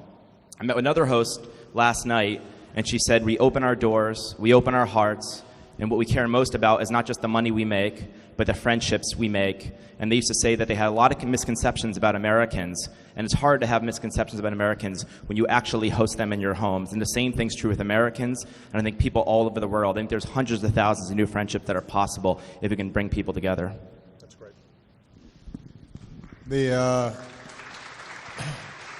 I just want to brag on Brian just for 1 second. First of all, for those Cubans who are not familiar with Brian, you can see how young he is. The company that he started, Airbnb, basically started as an idea with his co-founder, who's also here. And how long ago did you guys start, Brian? 8 years. And what's the valuation now? Don't be shy. 25 billion with a B? Okay. So, but I use Brian as an example. He's one of our outstanding young entrepreneurs who had an idea and acted on it. And in this global economy, it can take off if it's a good idea and it's well executed. But I also think Brian's a good example of the power of the internet and why having an internet infrastructure is so important. Because essentially, Airbnb is using social media and the internet in order to create a buyer and a seller and a market that is safe for those buyers and sellers that didn't previously exist. I mean, it used to be if an American or a German or anybody wanted to come to Cuba, they could go to a hotel and that was it. Now, suddenly, there are thousands of potential sellers of a great experience here in Cuba, and they themselves become small business people, but it's only possible because somebody in Germany can look up online and see, okay, that's a house, that looks nice, there's a nice picture. There's been a good rating of the host, right? They've found out that when you get there, the room actually looks like the room on the internet. The person who's inviting somebody into their home, they can check, and they've seen that, okay, the person who's using this has a good credit rating, and if they've stayed at Airbnb before, they haven't completely torn up the house. And so it's a tool to build trust and allow this transaction to take place. But it's, if you imagine what could be done with broader internet access and service here, Brian, I think, gives you a good example of the potential that could be unleashed. But it requires an infrastructure and an investment in order to make it work. Thank you for sharing your story, Brian. Up next is Abelardo Alvarez Silva. Mr. Silva. Mr. Silva, I should say, is the president of the Cooperative of Credits and Services and Association of Small Farmers. Buenas tardes, señor presidente. Good afternoon, Mr. Chairman. I'm a farmer, president of a credit and service cooperative, a social and economic unit which has autonomy in its management and covers its expenses with the income. There are 192 associates. There is a General Assembly, the top organ of the cooperative. It has an area of 638 hectares. 500 are arable land with fruits, grains, etc. 28 owners and 25 usufruct. We produce all of our productions, around 9,000 tons for social consumption. We sell to the population directly. With the industry, we sell seeds and hotels. One of the positive impact of our cooperative at the social level, our cooperative takes care of women, homes for age, children with oncological problem. That is the positive impact of the cooperative. We supply them. We are located in Artemisas, Havana Matanza area is a productive area under irrigation with a system created by farmers with an advanced experience in all the crops. However, we have not been able to find all the potentials because of the absence of new technologies, machineries, a very backward irrigation system that prevents us from finding the development and the top productivity of our work. Which is our message? To give us an opportunity to meet two objectives. One, to produce food for the people more efficiently. And second, in the future, in an immediate future, to contribute to the world. And we continue with our land, growing it and harvesting it. Let me just ask you a quick question. Pregunta.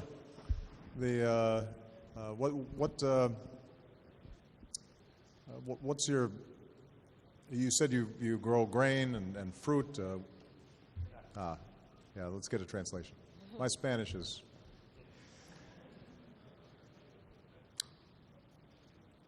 Yeah. I'm just curious. First of all, what are the products that you've been most successful in growing? What's your major seller? And also, when it comes to equipment, what are the specific things that you're looking for at this point? Is it basics like tractors, or is it more sophisticated irrigation systems? What are the main needs of the cooperative at this point?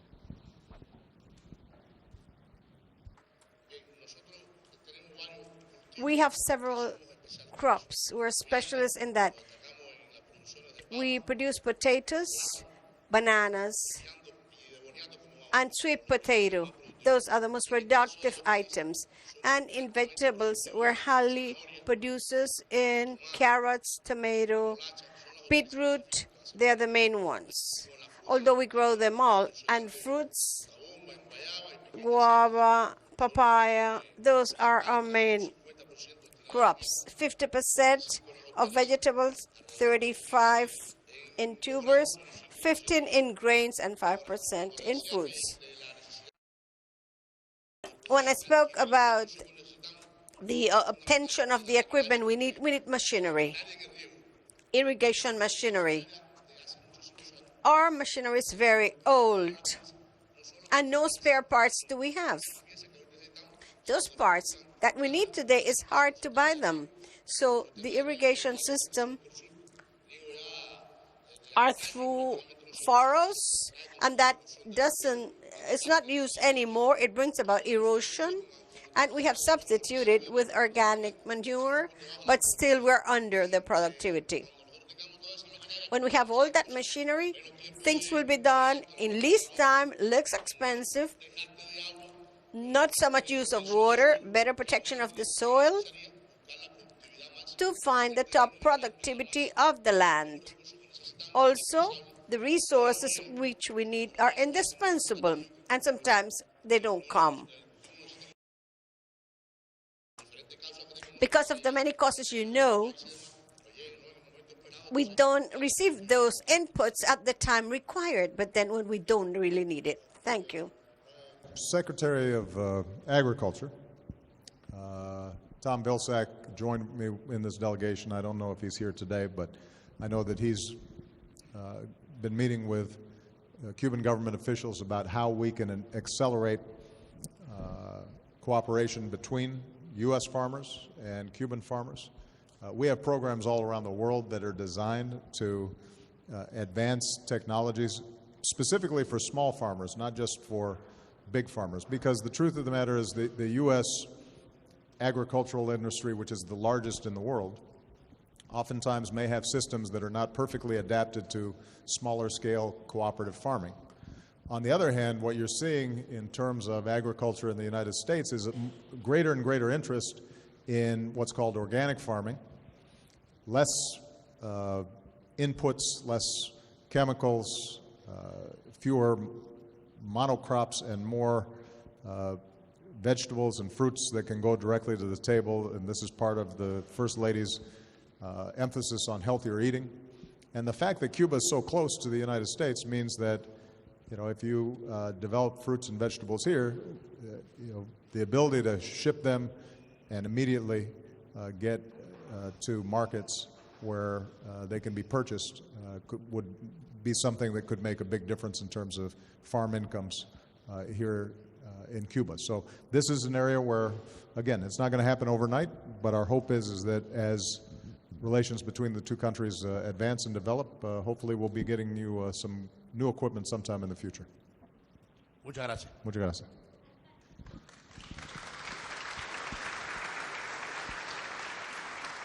Dr. Miriam Portuondo Sao is with the health system. She's a specialist in the genetics clinic. Welcome. Buenas tardes, presidente. Bienvenido de nuevo a nuestra isla.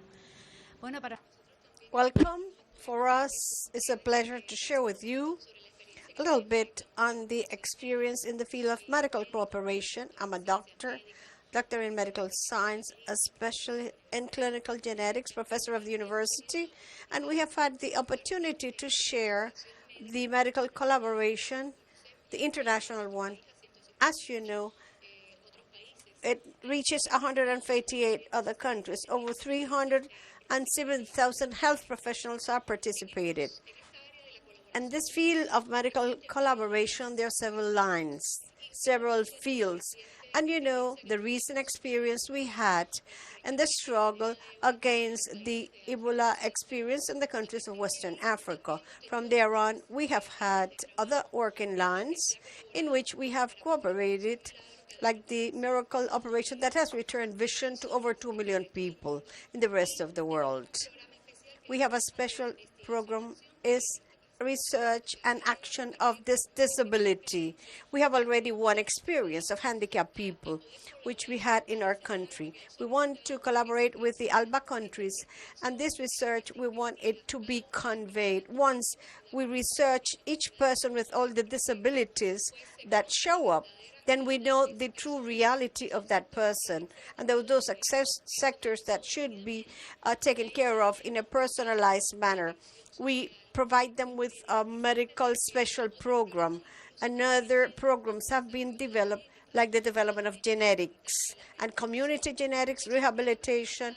Those are programs which go from the research and action. So we also have the possibility to establish collaboration lines, joint ones. And we have possibilities that the health medical services have 17 programs. They are world conceived in the country, and we can receive patients if they are sent, and we have lines like attention and desertification of addictions, lines which are already dealing with very specific matters for certain regions, and where we could establish other fields of cooperation, research, academic services, development, clinical trials, especially on cancer, for instance, that could contribute in this link with the pharmaceutical industry, vaccines which have already been tried that shall improve the quality and prolong the life of patients that are limited at this moment. We're willing to cooperate in all these spheres. Thank you. You mentioned collaboration, and I'd love to know what could the United States and doctors in the medical profession here in Cuba be working on together? Well, as I said, Cuba has world-class doctors and nurses, and the field that the doctor mentioned,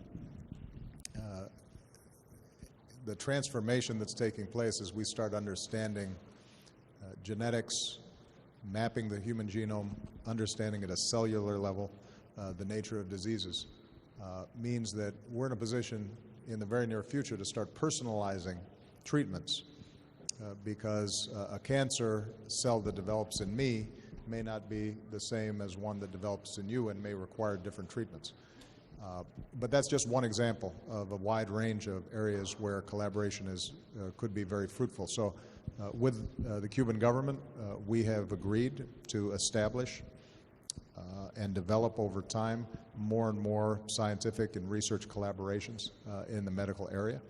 And one of the things that I've always believed is that knowledge should be disseminated everywhere. And the basis for scientific advancement is the sharing of information and data sets. And our ability to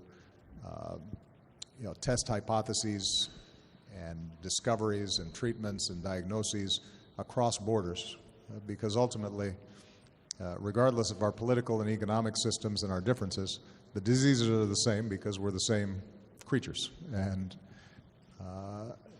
we want to make sure that if there's a cure or a potential line of research here in Cuba, that can go global, in the same way that if in the United States we find a potential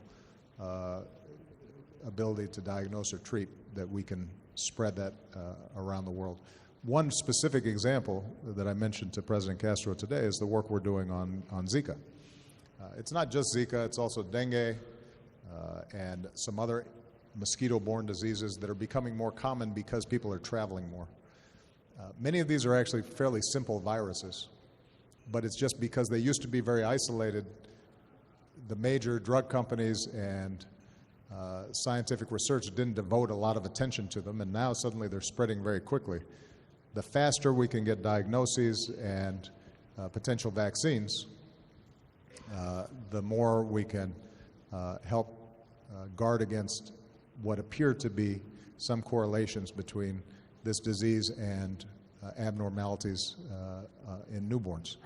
But you're seeing this spread so fast across the Americas. This is a natural place where the U.S. and Cuba should be working together, because it really doesn't matter whether it's an ALBA country or a U.S. ally. The mosquitoes don't care about borders. They're biting everybody. And the women who are fearful because it may affect their pregnancy, they're not concerned with ideology. They're interested in making sure that their children are protected. So that's a good, specific, concrete example of how our collaboration can advance.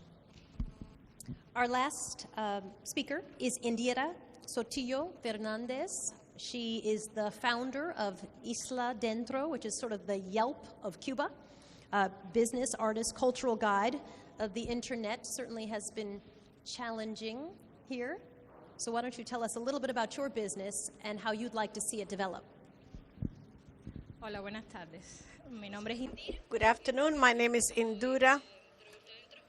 I represent Isla Dentro. It's a guide of business for the state and private sector.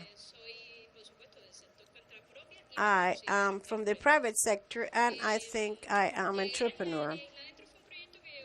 This was a project that came to my hands almost from the air. It just came to me.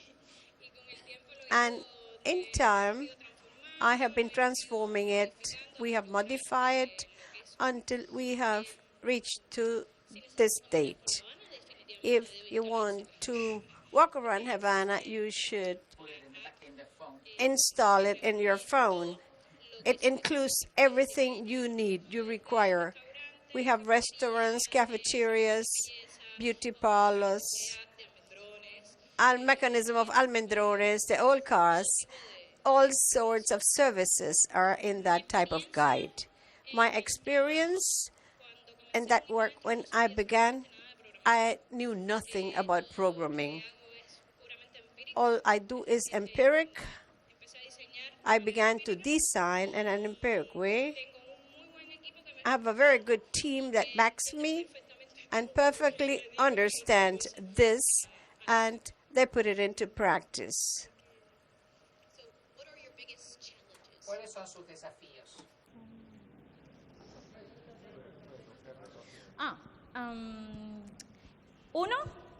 One, I want to be the guide of Cuba. I want to be the one representing Cuba out, abroad, the guide for all those who come here and move around inside the whole island with the application, to become the guide that represents Cuba, abroad especially. And of course, to have thousands and thousands. Right now, I have hundreds of active profiles in the application, and thousands would be much better. What's going to be the one or two things that are going to be most important to you as you develop your business over the next several years, and how can the dialogue between the United States and Cuba be most helpful, and what is it capital, is it having access to international markets, is it making sure that the internet is widespread, is it having trained personnel, is it your knowledge of how to expand your business and make sure that it actually is generating revenue? What are the things that you think are going to be most important to you? A little bit of all you have mentioned. A little bit of all we're going to need. Of course, to open up, and if internet is open up, it will be faster, so that abroad they will know what we're doing inside, and that it will be easier for anyone arriving, any foreigner coming with the information. That is one of the things. Also, to train ourselves better, it would be another of the emergencies to take into account. A little bit of everything, she says. Thing I will say, that Malia and Sasha, Malia's soon 18, Sasha will soon be 15. If they go anywhere, they don't have a book. They don't have maps. Everything's on their phone. And that's true of young people internationally. And so as more and more visitors come to Cuba, I think that the potential for this app is going to be enormous. And so I know that you have the right idea. It's just going to be a matter of execution, and hopefully with some of the changes that are taking place in terms of government policy and your own drive, and some of the work that we're doing, for example, where Cisco is training more people in terms of online skills, and maybe some entrepreneurial advice that we're able to obtain through the exchanges that are taking place between our two countries. When they come here 5 years from now, without me, they'll know how to find the best restaurant and the best music. They'll be going to your app. So good luck. Gracias. Thank you. I'll just throw out some questions as well. Where do you think, clearly she talked about wanting to learn about entrepreneurship in addition to capital and all these other things. What do you think is going to be the thing that changes Cuba over the next 2-3 years that will really help entrepreneurs in this country? Well, ultimately, it's going to be young people like some of the ones that we've heard, who are going to use their own imaginations and ideas to help develop and expand the Cuban economy. Obviously, the United States has a long history. We were built on entrepreneurship and on market-based principles. And it has produced wealth that's unmatched in the history of the world. I think Cuba, in part because of its history and seeing some of the inequalities that emerged in the old system, have been concerned about what a market-based economy does to the social fabric and to equality and to making sure that the progress that's been made in healthcare and education, that's not eroded, and you don't start seeing some of the patterns of inequality that existed before coming back. And I understand those concerns. I will say this, though, that in the 21st century, in a knowledge-based economy, in a global economy, for Cuba to grow, it's going to have to find ways to link itself with that global economy. And that's going to require some reforms internally here in Cuba. And what I said to President Castro was, given some of the history of mistrust between the United States and Cuba, given the fact that our embargo at the moment is still in place. It may be that it's not the United States that is giving them the technical advice they need in terms of how to make some of the changes and reforms in a way that is not overly disruptive. But there are other countries that have done this and made these transitions. There are countries that have a more mixed economy, but that have been able to develop strong entrepreneurs and a business class. And so Cuba should take ideas, steal ideas from wherever you see something working. Now, my advice would be don't steal ideas from places where it's not working. And there's some economic models that just don't work. And that's not, an ideological opinion on my part. That's just the objective reality that there's some economies that have had great difficulty in how they operate. And it gets harder and harder as time goes by. So I think that some of what's going to have to happen will be internal to Cuba, and that's not going to be determined by the United States. That's going to be determined by the Cuban government and the Cuban people. What I can say is that the business leaders, the U.S. business leaders who are here, and the American people are not interested in Cuba failing. We're interested in Cuba succeeding. We're interested in Cuba being a partner with us. We're interested in a situation in which,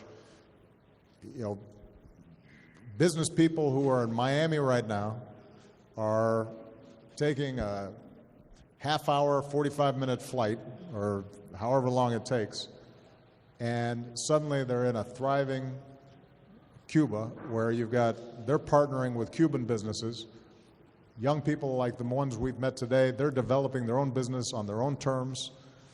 They may have international partners, but they're not being dictated to. They're, in fact, the ones who are guiding their own models and their own prosperity.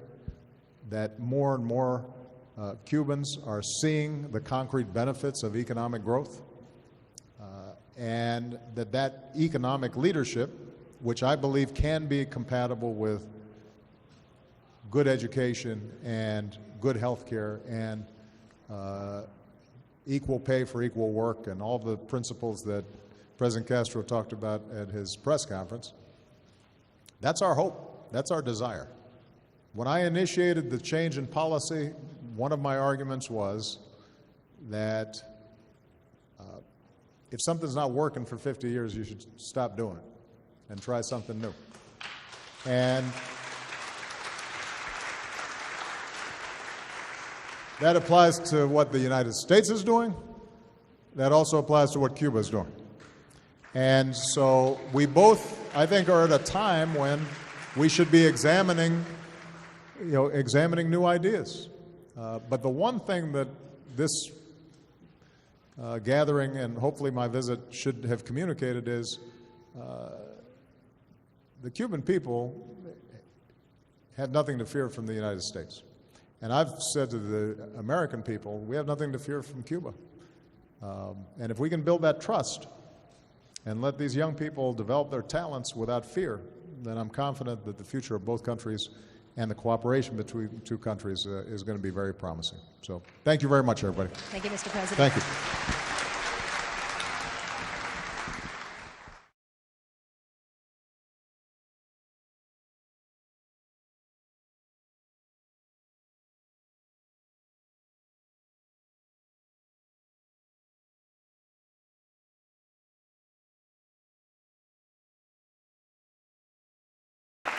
Hola.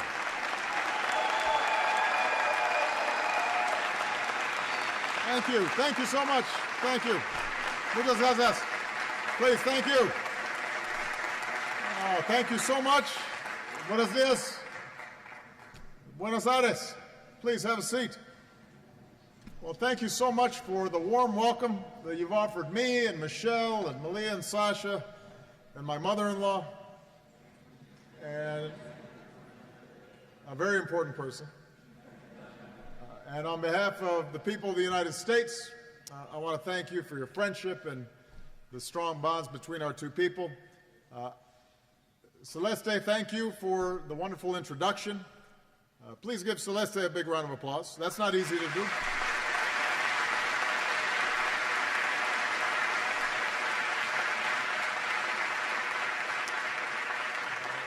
You know, the work that she's doing to prepare more of our young people, and especially our young women, for the jobs of tomorrow is inspiring. I'm glad to hear that when Celeste visited the United States as part of the Young Leaders Initiative, she got to go to her first National Basketball Association game in Denver.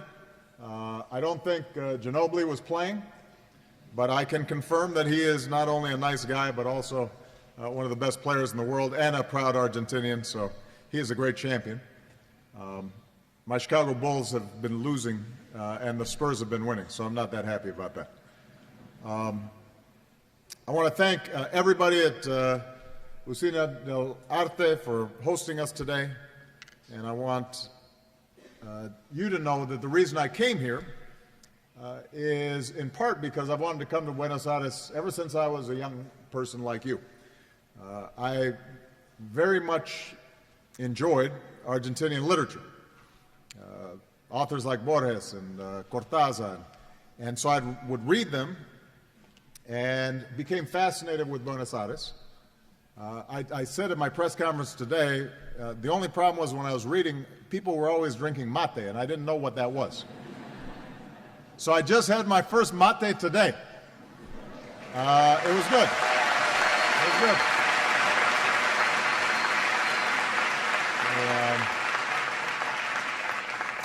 And my team, my staff, thought I was very clear-headed at the press conference, and they said it must be the mate.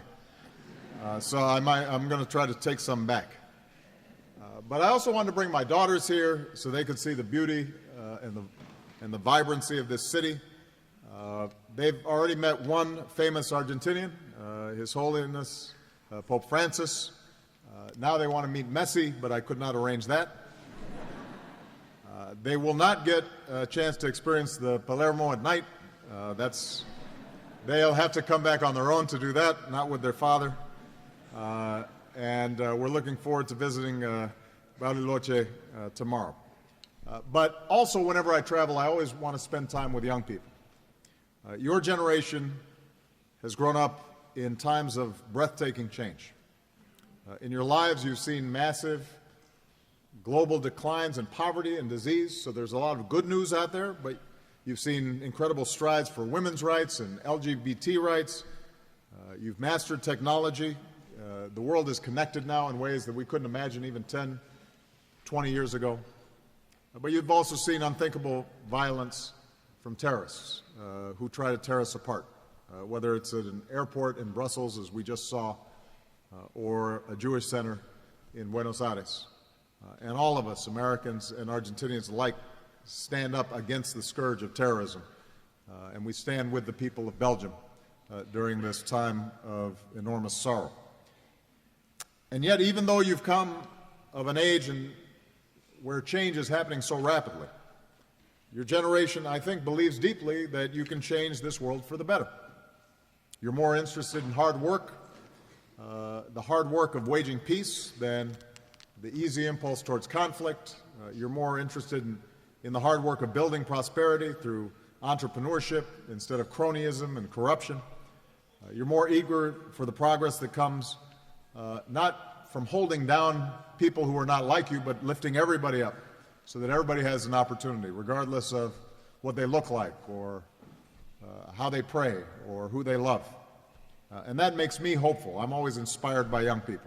So I'm going to be speaking very briefly because I want to mostly hear from you. I am here because these past several years mark a new era of U.S. engagement in the region, in the Americas. We're not just nations, but we're also neighbors. Millions of people in the United States are bound to the Americas through ties of commerce and family.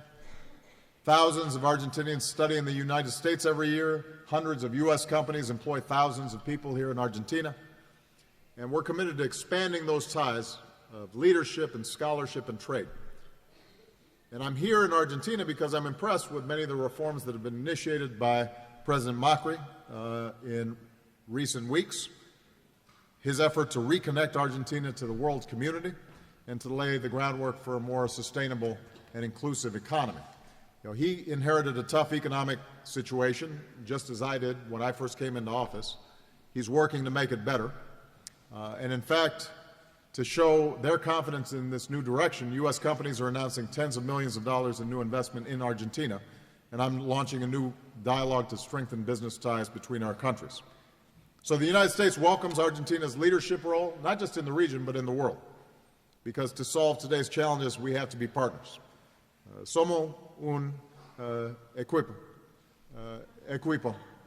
I got to practice my Spanish. But it's critical that we work together. And that's one of the reasons why the U.S. has started a new chapter with our relationship with Cuba. I was honored to be the first U.S. president to visit Cuba in almost 90 years. And we still have differences with the Cuban government. But what I said to President Castro is we can't be imprisoned by the past. When something doesn't work for 50 years, we have to try something new. And I believe that engagement and dialogue is more powerful than isolation, and that the changes that we're making can improve the lives of the Cuban people. And all of the people of the Americas deserve the right to speak and gather freely and access the world's information and participate in forums like this.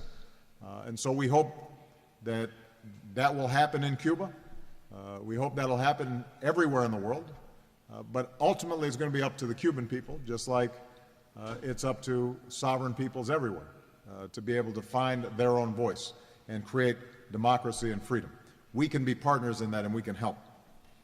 And this new beginning is going to be good, I think, for the entire hemisphere. Part of my goal is to move past the old debates that have defined this region, move forward in a way that benefits your generation. And unlike any other time in history, the technology at your disposal means that you don't have to settle for the world as it is. You can create the world as you want it to be.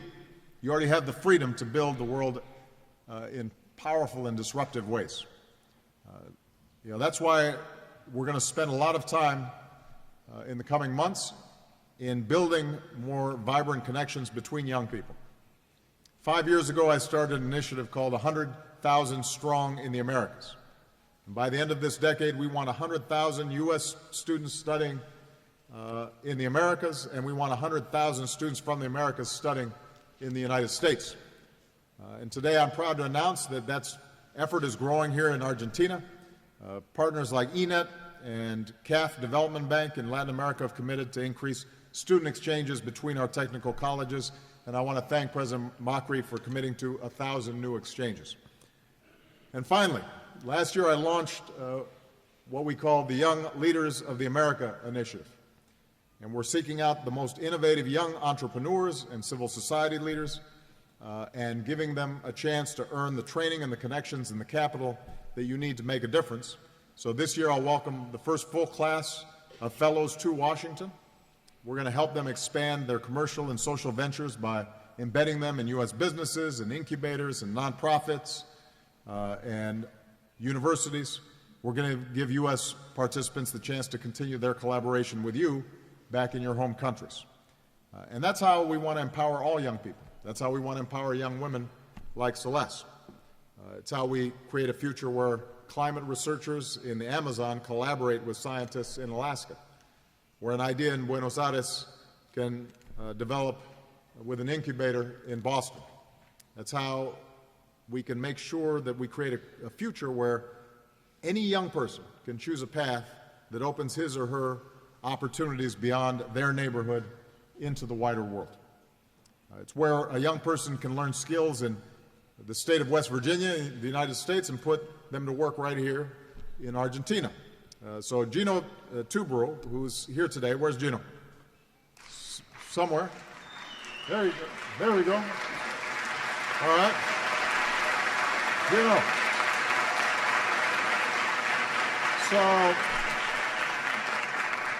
So Gino's a great example. He was tinkering with 3D printing as a teenager when through the U.S. Embassy he participated in the National Youth Science Camp in West Virginia. Then he learned the latest 3D printing technology. When he came home to Argentina, he co-founded a company that used these new skills. He received a request from a woman looking for a prosthetic hand for her young son, Felipe. And typically those hands can cost tens of thousands of American dollars, Gino printed a new hand for Felipe for far less. Just a few weeks later, for the first time, Felipe could ride a bike, go fishing, do many of the things that normal children do. And since then, more than 1,000 Argentinians have signed up for Gino's help. So that's what's possible when we work together. That's what's possible when we invest in young people like all of you. So I am very proud to be here. I'm excited for your questions. I'm excited for our conversation. As you heard, my Spanish is not as good as it should be. But we have a translator here, so you can ask questions in English or in Spanish, and I will answer them as best I can, and we have about an hour. So, pregúntenme. Let's go. All right?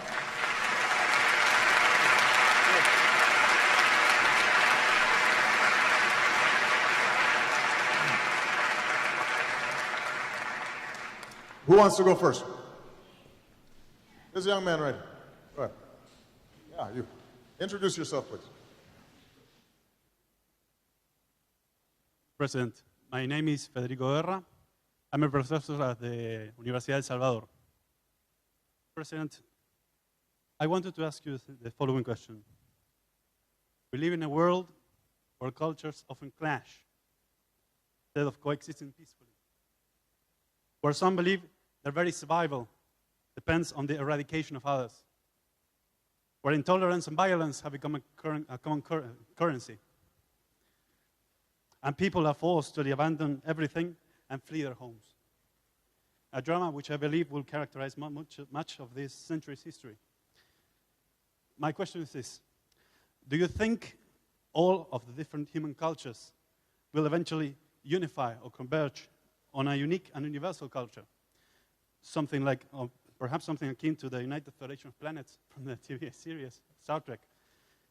I do not seek a scientific answer, just the honest opinion of a man who, as president of one of the world's leading countries, has been given a privileged point of view on the matter. Thank you. That's an interesting question. Thank you.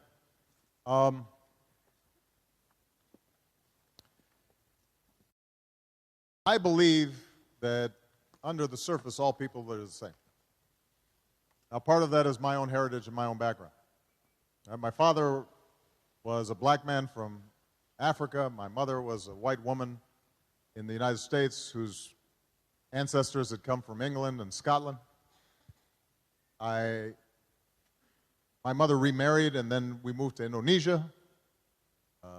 So I have a half-sister who is Asian. I have nieces who are half Chinese. And so in my own family, I've got the genetic strains of everybody. And it gives me confidence, confidence that's been reinforced as president, that people are all essentially the same. Similar hopes, similar dreams, similar strengths, similar weaknesses. But we're also all bound by history and culture and habits. And so conflicts arise in part because of some weaknesses in human nature. When we feel threatened, then we like to strike out against people who are not like us. When change is happening too quickly, then we try to hang on to those things that we think can give us a solid foundation, and sometimes the organizing principles are around issues like race or religion. When there are times of scarcity, then people can turn on each other. And so I don't underestimate the very real challenges that we continue to face, and I don't think it is inevitable that the world comes together in a common culture and common understanding. But overall, I am hopeful. And the reason I'm hopeful is if you look at the trajectory of history, humanity has slowly improved. Not in a straight line. Sometimes you take 2 steps forward and then you take 1 step back. But if anybody here was asked the question, what moment in human history would you want to be born? And you didn't know ahead of time whether you were going to be born in the United States or in Namibia. You didn't know ahead of time whether you were going to be male or female, born into a wealthy family or a poor family. So all you knew was what moment in history would give you the best chance for the best life. You would choose today. Because the world is wealthier than it's ever been. It is better educated than it's ever been. It is more tolerant of differences than it's ever been. It's more connected than it's ever been. It's healthier than it's ever been. We live longer than we ever have. We have better dental care than we ever have. It used to be if you had a bad tooth, that was bad.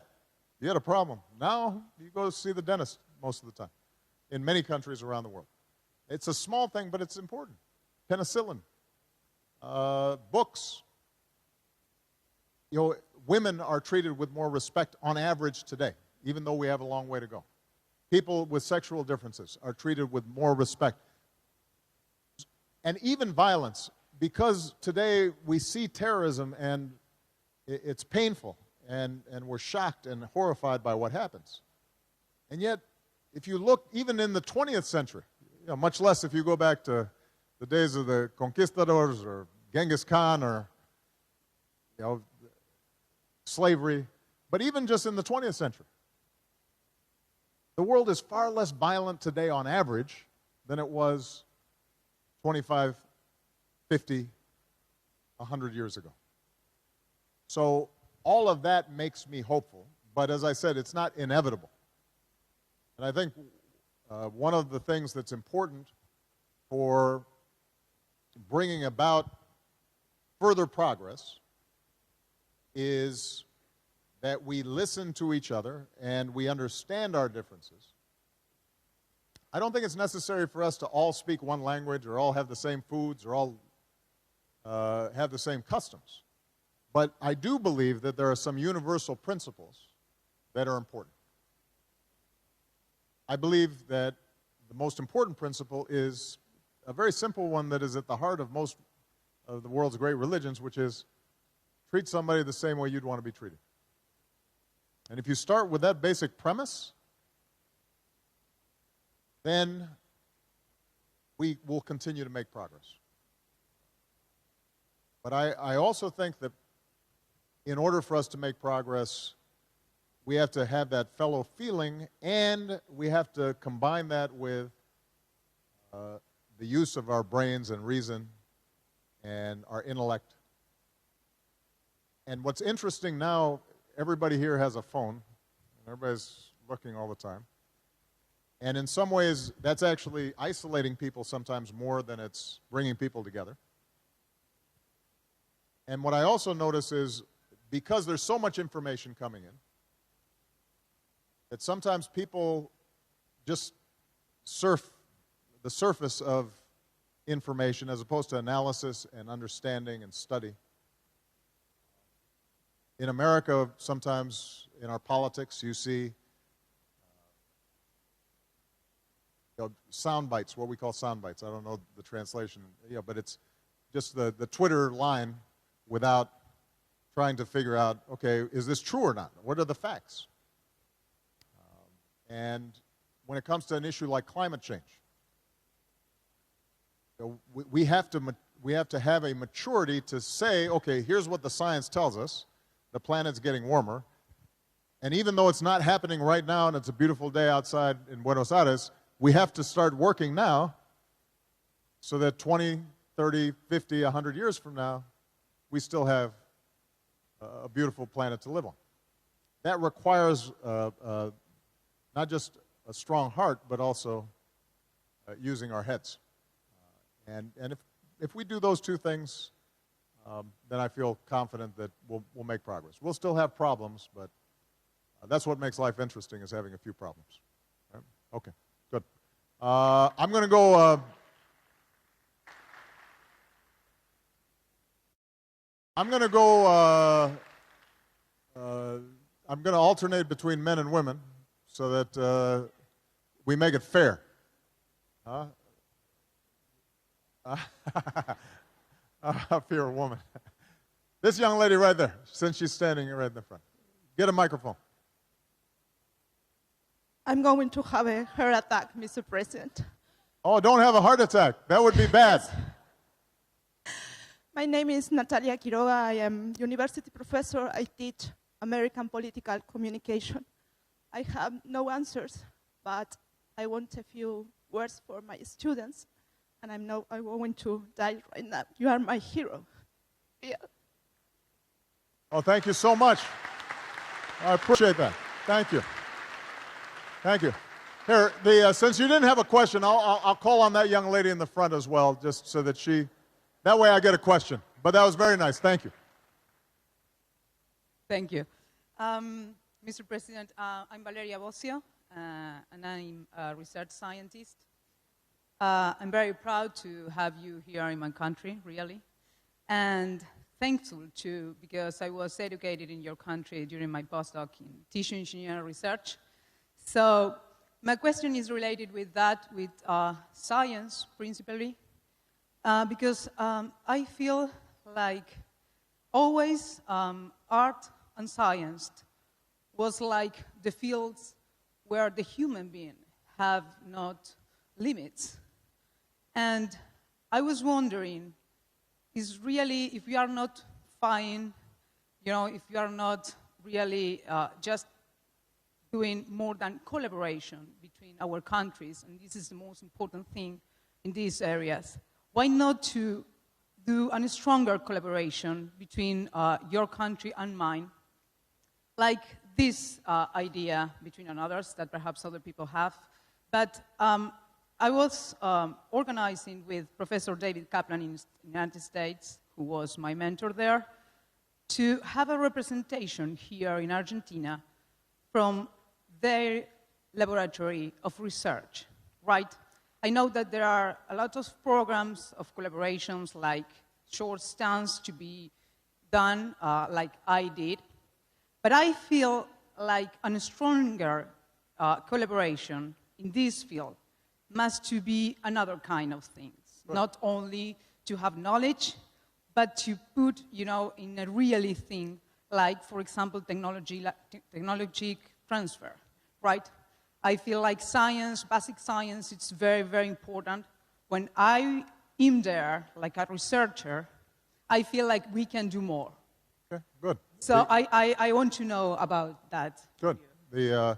Well, President Macri and I spoke about this in our meeting. I think the possibilities of collaboration between Argentina and the United States in the scientific fields as well as the cultural fields, there's a huge opportunity there. We can do much more than we've done so far. And you're right that it's not enough just to have student exchanges. There's work that also has to be done together. And the more minds we have at work on it, the sooner we'll be able to solve problems. I'll give you one specific example, and that is when it comes to diseases and medicine. Everybody here is familiar with the emerging problem of Zika throughout the Americas. It turns out that Zika is not a complicated virus. And I'm actually quite optimistic that we'll be able to find a diagnostic tool and a vaccine for Zika. But the reason in the past that it hasn't been developed was because it was predominantly in small, poor countries, in isolated areas. There wasn't a lot of money to be made selling drugs to solve this small problem. And so it didn't get any attention. Except now we live in this world where everybody travels, where everybody is mobile, and so there's no such thing as a disease that's just isolated in one place. Because if we don't cure that disease, if we don't identify it early enough, it will sweep the world. And oftentimes it will sweep very rapidly because there's no immunity and people aren't accustomed to it. And that's true for, we saw what happened with Ebola. Now we're seeing it with Zika. And obviously the thing I'm most concerned about is if we end up seeing a flu, an airborne disease, because we know that in the past, during in 1918, with the Spanish flu, millions of people around the world died. It can go very fast. So this is an example where our goal is to work with the Brazilians, with the Cubans, with the Argentinians, with everyone, so that we are pooling our resources, solving the problem quickly, getting clinical trials done quickly, finding ways that are culturally appropriate to make sure that people get the medicines they need quickly. And if we use the old model where each country is doing its own thing and working with its own companies and not worrying about what's happening elsewhere, we're not going to solve it. So I think the opportunities for collaboration are there. They are strong. We're going to be developing over the next several months, I hope, a plan for the kind of collaboration that you described. Now, it won't all change overnight, but we do think that we can make progress in this area. And this is the kind of thing that not only solves problems, but it also breeds understanding. It creates, it makes people simpático, right? In a way that reduces the possibilities of conflict over time. So it's an excellent question. Thank you. All right, it's a gentleman's turn. Let's see. This gentleman right here, yeah, in the sweater. Hi, and welcome to Argentina, Mr. President. Thank you. My name is Matias Rodriguez from Neuquén. I am a medical student from the National University of the Comahue. And first of all, I would like to say thank you for having us here. It's a pleasure and an honor. And thank you, and thanks Argentina as a truly proud member of the gay community for fighting for our rights as humans, as we all are. So my question is, given the fact that right now in the world, most of the main causes of death, such as heart disease or chronic lower respiratory disease, diabetes, or even clandestine abortion in Argentina, can be prevented with a proper health education, climate change policies, and of course, medical research. So which ones do you think are, in these 7 years now as President of the United States, your greatest achievements in terms of those issues? Well, well, first of all, I had to start in the United States because we were the only advanced nation on earth that didn't have a universal healthcare program. And so we had millions of people who did not have healthcare. So I had, as some of you know, a very big fight to establish a system that's not ideal because we had to modify it and adapt it to the existing system that we already had, but that has now provided 20 million people with health care that didn't have it before.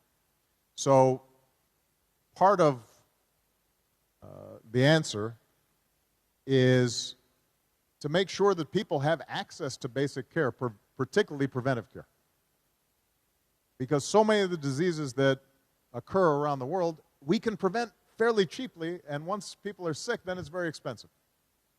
So in Africa, if we can get mosquito nets, we know that a lot of diseases and death is caused by mosquito-borne diseases. And we've pushed very hard, and we are now in a position where we could potentially, if not completely eliminate, then shrink drastically the incidence of malaria around the world. It's not that complicated. It's just a matter of organizing how we do it. And we know we've done it before because polio, for example, is an area where there's been enormous progress, and there are just a few pockets of polio left in the world. Smallpox, same thing. So we know how to do this. It's a matter of global organization. It's very important. So that's point number one. Point number two, people's incomes have to be increased. Nothing kills you like poverty. And so you can't separate trying to make people healthier from giving them the ability to make enough money and have enough resources to support themselves and their families. So one of the things that we've done, in addition to the global health initiatives that we've worked on, is programs like Feed the Future. And what we do is not give food, although we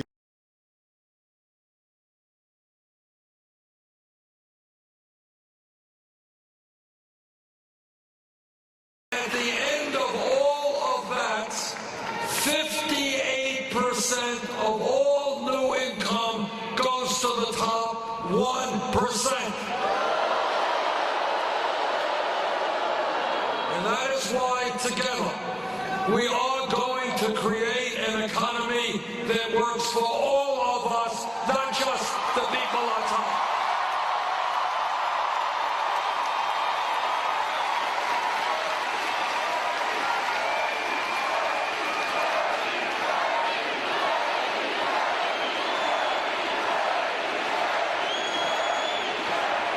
But it's not just a corrupt campaign finance system or a rigged economy. It is a broken criminal justice system. Now, what this campaign is about is asking the American people to think outside of the box, to think outside of the status quo, to understand that the status quo we have year after year after year can in fact change if we want to make it change.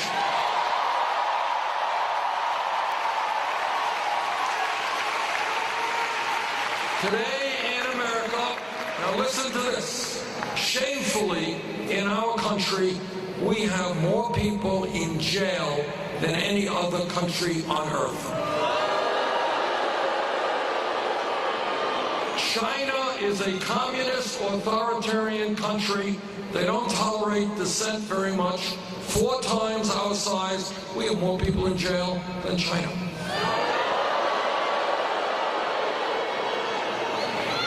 Now, what we have got to do is get to the root causes of those problems and resolve them. Cause number 1, no one talks about it, the media doesn't talk about it. Here is an important fact. Today in America, we have an outrageously high rate of youth unemployment. Kids who graduate high school between 17 and 20, if they're white, 32% are unemployed or underemployed. Latino, 36%. African American kids, 51%. Now, it seems to me to make a lot more sense for us to invest in our young people in jobs and education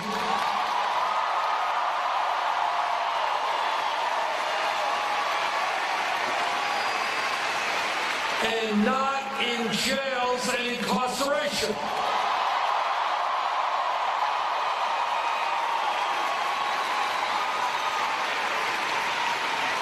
And we need major reforms of police departments around this country.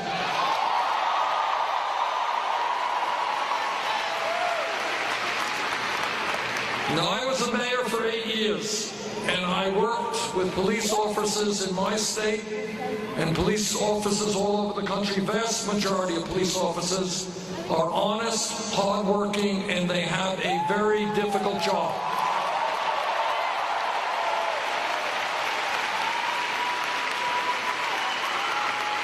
But if a police officer breaks the law, like any other public official, that officer must be held accountable.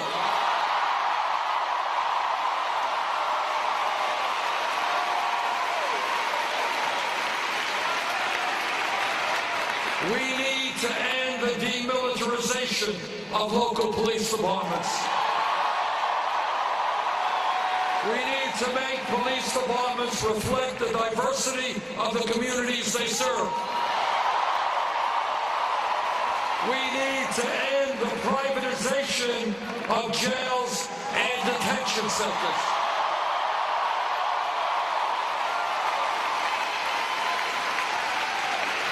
We need to rethink the so-called war on drugs.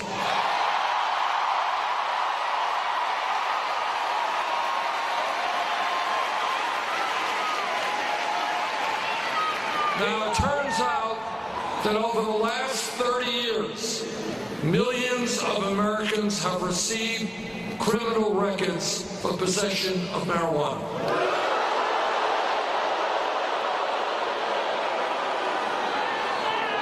And the reality is that today, under the Federal Controlled Substance Act, marijuana is listed as a Schedule I drug, the top of the list, right next to heroin, a killer drug. Now, a lot of people argue the pluses and minuses of marijuana, but marijuana is not heroin, that's for sure.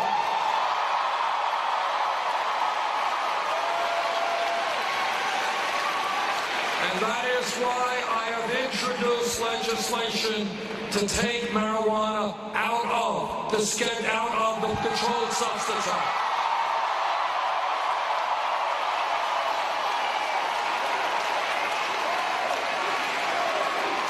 Now, the decision to legalize marijuana is a state issue, not a federal issue, but I don't believe that possession should be a federal crime.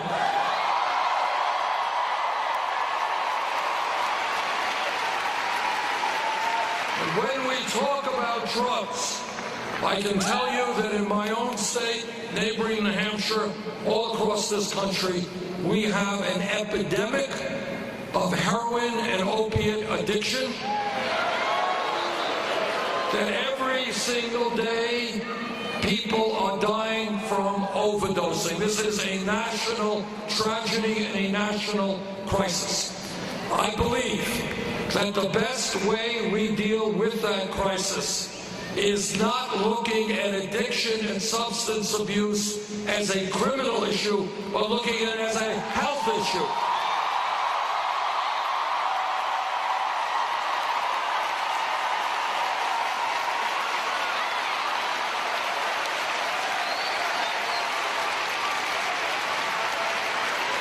Now, the other day, I think Secretary Clinton appears to be getting a little bit nervous.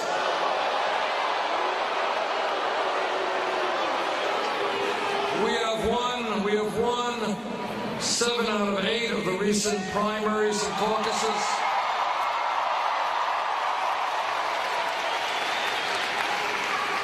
And she has been saying lately that she thinks that I am, quote unquote, not qualified to be president.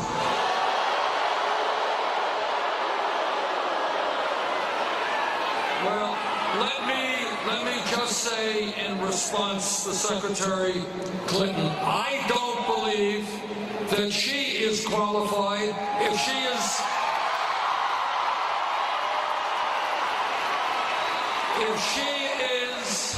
through her super PAC taking tens of millions of dollars in special interest funds.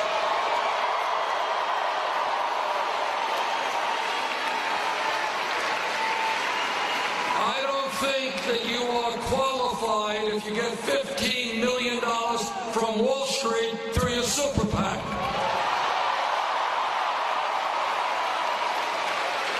I don't think you are qualified if you have voted for the disastrous war in Iraq.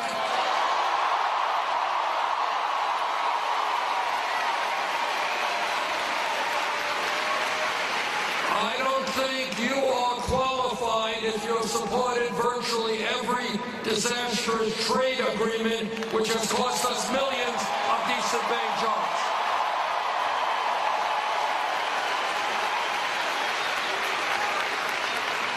I don't think you are qualified if you supported the Panama Free Trade Agreement.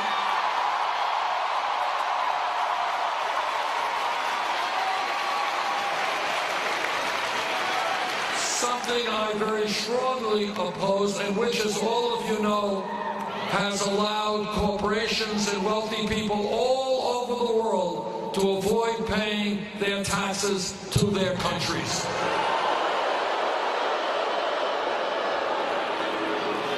This campaign is gaining momentum because we are listening to the American people, not wealthy campaign contributors.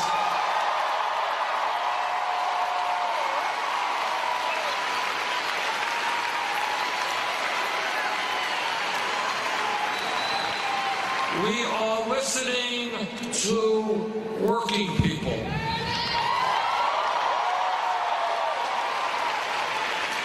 And what workers are telling me is they can't make it on $7.25 an hour, or $8, or $9, or $10.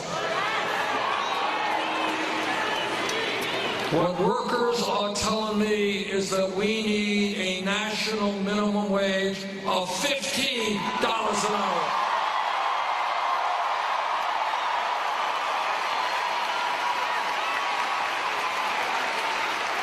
In America,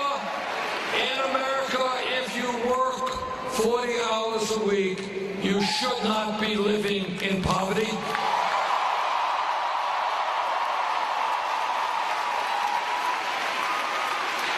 This campaign is listening to senior citizens and disabled veterans. And as the former chairman of the Senate Committee on Veterans Affairs, I have done and will continue to do everything that I can to protect the men and women who have put their lives on the line to defend us.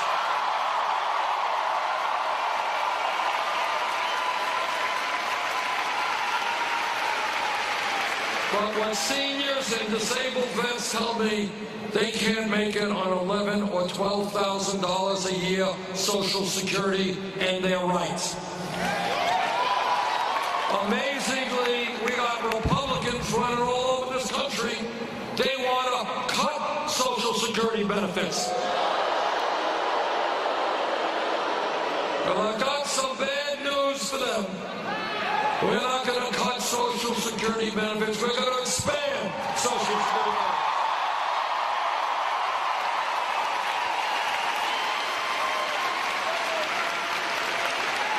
This campaign is listening to young people.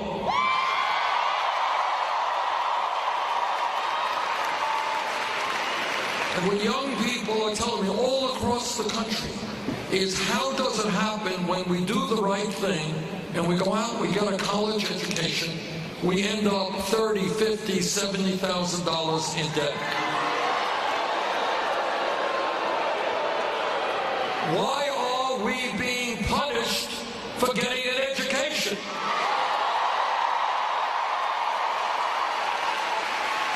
People who get an education should be rewarded, not punished.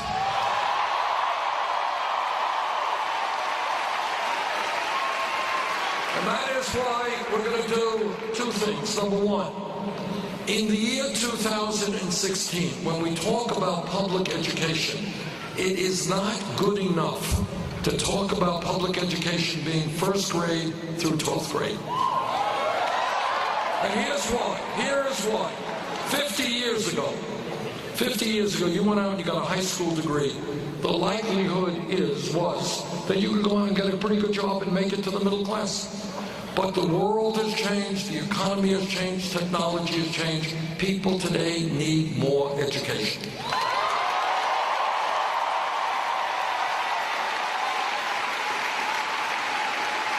That is why I believe that when we talk about public education today, we should be talking about making public colleges and universities tuition free.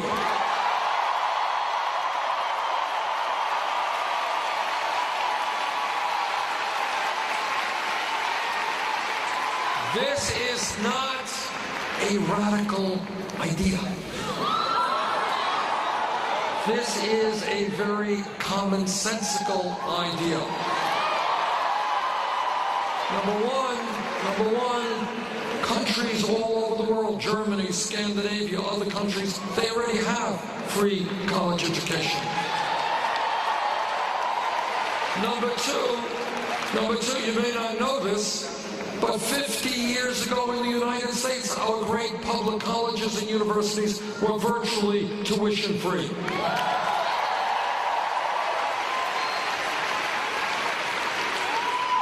Thirdly, I grew up in a family that did not have a lot of money. My parents never went to college.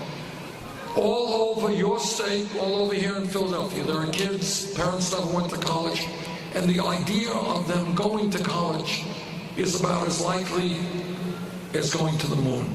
But I want those children in Pennsylvania and Vermont and all over this country to know that if they do well in school, they take school seriously, if they do well in school, that regardless of the income of their families, yes, they will be able to get a college education.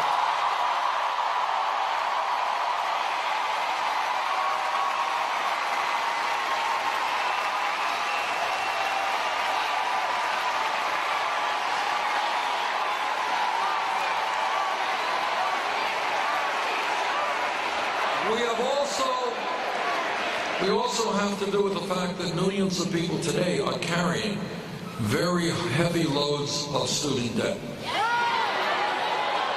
Anybody here with student debt? Oh. Welcome to the club. And this is what we have to do with that. We have to say to those people with student debt that you can refinance your loans at the lowest interest rates you can find.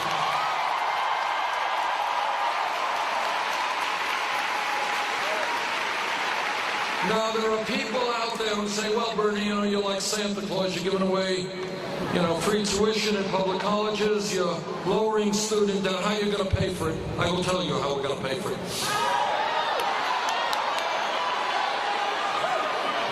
All of you know that 8 years ago, as a result of the greed, recklessness, and illegal behavior on Wall Street, This country was driven into the worst economic downturn since the Great Depression of the 1930s. I believe that it is absolutely appropriate today to impose a tax on Wall Street speculation.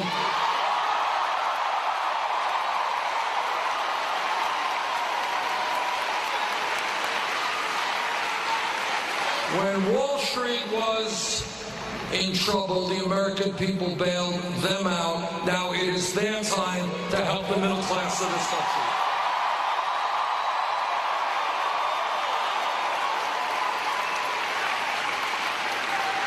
This campaign is listening to women.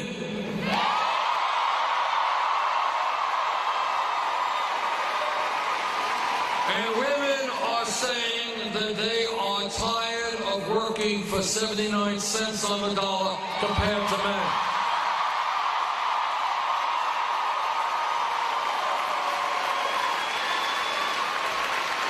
And I know that every man in this arena will stand with the women in the fight for pay equity.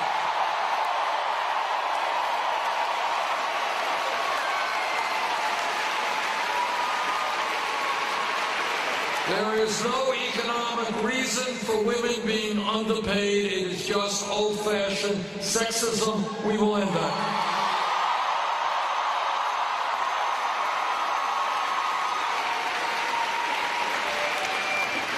This campaign is listening to our brothers and sisters in the Latino community.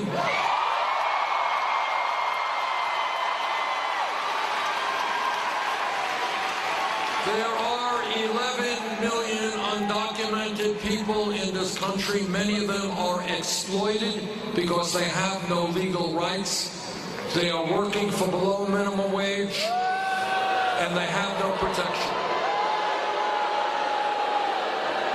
And many of them are living in the shadows and living in fear. I agree with the Latino community. We need comprehensive immigration reform and a path towards citizenship.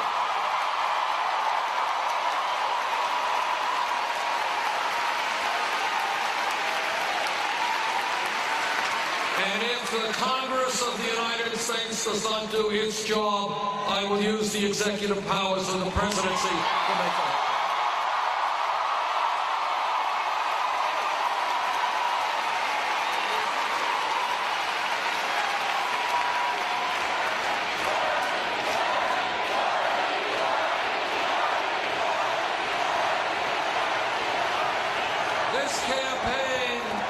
This campaign is listening to our brothers and sisters in the African American community.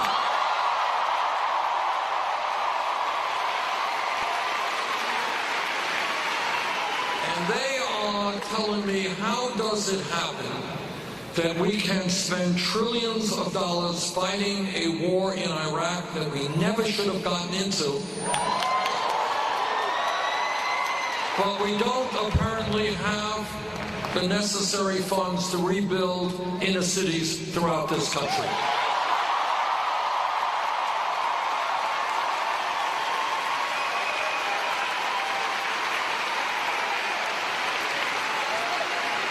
Five or 6 weeks ago, I was in Flint, Michigan.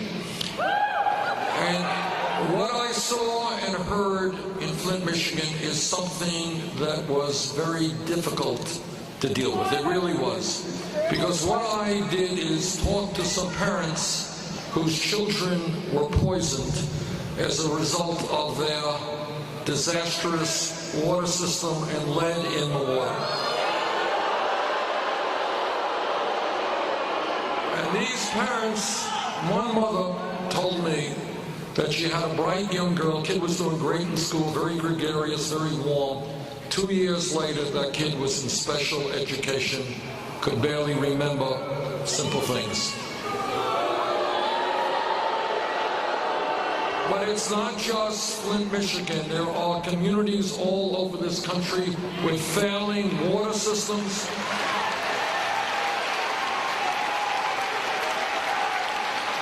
with wastewater plants in need of repair. In my state of Vermont, many of our bridges are in serious disrepair. Our roads need work. We used to have the best cutting-edge rail system in the world. No longer the case. Airports need work, levees need work, dams need work. We should invest $1 trillion rebuilding our inner cities, affordable housing, infrastructure.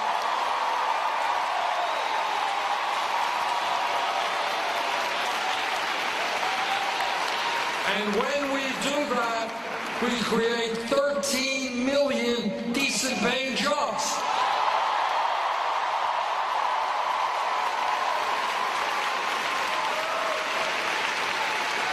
Tell me why there are communities all over this country where kids are getting inadequate education, find it difficult to get access to health care, where housing is either non-existent or extremely expensive.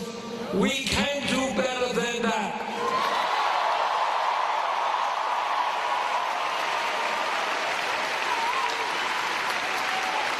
And if we can rebuild the infrastructure in Iraq and Afghanistan, we sure as hell can do it here in the United States.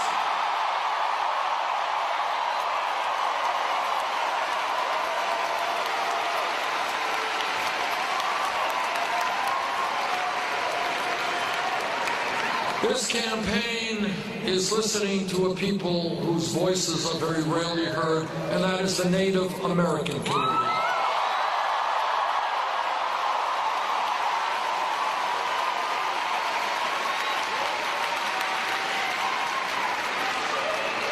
Anyone who has studied American history knows that from day one, when the first settlers came into this country, Native Americans were lied to, cheated, and many treaties negotiated were abrogated.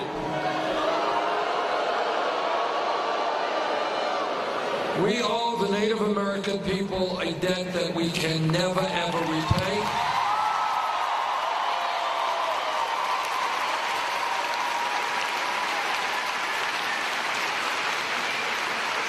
And among many other areas, they have taught us that we are part of nature that we cannot destroy nature if we're going to survive.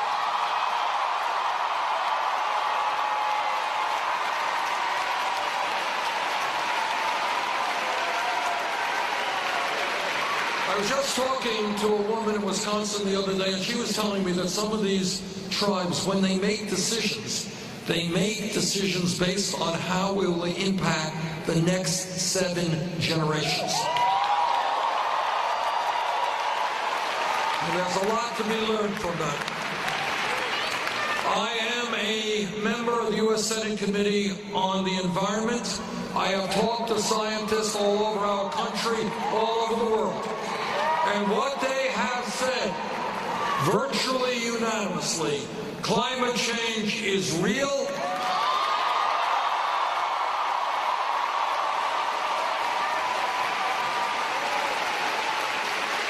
It is caused by human activity. And it is already doing devastating harm to our planet. We have a moral responsibility to make certain that the planet we leave our children is a healthy and habitable planet.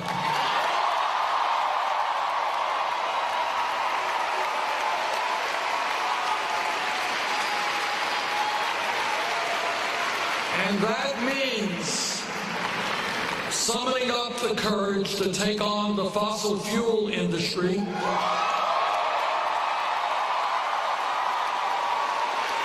to transform our energy system away from fossil fuel to energy efficiency and sustainable energies.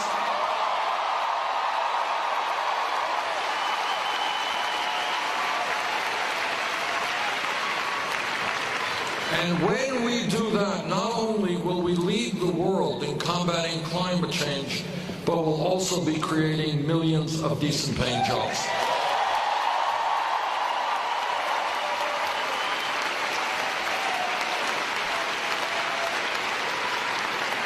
Now, I have been criticized for saying what I'm going to say, so I'm going to say it again.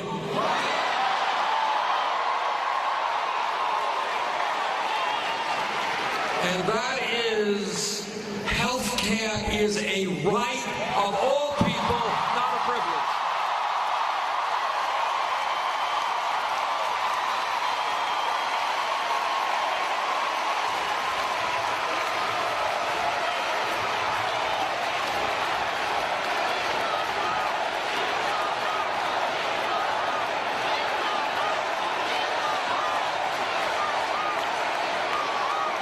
The United States of America is the only major country on earth not to guarantee health care to all people.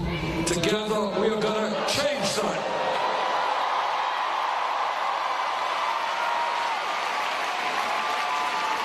Now, the Affordable Care Act that President Obama led the effort on has done some very good things. It has ended, you all remember this obscenity from the private insurance companies called pre-existing conditions. Remember that? One of the stupidest concepts in the history of the world.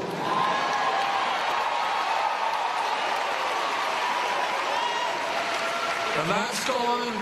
We have added 17 million more people to the ranks of the insured, and we have done away with discrimination against women who are paying too high prices for their health care premiums.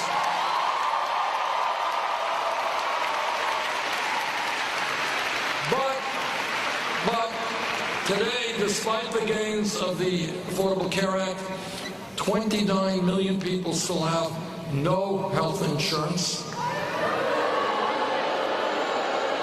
Many of you are underinsured with high deductibles and high co-payments. And we are getting ripped off every single day by the drug companies.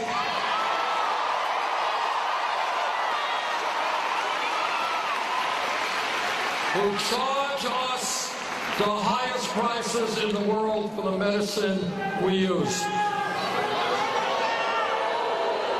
If you want to hear about crazy, this is crazy. 1 out of 5 Americans who go to the doctor and get a prescription are unable to afford to fill that prescription. We got senior citizens all over this country cutting their pills in half because they can't afford the medicine that they need. And meanwhile, the 3 top drug companies in this country made $45 billion in profit last year.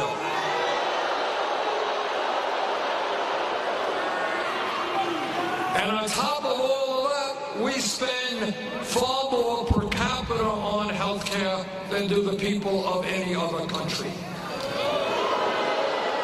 And that is why I believe that we must pass a Medicare for all health care system.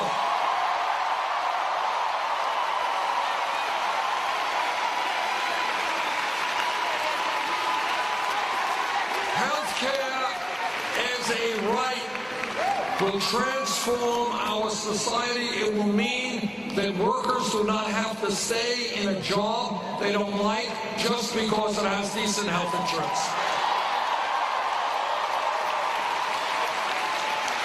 It will mean that young people can get entrepreneurial and go out and start their own businesses and have health insurance. It means that people in America will not be going bankrupt when they end up in the hospital.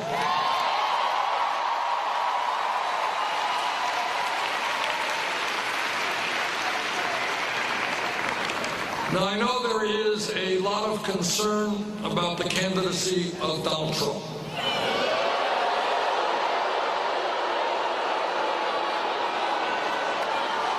So let me assure you, Donald Trump is not going to become president of the United States.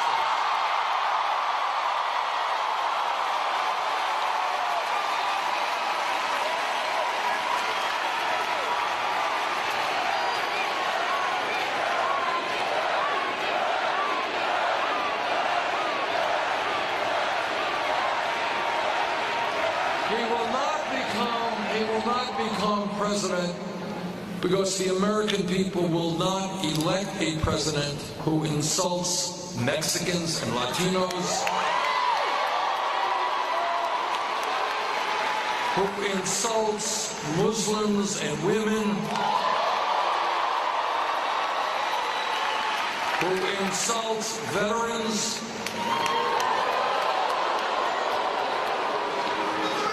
The American people will not elect Donald Trump president because they understand that what this country is about is bringing people together. Our strength.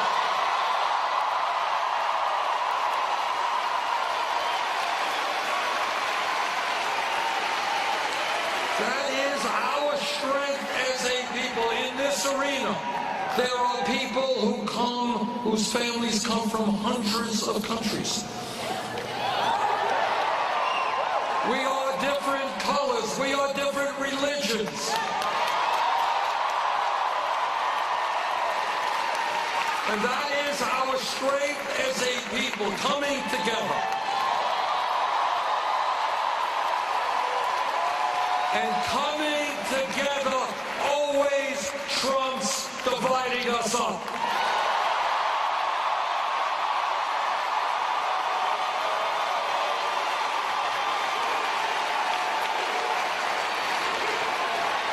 The American people understand. They understand that what life is about is people helping people. Your family is in trouble. I got to be there for you. My family is in trouble. You got to be there for me.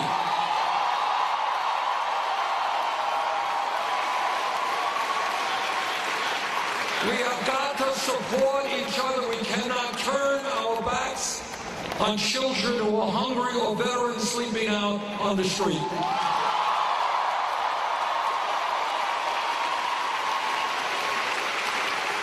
And the American people understand that that sense of togetherness always trumps selfishness.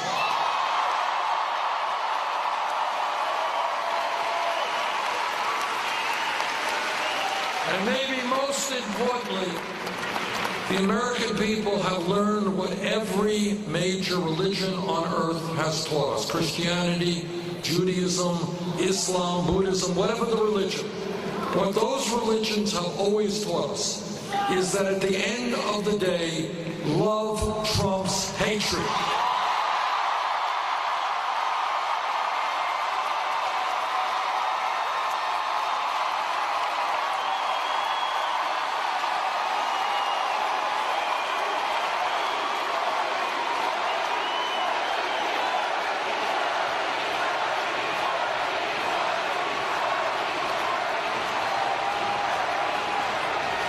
Everybody here knows that real change never takes place from the top on down. It is always the bottom on up.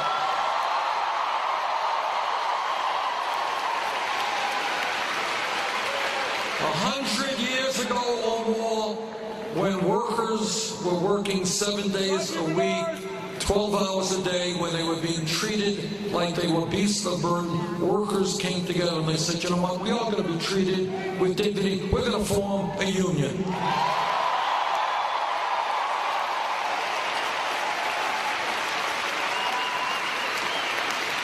For hundreds of years, African Americans and their allies stood up and fought back. Some were beaten, some died.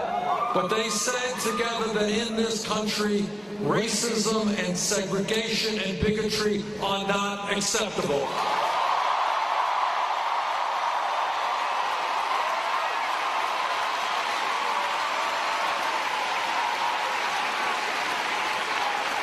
People forget this. People forget this. But 100 years ago, which from an historical perspective is not a lot of time, 100 years ago, women in America did not have the right to vote, did not have the right to get the education they wanted or the jobs they wanted. It's 100 years ago, no time at all. But what women did with their male allies, they stood up. And they went on hunger strikes.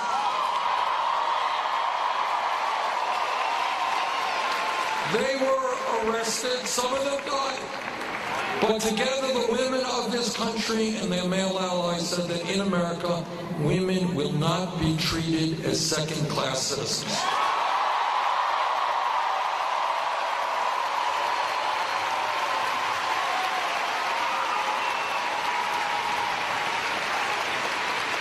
Now, if we were here, say 8 years ago, and somebody jumps up and says, you know, Bernie, I think that gay marriage will be legal in 50 states in this country.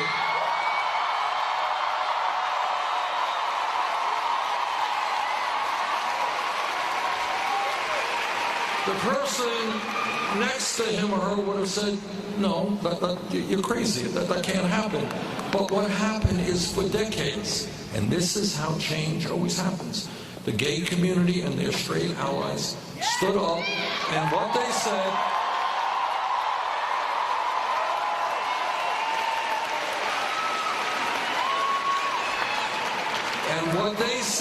is that in America, people should have the right to love whoever they wanted, regardless of their gender.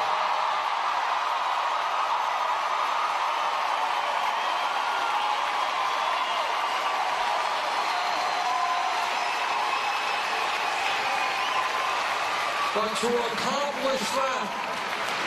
accomplish that, the gay community had to struggle through incredible bigotry and hatred.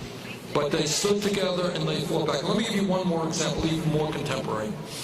If we were here 5 years ago, no time at all, somebody jumps up and they say, you know, Bernie, there's $7.25 an hour minimum wage. It's a starvation wage. We've got to raise that minimum wage to $15 an hour. The person next to him would have said, $15 an hour? You want more than double the minimum wage? You're crazy.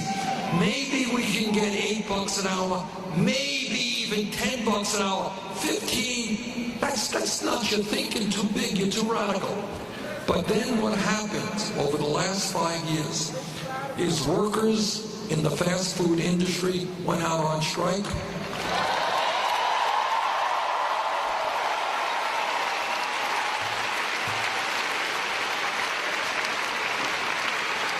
And they made their case to the American people heard them. And then what happened is Seattle, $15 an hour. San Francisco and Los Angeles, 15.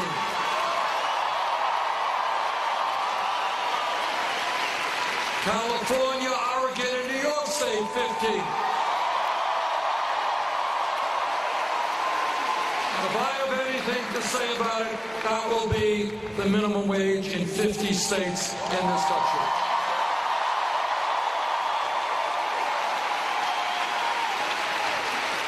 But here is the main point that I want to make in that regard. What media tries to do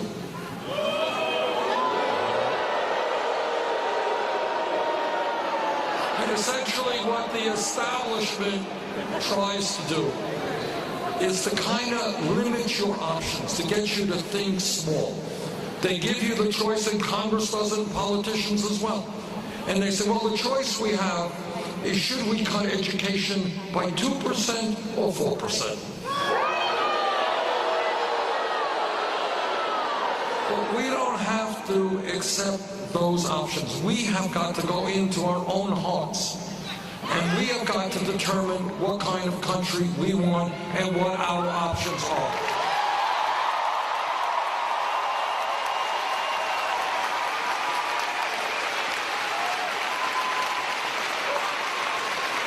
And what is happening today, and I sense it in my gut all over this country, is that millions of people are looking around them and they're saying, why is it that we have more income and wealth inequality than any other country?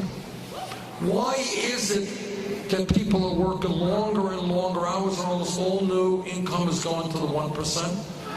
Why is it that we are the only major country on earth that doesn't have paid family and medical leave?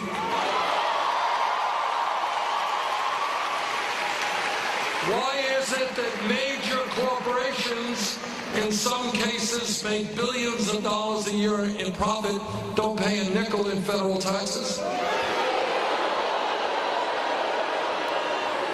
Why is it that young people, simply for getting an education, are leaving school with tens of thousands of dollars in debt? Why do we have more people in jail than any other country? Why are we the only major country not to guarantee health care to all people? Why have corporations shut down all over this country, thrown American workers out on the street, gone to China and Mexico? Here is the point. We can change that status quo.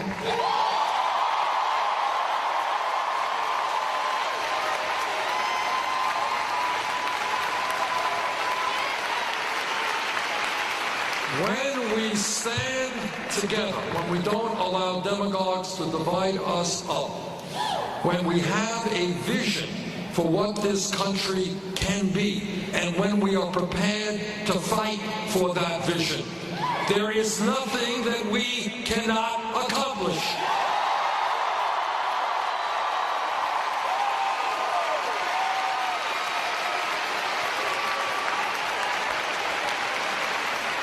On April 26th, there's going to be a very, very important primary here in Pennsylvania.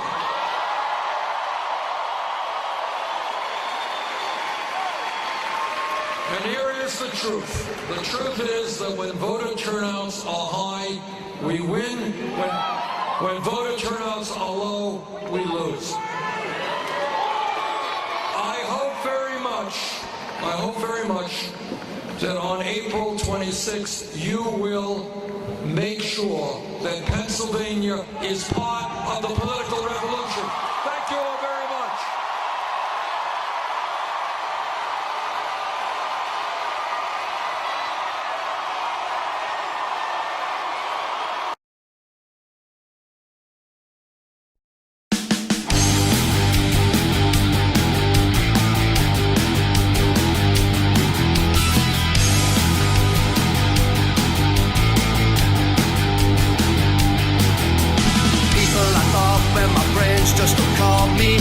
isn't my fault in the cold light of day. They just don't blame me but don't really know you. I must have done something made you walk away. Now that you're gone, now that you're gone, now that you're gone, I feel all alone. Now that you're gone. Seducing a man with the lips that say nothing. Why didn't I see it? My God only knows. Girls that I fall for, they trip my emotions. I'm flat on my face like some bum on Skid Row. Now that you're gone, now that you're gone, now that you're gone, I feel all alone. Now that you're gone. When you howl at the moon and it howls right back at you, a shit situation as life falls apart. I hold my head high cause I know I did nothing, but I can walk tall with a hope in my heart. Now that you're gone, now that you're gone, now that you're gone, I feel all alone. Now that you're gone.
Sits alone in cold despair.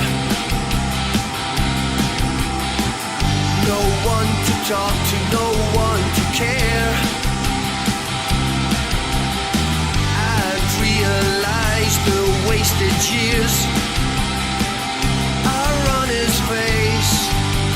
Ultimately met the tears. The chances he had, chances that cost so much. Love, life, outshined, overhyped and underlined.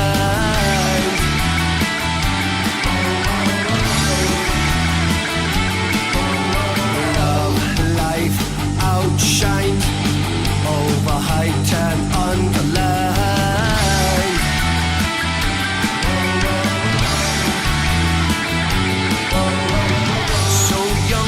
Made me feel so old. A tarnished heart, a heart of gold. Is it all over? Say it ain't so.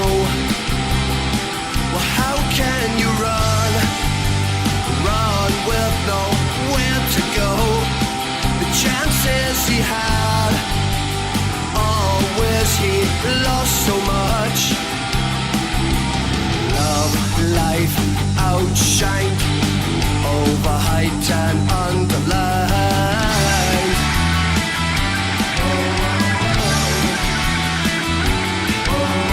Love, life, outshined, overhyped and underlined.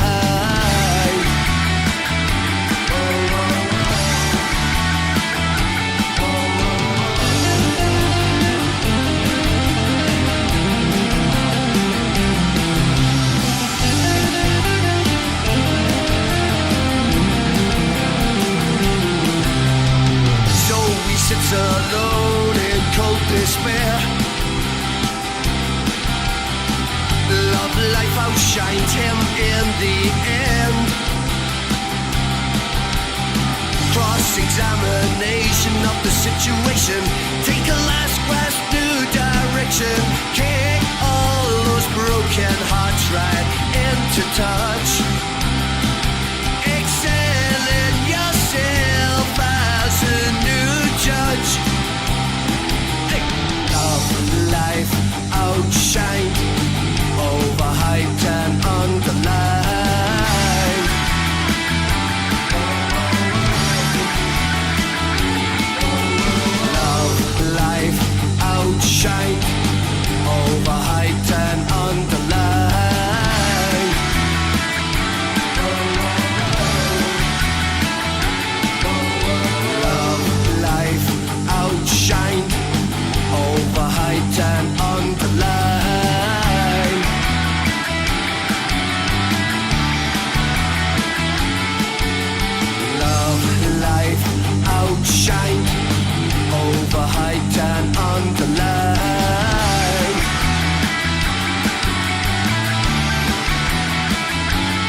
trade deficit in the last 5 years.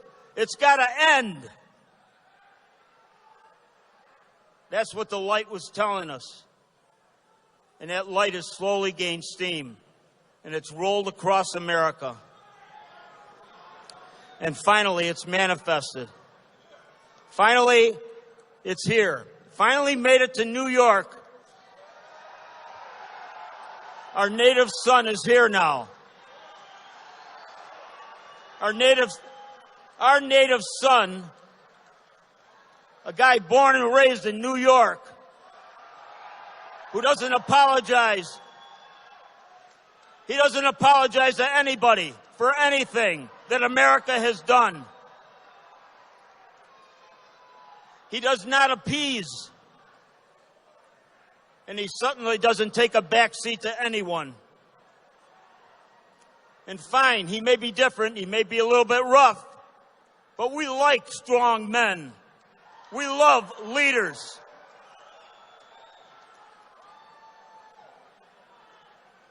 Donald Trump is here today, and he's going to be with us until November, when we're going to win the presidency of the United States of America.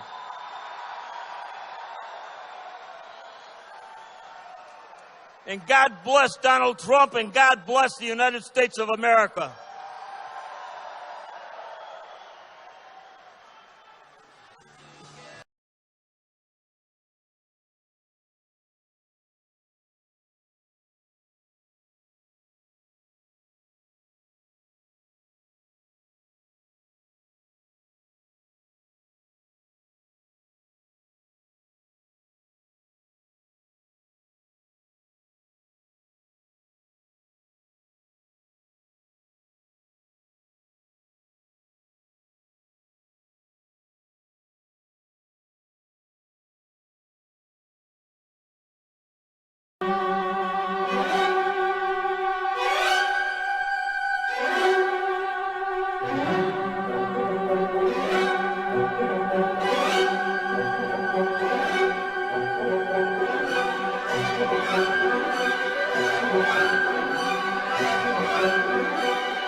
Unbelievable.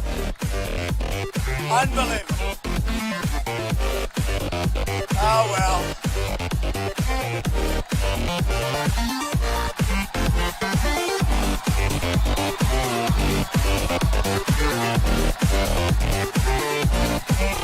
Get out.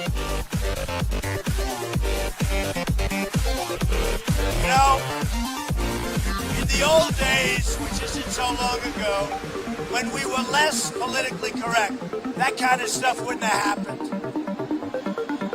Today we have to be so nice, so nice. We always have to be so nice.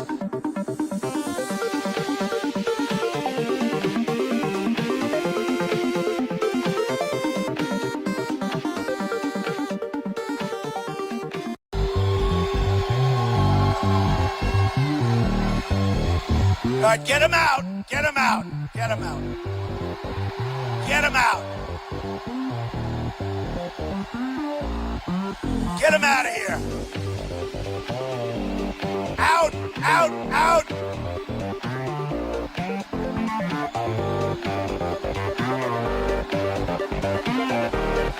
It's incredible. Out, out, out. Oh, look, we have here some wonderful people. Oh. Get out of here. Get out. Get out. Get out of here. Unbelievable. USA. USA. USA. Okay, forget about those people. Forget about them. Get them out of here. Unbelievable.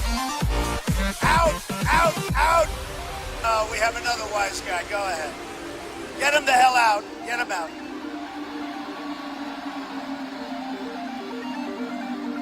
Get him out.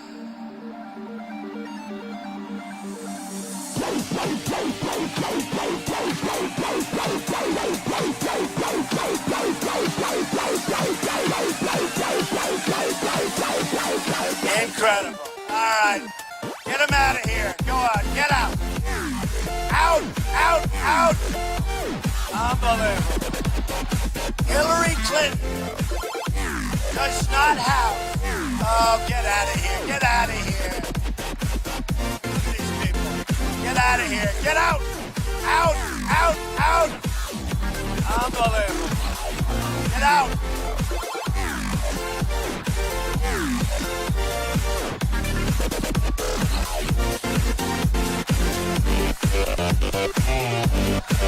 Unbelievable. Unbelievable. Oh, well.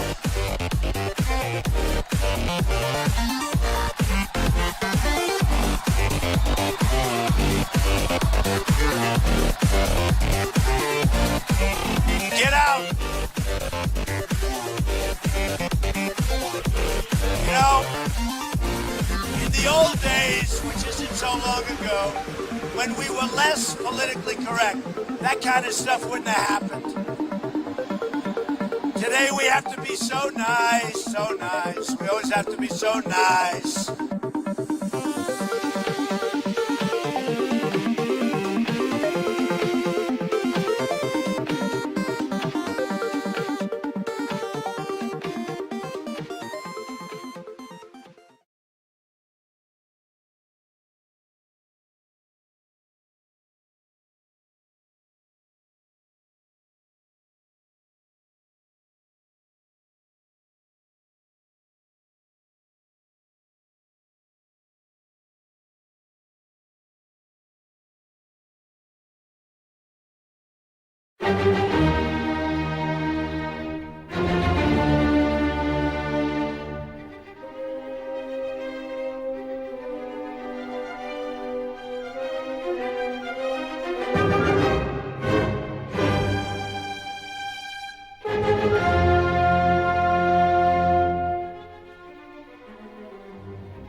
Middle class and for businesses. Garnering top. He leads by example.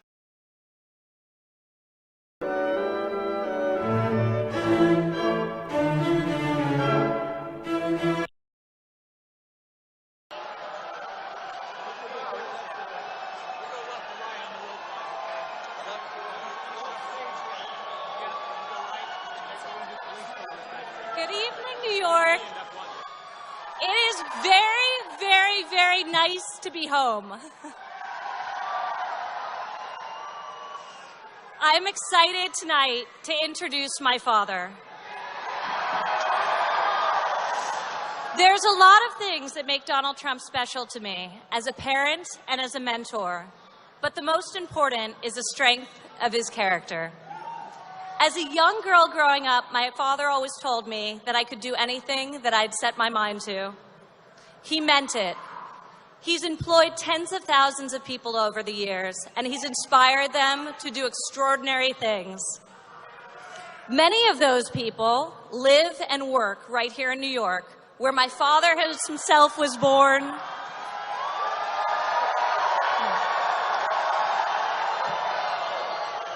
Where he raised me and my siblings, and where he has lived his entire life.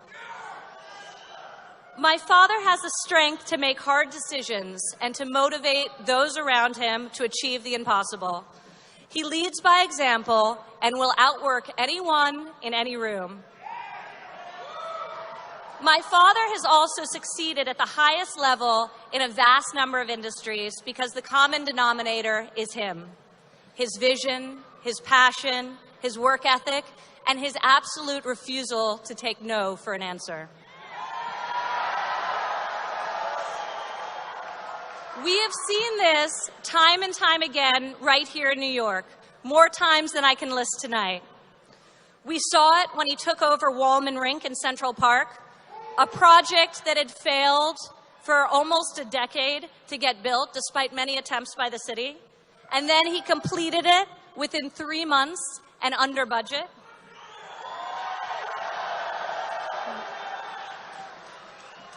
We saw this time and time again as he built tower after tower in New York City, many breaking global records for their height and scale, and forever altered and beautified the most beautiful cityscape in the world. And we saw this most recently when the city asked him to complete and operate the Ferry Point Golf Course, a project that had spanned over 2 decades and multiple administrations. Within 1 year, the project was opening and garnering top reviews and accolades from the toughest critics in the world, and most importantly, is finally being enjoyed by the people of New York.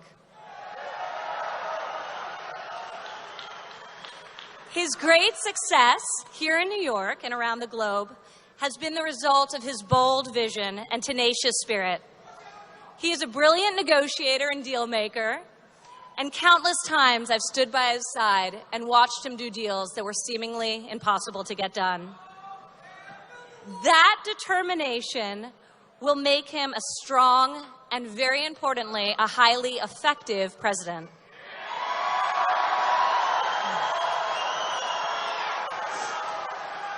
Whether it's negotiating tough new trade deals that will bring jobs back to America, or cutting taxes for the middle class and for businesses to restore our economic vitality.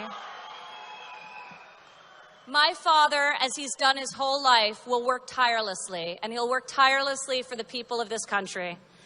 Self-funding his campaign means that he's not beholden to anyone other than you. This will enable him to have the independence to make the right decisions for this country, the hard decisions for this country, and he will put America first. I consider myself incredibly fortunate to have learned from the best, both as a parent and as an entrepreneur. Thank you. Thank you. My father is a man who is deeply grounded in tradition, and he raised my siblings and myself, and all of my siblings are here tonight. right over there. Eric, Don, Laura, Vanessa. Barron and Tiffany are at home, but I'm sure they're watching. He taught us that we have a responsibility to do good and to make a positive contribution. So I have a 1-week-old son named Theodore who is at home tonight, and I will tell you, it was not easy to leave him for so much as a minute to be here, but it was incredibly important to me that I did, because I believe that the importance of this election and setting our country on the right path for the current and future is more important now than ever. I can tell you firsthand that there's no better person to have in your corner when you're facing tough decisions or tough opponents. My father is battle-tested. He's a doer, he has a track record for effectiveness, and he has a long track record of winning. As president, my father will make America great again.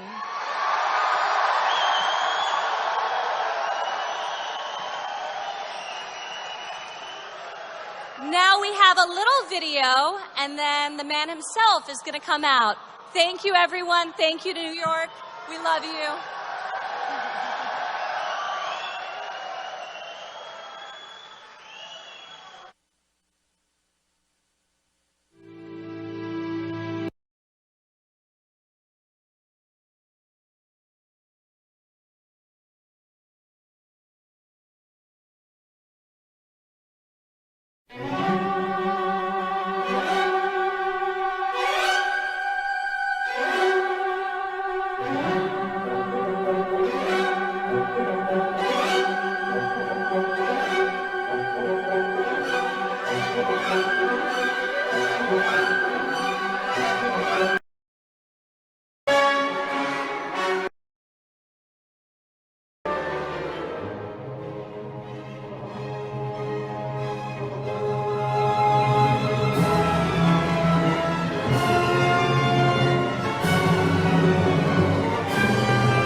Unbelievable! Unbelievable!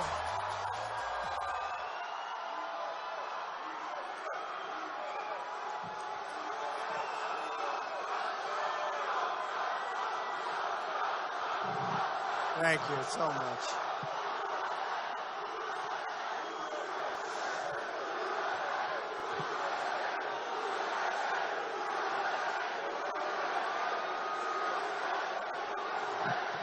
Thank you, everybody. Thank you very much. Thank you. Thank you very much. First of all, it's great to be home. This is home. It's great to be home. We love New York. We love New York, and we are all together going to make America great again, folks.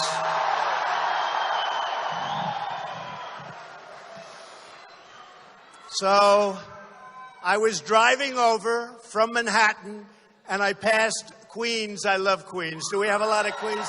I grew up in Queens. And I used to play, I used to get here at like 2 in the morning to play a round of golf at Bethpage. You all know what I mean, right? But I love this city and I love this country. And we are going to start winning again with our country because we don't win. We never win. We never, ever win anymore. We don't win with our military. We don't win on trade. We don't win on health care. We don't win on anything. We are going to start winning again, folks.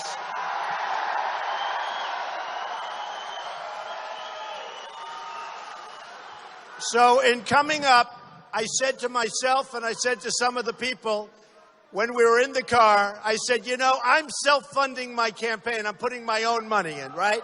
And all of these people that are running for office, they're like off the trough. They take money in from all the special interests where they can't make proper transactions for you. And that's going to stop. It's going to stop. You look at what's happening. I love you too. I love these people. These are my people. Man.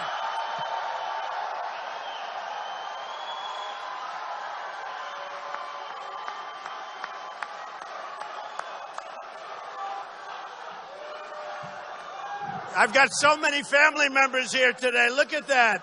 Boy, oh boy, my sons and my daughter. Did Ivanka do a good job? She had a baby like 5 days ago, so she did a good job. So I should not say, Ivanka, you're fired, right? I promise. I promise. I promise. So I love this. Somebody else would say, that's a tough crowd. It is for the heart. We love this crowd. We love you people. We love you people. We love. So here's what we're doing. On June 16th, and I said, and it's not easy to do, it takes guts. I came down the escalator with Melania. I said, come on, let's go. I took a deep breath, and it was all about trade. It was all about borders. It was all about all sorts of things. And today, it's that. But it's also about our military. We can't beat ISIS. We're going to knock the hell out of ISIS. Believe me.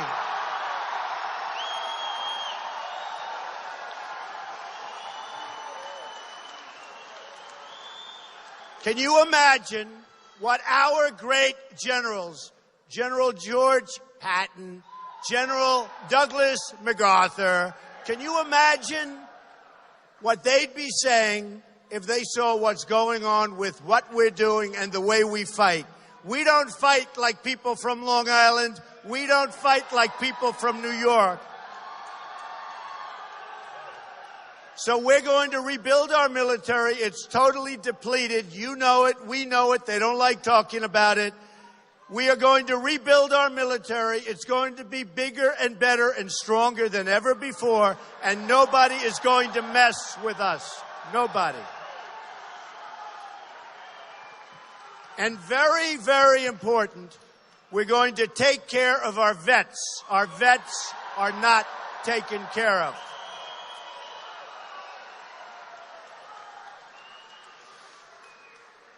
So our country owes now $19 trillion. We owe trillions to China. We owe trillions to Japan. The whole thing is absolutely ridiculous. It's going to change around. It's going to change quickly. We are going to renegotiate our trade deals. In China, the case of China, $500 billion trade deficit every single year. It's going to end. Mexico, I love the Mexican people. I love Hispanics. I love Hispanics. They're unbelievable people. We have now $58 billion trade deficit with Mexico. And our businesses, sadly, are leaving our country, going to other countries. They're leaving our jobs in Long Island. You know it better than almost anybody. Our companies are being uprooted, taken out. They're moving to Mexico. They're moving to other countries. Everybody is looking for jobs. And you know what? We're going to end the practice. We're going to keep our companies here, and we're bringing companies back to the United States.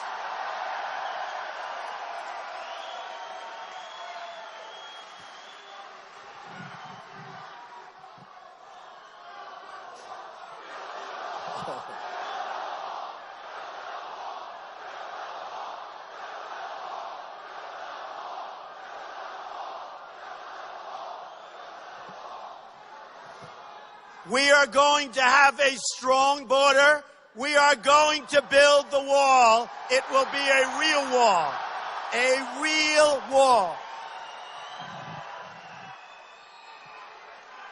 Are you ready? Are you ready? Are you ready? Who is going to pay for the wall? Who? By the way, 100%. When these politicians come up, they say, you can't really get Mexico to pay. I just put out a plan 3 days ago. So easy. When we're losing $58 billion a year in trade deficits and a wall's going to cost $10 billion, folks, how easy is that? It's going to happen, okay? It's going to happen. 100%. It's going to happen. Go ahead.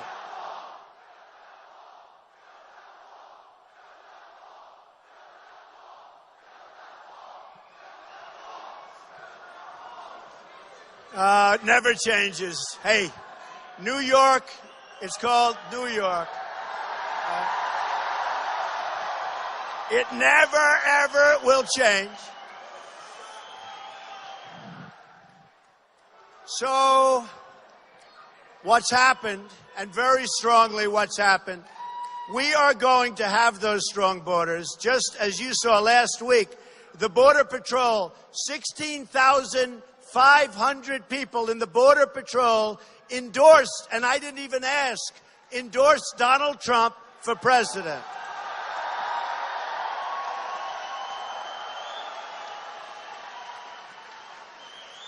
The first time they've ever done it, they've never endorsed anybody for president, but they want to have strong borders. And you know what?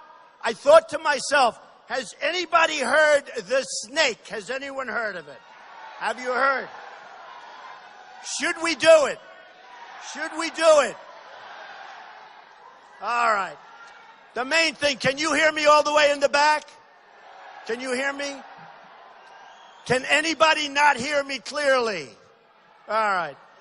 I want to thank my brother, my cousins, my nephews, my beautiful daughter-in-laws, my son, wonderful Ivanka, as you know, They all came to see this. I mean, they can't even believe it.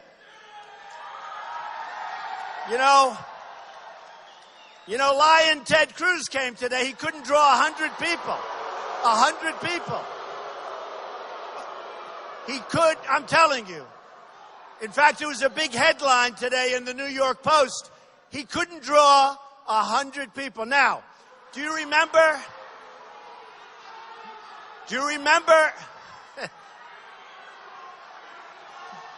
Do you remember during the debate when he started lecturing me on New York values like we're no good?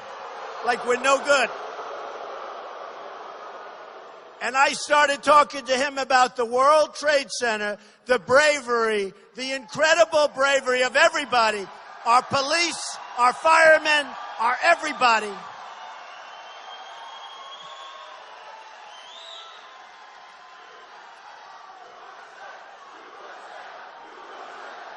Better believe it. Better believe it.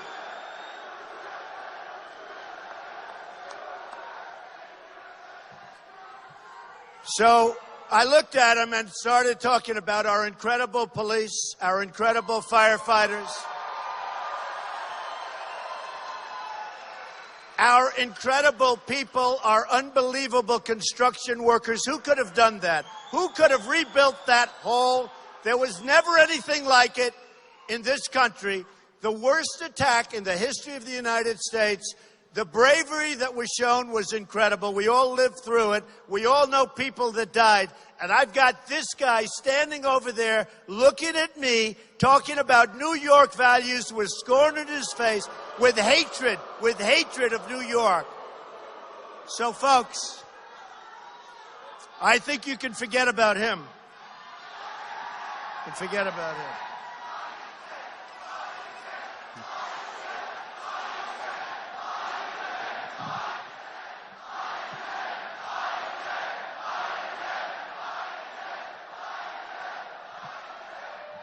He is Lion Ted. You know, I came up with the idea, but you have to spell it right.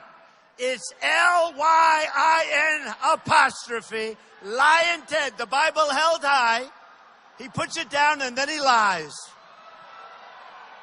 You know the wonderful thing?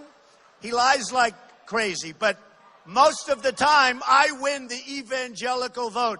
The evangelicals, the Christians like Donald Trump. I'm a straight shooter. I shoot straight. Like New Yorkers, we shoot straight. You have another one running. He was in favor of NAFTA. Do you remember that? Kasich. He is now 0 for 32, except he won his state. So he's like 1 for 33. And he won't leave, and that's okay. You know what? He's a nice guy. Let him keep going. It's okay. It's all right. It's okay. But both of them, and this is so serious, both of them, we have a deal under negotiation, being negotiated by President Obama, which you immediately know it's got to be a bad deal. A bad deal. Don't forget, Obama negotiated the Iran deal, one of the worst deals ever negotiated. So what we have, thank you, darling. I love, screaming love. I love you, Trump. I love you, Trump. Thank you. Thank you. I love you. I love you. Ooh, I do. So both of them want TPP, which is Trans-Pacific Partnership. It is a disastrous deal. It's going to suck the blood out of New York. It's going to suck the blood out of our country. Both of them want it to happen. I'm going to fight it, and we're going to stop it. We're not going to let it happen. We have enough bad deals. This deal would be catastrophic. So look, let me just tell you a couple of things. So we have to bring our jobs back to this country. We have to stop making horrible trade deals. We have the greatest business people in the world in the United States. I know many of them. I know the good ones, the bad ones, the overrated ones. I know, and the underrated ones, people you've never heard of. who are phenomenal. We are going to bring the greatest business minds. We're going to take on new trade deals with China, with Japan, with Mexico, with all of these countries that are ripping us like nobody's ever been ripped before. Ever. So, you know, I talk about different deals. Ford is building a huge plant, $2.5 billion. Nobody does. Maybe we don't buy Fords anymore. Who knows, right? But look, they're building in Mexico a $2.5 billion plant. It started 2 years ago, and now, because nobody did anything like go to see them, find out what's happening, nobody did anything. They just announced they're going to double down and build more in Mexico. We want them to stay here. We want them in this country. Now, you heard about Nabisco. Nabisco's leaving Chicago. They're moving to Mexico. You heard about many companies. They're moving. Recently, Carrier Air Conditioner, we won't buy Carriers anymore, folks. They announced that they're leaving the United States. They fired 1,400 people, a lot of people. They've been there for a long time. They're moving to Mexico. So here's what we do. Should I tell you what we do? Are you ready? My wife and my daughter always say, darling and dad, please be more presidential, but I want to make this call myself. If I'm president, we call up Carrier. Can you imagine I'm calling up air conditioning companies? That's okay, though, right? Who the hell cares? We say, listen, I hope you enjoy your new plant. I'm sure it's going to be beautiful, wonderful place, a little bit hot, but that's okay. But just so you understand, you let go of 1,400 and even 1,750 from what I hear. Great people. And they're right now unemployed in the United States as you make your air conditioners. So here's what's going to happen, folks, because the politicians cannot figure it out. They'll never figure it out.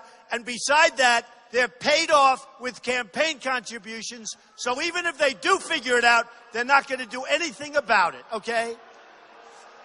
So we say, and I say, I hope you enjoy your beautiful new plant in Mexico, but every single time you make an air conditioning unit and you send it across our now very powerful and strong border, you're going to pay a 35% tax on that unit. Okay? 35%.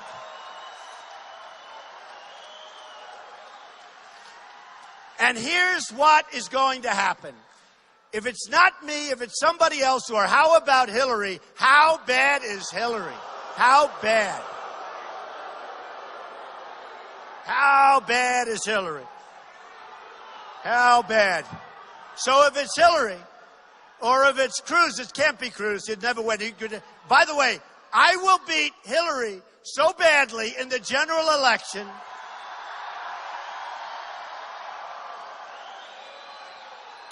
You heard the other day, members of her team were caught saying the one person she doesn't want to run against is Trump. Believe me, it will be fun. It will be fun. And we haven't started on her yet.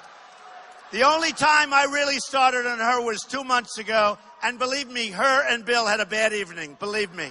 That was a bad evening. But I haven't started. If it's Hillary, I don't know that it's going to be Hillary. Maybe something's going to happen. Maybe she's not going to be allowed to run. Maybe she'll be defeated. I don't know what's going on. But with the email scandal, maybe something's going to happen. So here's what's going to happen. So if it's Hillary, or if it's Cruz, or if it's anybody, any politician, they will call their lobbyist, who has like Cruz written on his forehead. It's like emblazoned onto his forehead. It'll say, Cruz, I can take care of anything. That's the lobbyist. They'll see Cruz, they'll see Hillary, they'll see whoever it might be, any politician. They'll say, you can't do that. They gave you millions of dollars when you ran for president. They gave you millions of dollars when you ran for Senate. These are good people. You can't do it. But see, here's the deal. I don't get money from anybody, so I self-fund. So I can do what's right for you. I'm going to do what's right for you.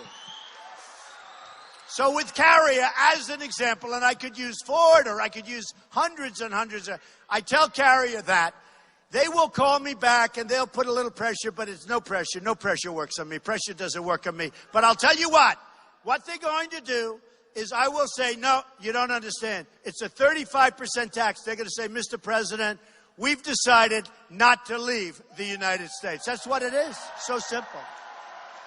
It is so simple. So here's what's happening. You know, I've been a pretty good prognostic. I have a lot of fans here. We've been fans together, friends together. And they've known me for a long time. And you know, a poll came out today that's through the roof. My standing in New York. You know what makes me happiest? When the people that know me best, and boy, do you know me well. Oh. But when the people that know me the best think so much that it have poll numbers that nobody can believe. So we're going to do great. And I have to say, in 2 weeks, meaning 2 weeks from yesterday, go vote. Because we have momentum, we have a movement, and we're going to turn this country around so fast. So fast. So you have to get out and vote.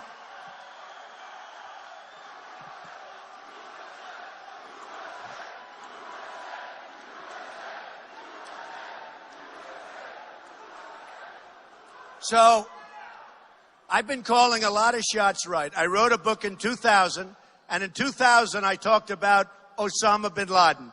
2 years before the World Trade Center came back. Nobody even understands that.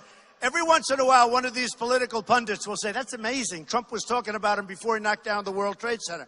We have to know what we're talking about. I've been talking about take the oil for what? 5 years? Take the oil, take the oil, take the oil. You know who has the oil now? ISIS has the oil. Iran has the oil. Because our politicians are incompetent. They don't know what the hell they're doing.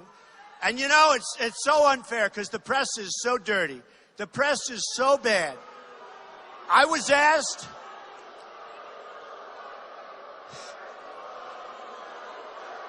They're terrible. Look at them. They are terrible.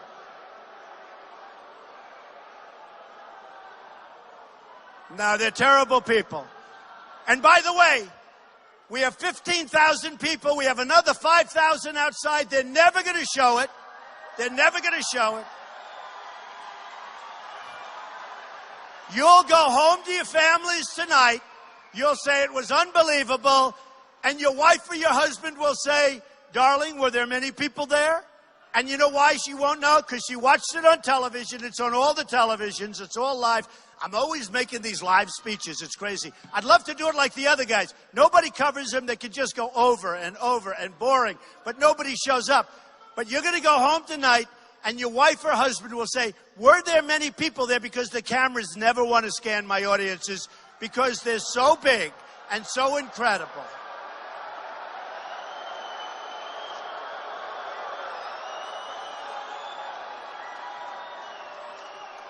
And by the way, we have so many people. I want to thank, before I read the snake, I want to thank your police and your chief. He was here. I want to thank Big Joe from Nassau. You know Big Joe, right? Where is Joe? Where is he? He's around here. I want to thank Steve, right, from Suffolk. I want to thank all of the incredible politicians we have. We have half of the world is here tonight, but I want to thank all of the political leaders. We have the greatest leaders. We have the greatest leaders in New York State. We have leaders that say, we're not going to put up with this stuff any longer, and that's what they're saying, folks. So I just want to thank them for being here. So I've called a lot of shots, and I've gotten credit pretty much for calling a lot of shots. I have an instinct, and I do have a good instinct for it. And we have a thing called the migration. Now, we have illegal immigrants pouring into our country. We don't know what's happening. That'll stop. But we have the migration, and we have people coming in by the thousands with no documentation, with no paperwork. We don't know where they come from. We don't know who they are. You watch what happens. It could be ISIS. I hope it's not.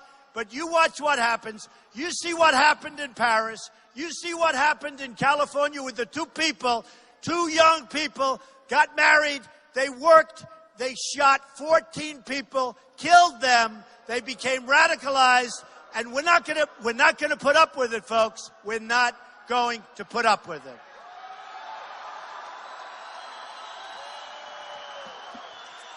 So, this was written by the great Al Green. It was a song, and I thought it was great. Now, when you think of this and when you listen to the words, remember what I'm saying. When you listen to the words, you have to think about people pouring into the country.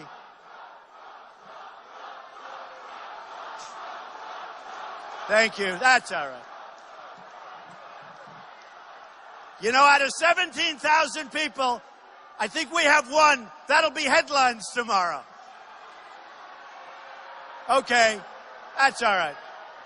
That's all right. Forget him. You can't hear him anyway. Forget him. That's okay, folks. Forget it. Don't worry about it. There, that's all right. Ready? Are we ready? Or do you want to let him go a little further?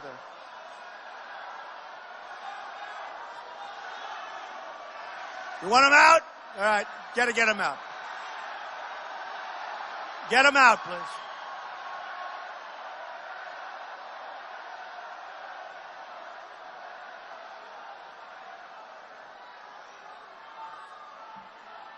All right. Get him out. Don't hurt the person. Don't hurt the person. Do not hurt the person.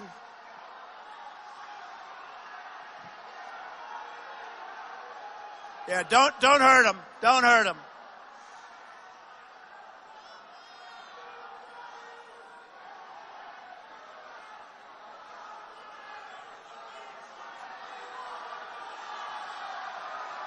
Is the Trump rally the greatest? Is it the greatest?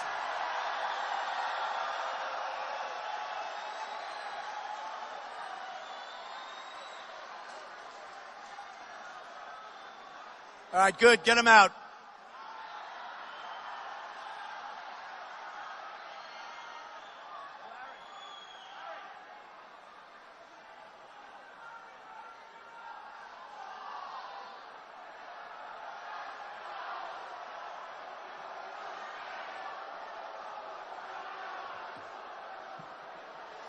All right, get them out. Thank you. All right, they're gone. You know what it is? I'll tell you. And be very gentle, very, very gentle. Say, you know, I've done it all ways. When I'm like this, they say Trump is getting weaker. When I'm tough, they say he's too tough. You can't win. You can't win. Okay. Okay, let's go. Are you ready? You ready? So here's the story. You think of this in terms of the people coming into the country, especially coming in from Syria. We don't know where they are. We don't know who they are. We don't know how they're getting in. They're all over the place. Believe me, it's going to be a problem. You think of this, all right? This is called the snake. On her way to work one morning, down the path along the lake, a tender-hearted woman saw a poor, half-frozen snake. His pretty-colored skin had been all frosted with the dew. "Oh, well," she cried, "I'll take you in, and I'll take care of you." "Take me in, oh tender woman. Take me in, for heaven's sake. Take me in, oh tender woman," sighed the broken snake. She wrapped him up all cozy in a curvature of silk, and then laid him by the fireside with some honey and some milk. Now she hurried home from work that night. As soon as she arrived, she found that pretty snake she'd taken in finally had been revived. "Take me in, oh tender woman, take me in, for heaven's sake. Take me in, oh tender woman," sighed the broken snake. Now she clutched him to her bosom. "You're so beautiful," she cried. "But if I hadn't brought you in by now, heavens, you might have died." Now she stroked his pretty skin, and then she kissed him and held him tight. But instead of saying thank you, that snake gave her a vicious bite. Take me in, O tender woman. Take me in for heaven's sake. Take me in, O tender woman, sighed the broken snake. I saved you, cried the woman, and you bit me. Heavens, why? You know your bite is poisonous, and now I'm going to die. Oh, shut up, silly woman, said the reptile with a grin. You damn well knew I was a snake before you took me in. Believe me, folks. Believe me. Believe me. Now, we all understand. Our country has to start getting tough. We have to be vigilant. We have to be vigilant. We have to be smart. We have to know that there's all sorts of traps out there. We don't want more World Trade Centers. We don't want planes flying into the Pentagon. We don't want planes flying in wherever that other plane was going, and we all think we know, the White House. We had some really brave people in all of those planes, but some brave people took down that plane. We don't want, right? Brave, brave people. Brave. Gotta believe it. In their honor.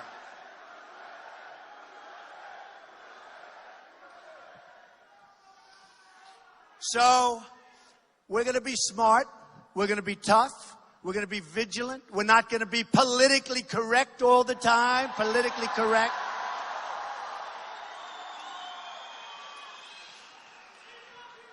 I love you too, man. I don't say that often to guys, but I love that guy right over there.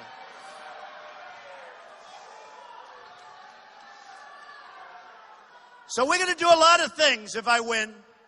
We're going to take our budget. We're going to make it good. We're going to make sure that our nations that we're friends with, Japan and Germany and South Korea and many, many nations, Saudi Arabia, so many nations, we pay for their military. We take care of their military. It's all fine. But you know what, folks? We have 19 trillion in debt. We're going to 21 trillion in debt very soon because of a horrible budget that was made 3 months ago called the omnibus budget, which lets everybody come into our country, which is a disaster, which helps Obamacare, which, by the way, we're going to repeal and replace with something great.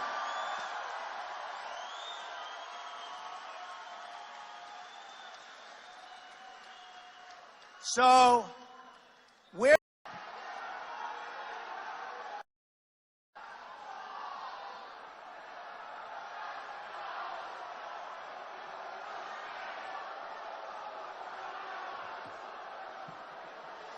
All right, get them out. Thank you. All right, they're gone. You know what it is? I'll tell you. And be very gentle, very, very gentle. Say, you know, I've done it all ways. When I'm like this, they say Trump is getting weaker. When I'm tough, they say he's too tough. You can't win. You can't win. Okay. Okay, let's go. Are you ready? You ready? So here's the story. You think of this in terms of the people coming into the country, especially coming in from Syria. We don't know where they are. We don't know who they are. We don't know how they're getting in. They're all over the place. Believe me, it's going to be a problem. You think of this, all right? This is called the snake. On her way to work one morning, down the path along the lake, a tender-hearted woman saw a poor, half-frozen snake. His pretty-colored skin had been all frosted with the dew. Oh, well, she cried, I'll take you in, and I'll take care of you. Take me in, oh tender woman. Take me in, for heaven's sake. Take me in, oh tender woman, sighed the broken snake. She wrapped him up all cozy in a curvature of silk, and then laid him by the fireside with some honey and some milk. Now she hurried home from work that night. As soon as she arrived, she found that pretty snake she'd taken in, finally had been revived. Take me in, oh tender woman, take me in for heaven's sake. Take me in, O tender woman, sighed the broken snake. Now she clutched him to her bosom. You're so beautiful, she cried. But if I hadn't brought you in by now, heavens, you might have died. Now she stroked his pretty skin, and then she kissed him and held him tight. But instead of saying thank you, that snake gave her a vicious bite. Take me in, O tender woman, take me in for heaven's sake. Take me in, O tender woman, sighed the broken snake. I saved you, cried the woman, and you bit me, heavens why? You know your bite is poisonous, and now I'm going to die. Oh, shut up, silly woman, said the reptile with a grin. You damn well knew I was a snake before you took me in. Believe me, folks. Believe me. Believe me. Now, we all understand. A vicious. And then she kissed him and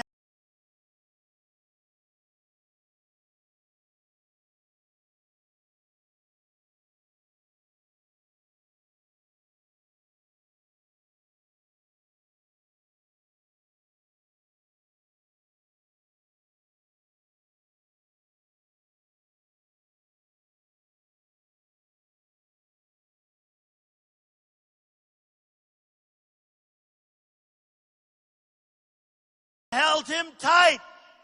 But instead of saying thank you, that snake gave her a vicious bite. Take me in.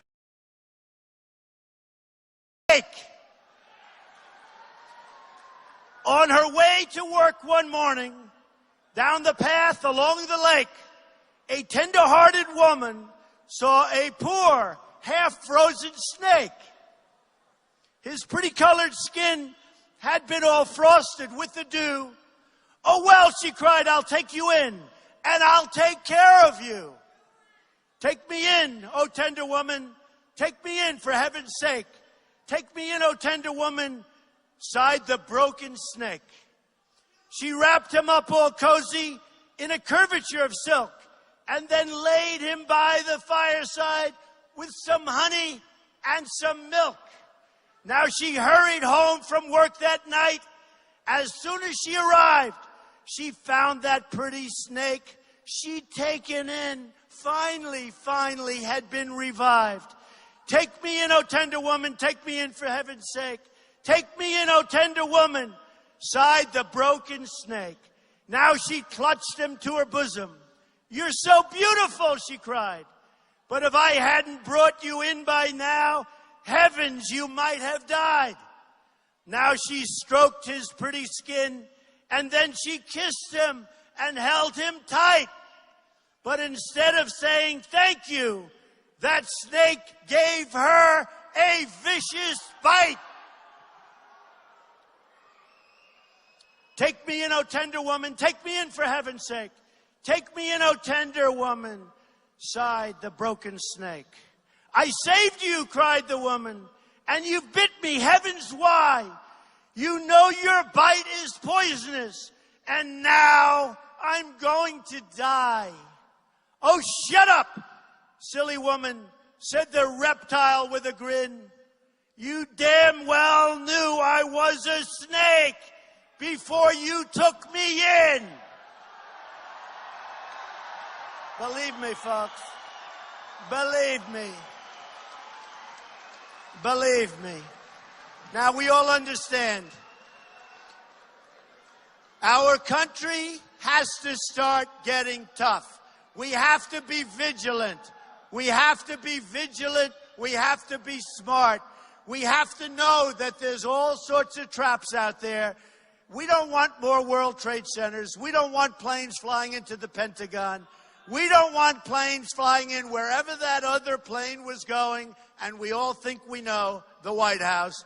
We had some really brave people on all of those planes, but some brave people took down that plane. We don't want, right? Brave people. Brave. Gotta believe it. In their honor.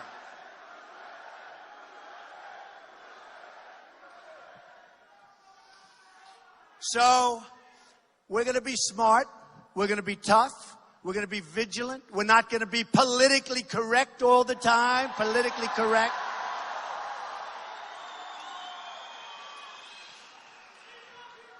I love you too, man. I don't say that often to guys, but I love that guy right over there.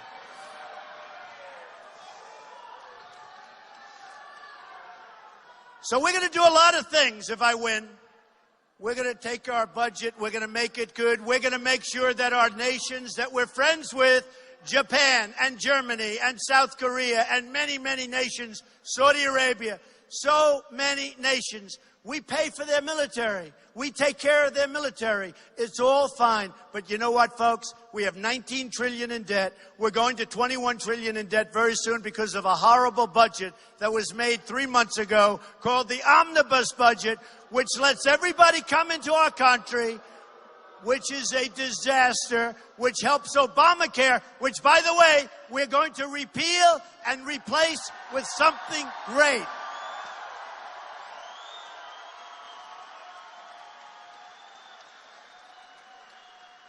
So, we're going to bring back our country. We're going to make our country strong again. We're going to make our country respected again. We're going to use our finest people. We're going to use our brightest minds. We're going to make great deals, great transactions. We're going to have Apple Computer, and we're going to have companies like that, many, many companies. They're going to start making their product not in China, but in the USA, folks. That's where they're going to make their product. 100%. 100%.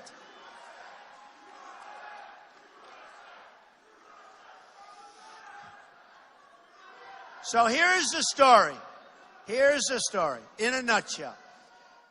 You're going to look at this night in 2 years, in 4 years, in 12 years, in 20 years, and you're going to say, this was a great evening. This was an evening where for the first time we heard somebody say that we're not going to be a scapegoat and stupid people anymore. We're not going to allow the world to continue to rip us off. We are going to get along great with the world, but we're not going to let it happen anymore. We're going to say, and I say it now, America first. America first.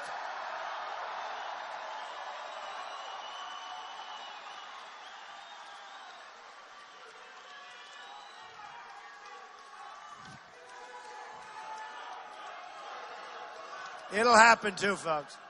And it'll happen fast. So here's the story.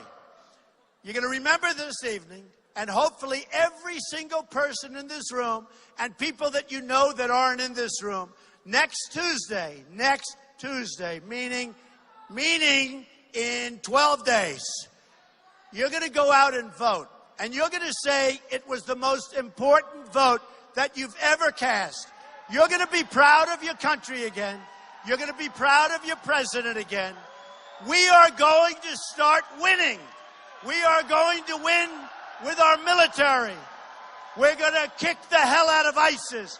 We are going to win with our veterans. We are going to win with health care. We are going to get rid of Common Core, and we're bringing our education locally. We're going to have local education. We are going to protect and cherish our Second Amendment, which is under siege. And we are going to have strong borders. We're going to have our country back, and we are going to have the wall. So let me just tell you, we're going to start winning again, folks. Gonna happen. Gonna happen. Gonna happen. So remember this evening, you go out and vote. I can only tell you, you will be so proud, so happy. We are going to win, win, win. We're going to make America great again. I love you. Thank you. Thank you, everybody. Thank you very much.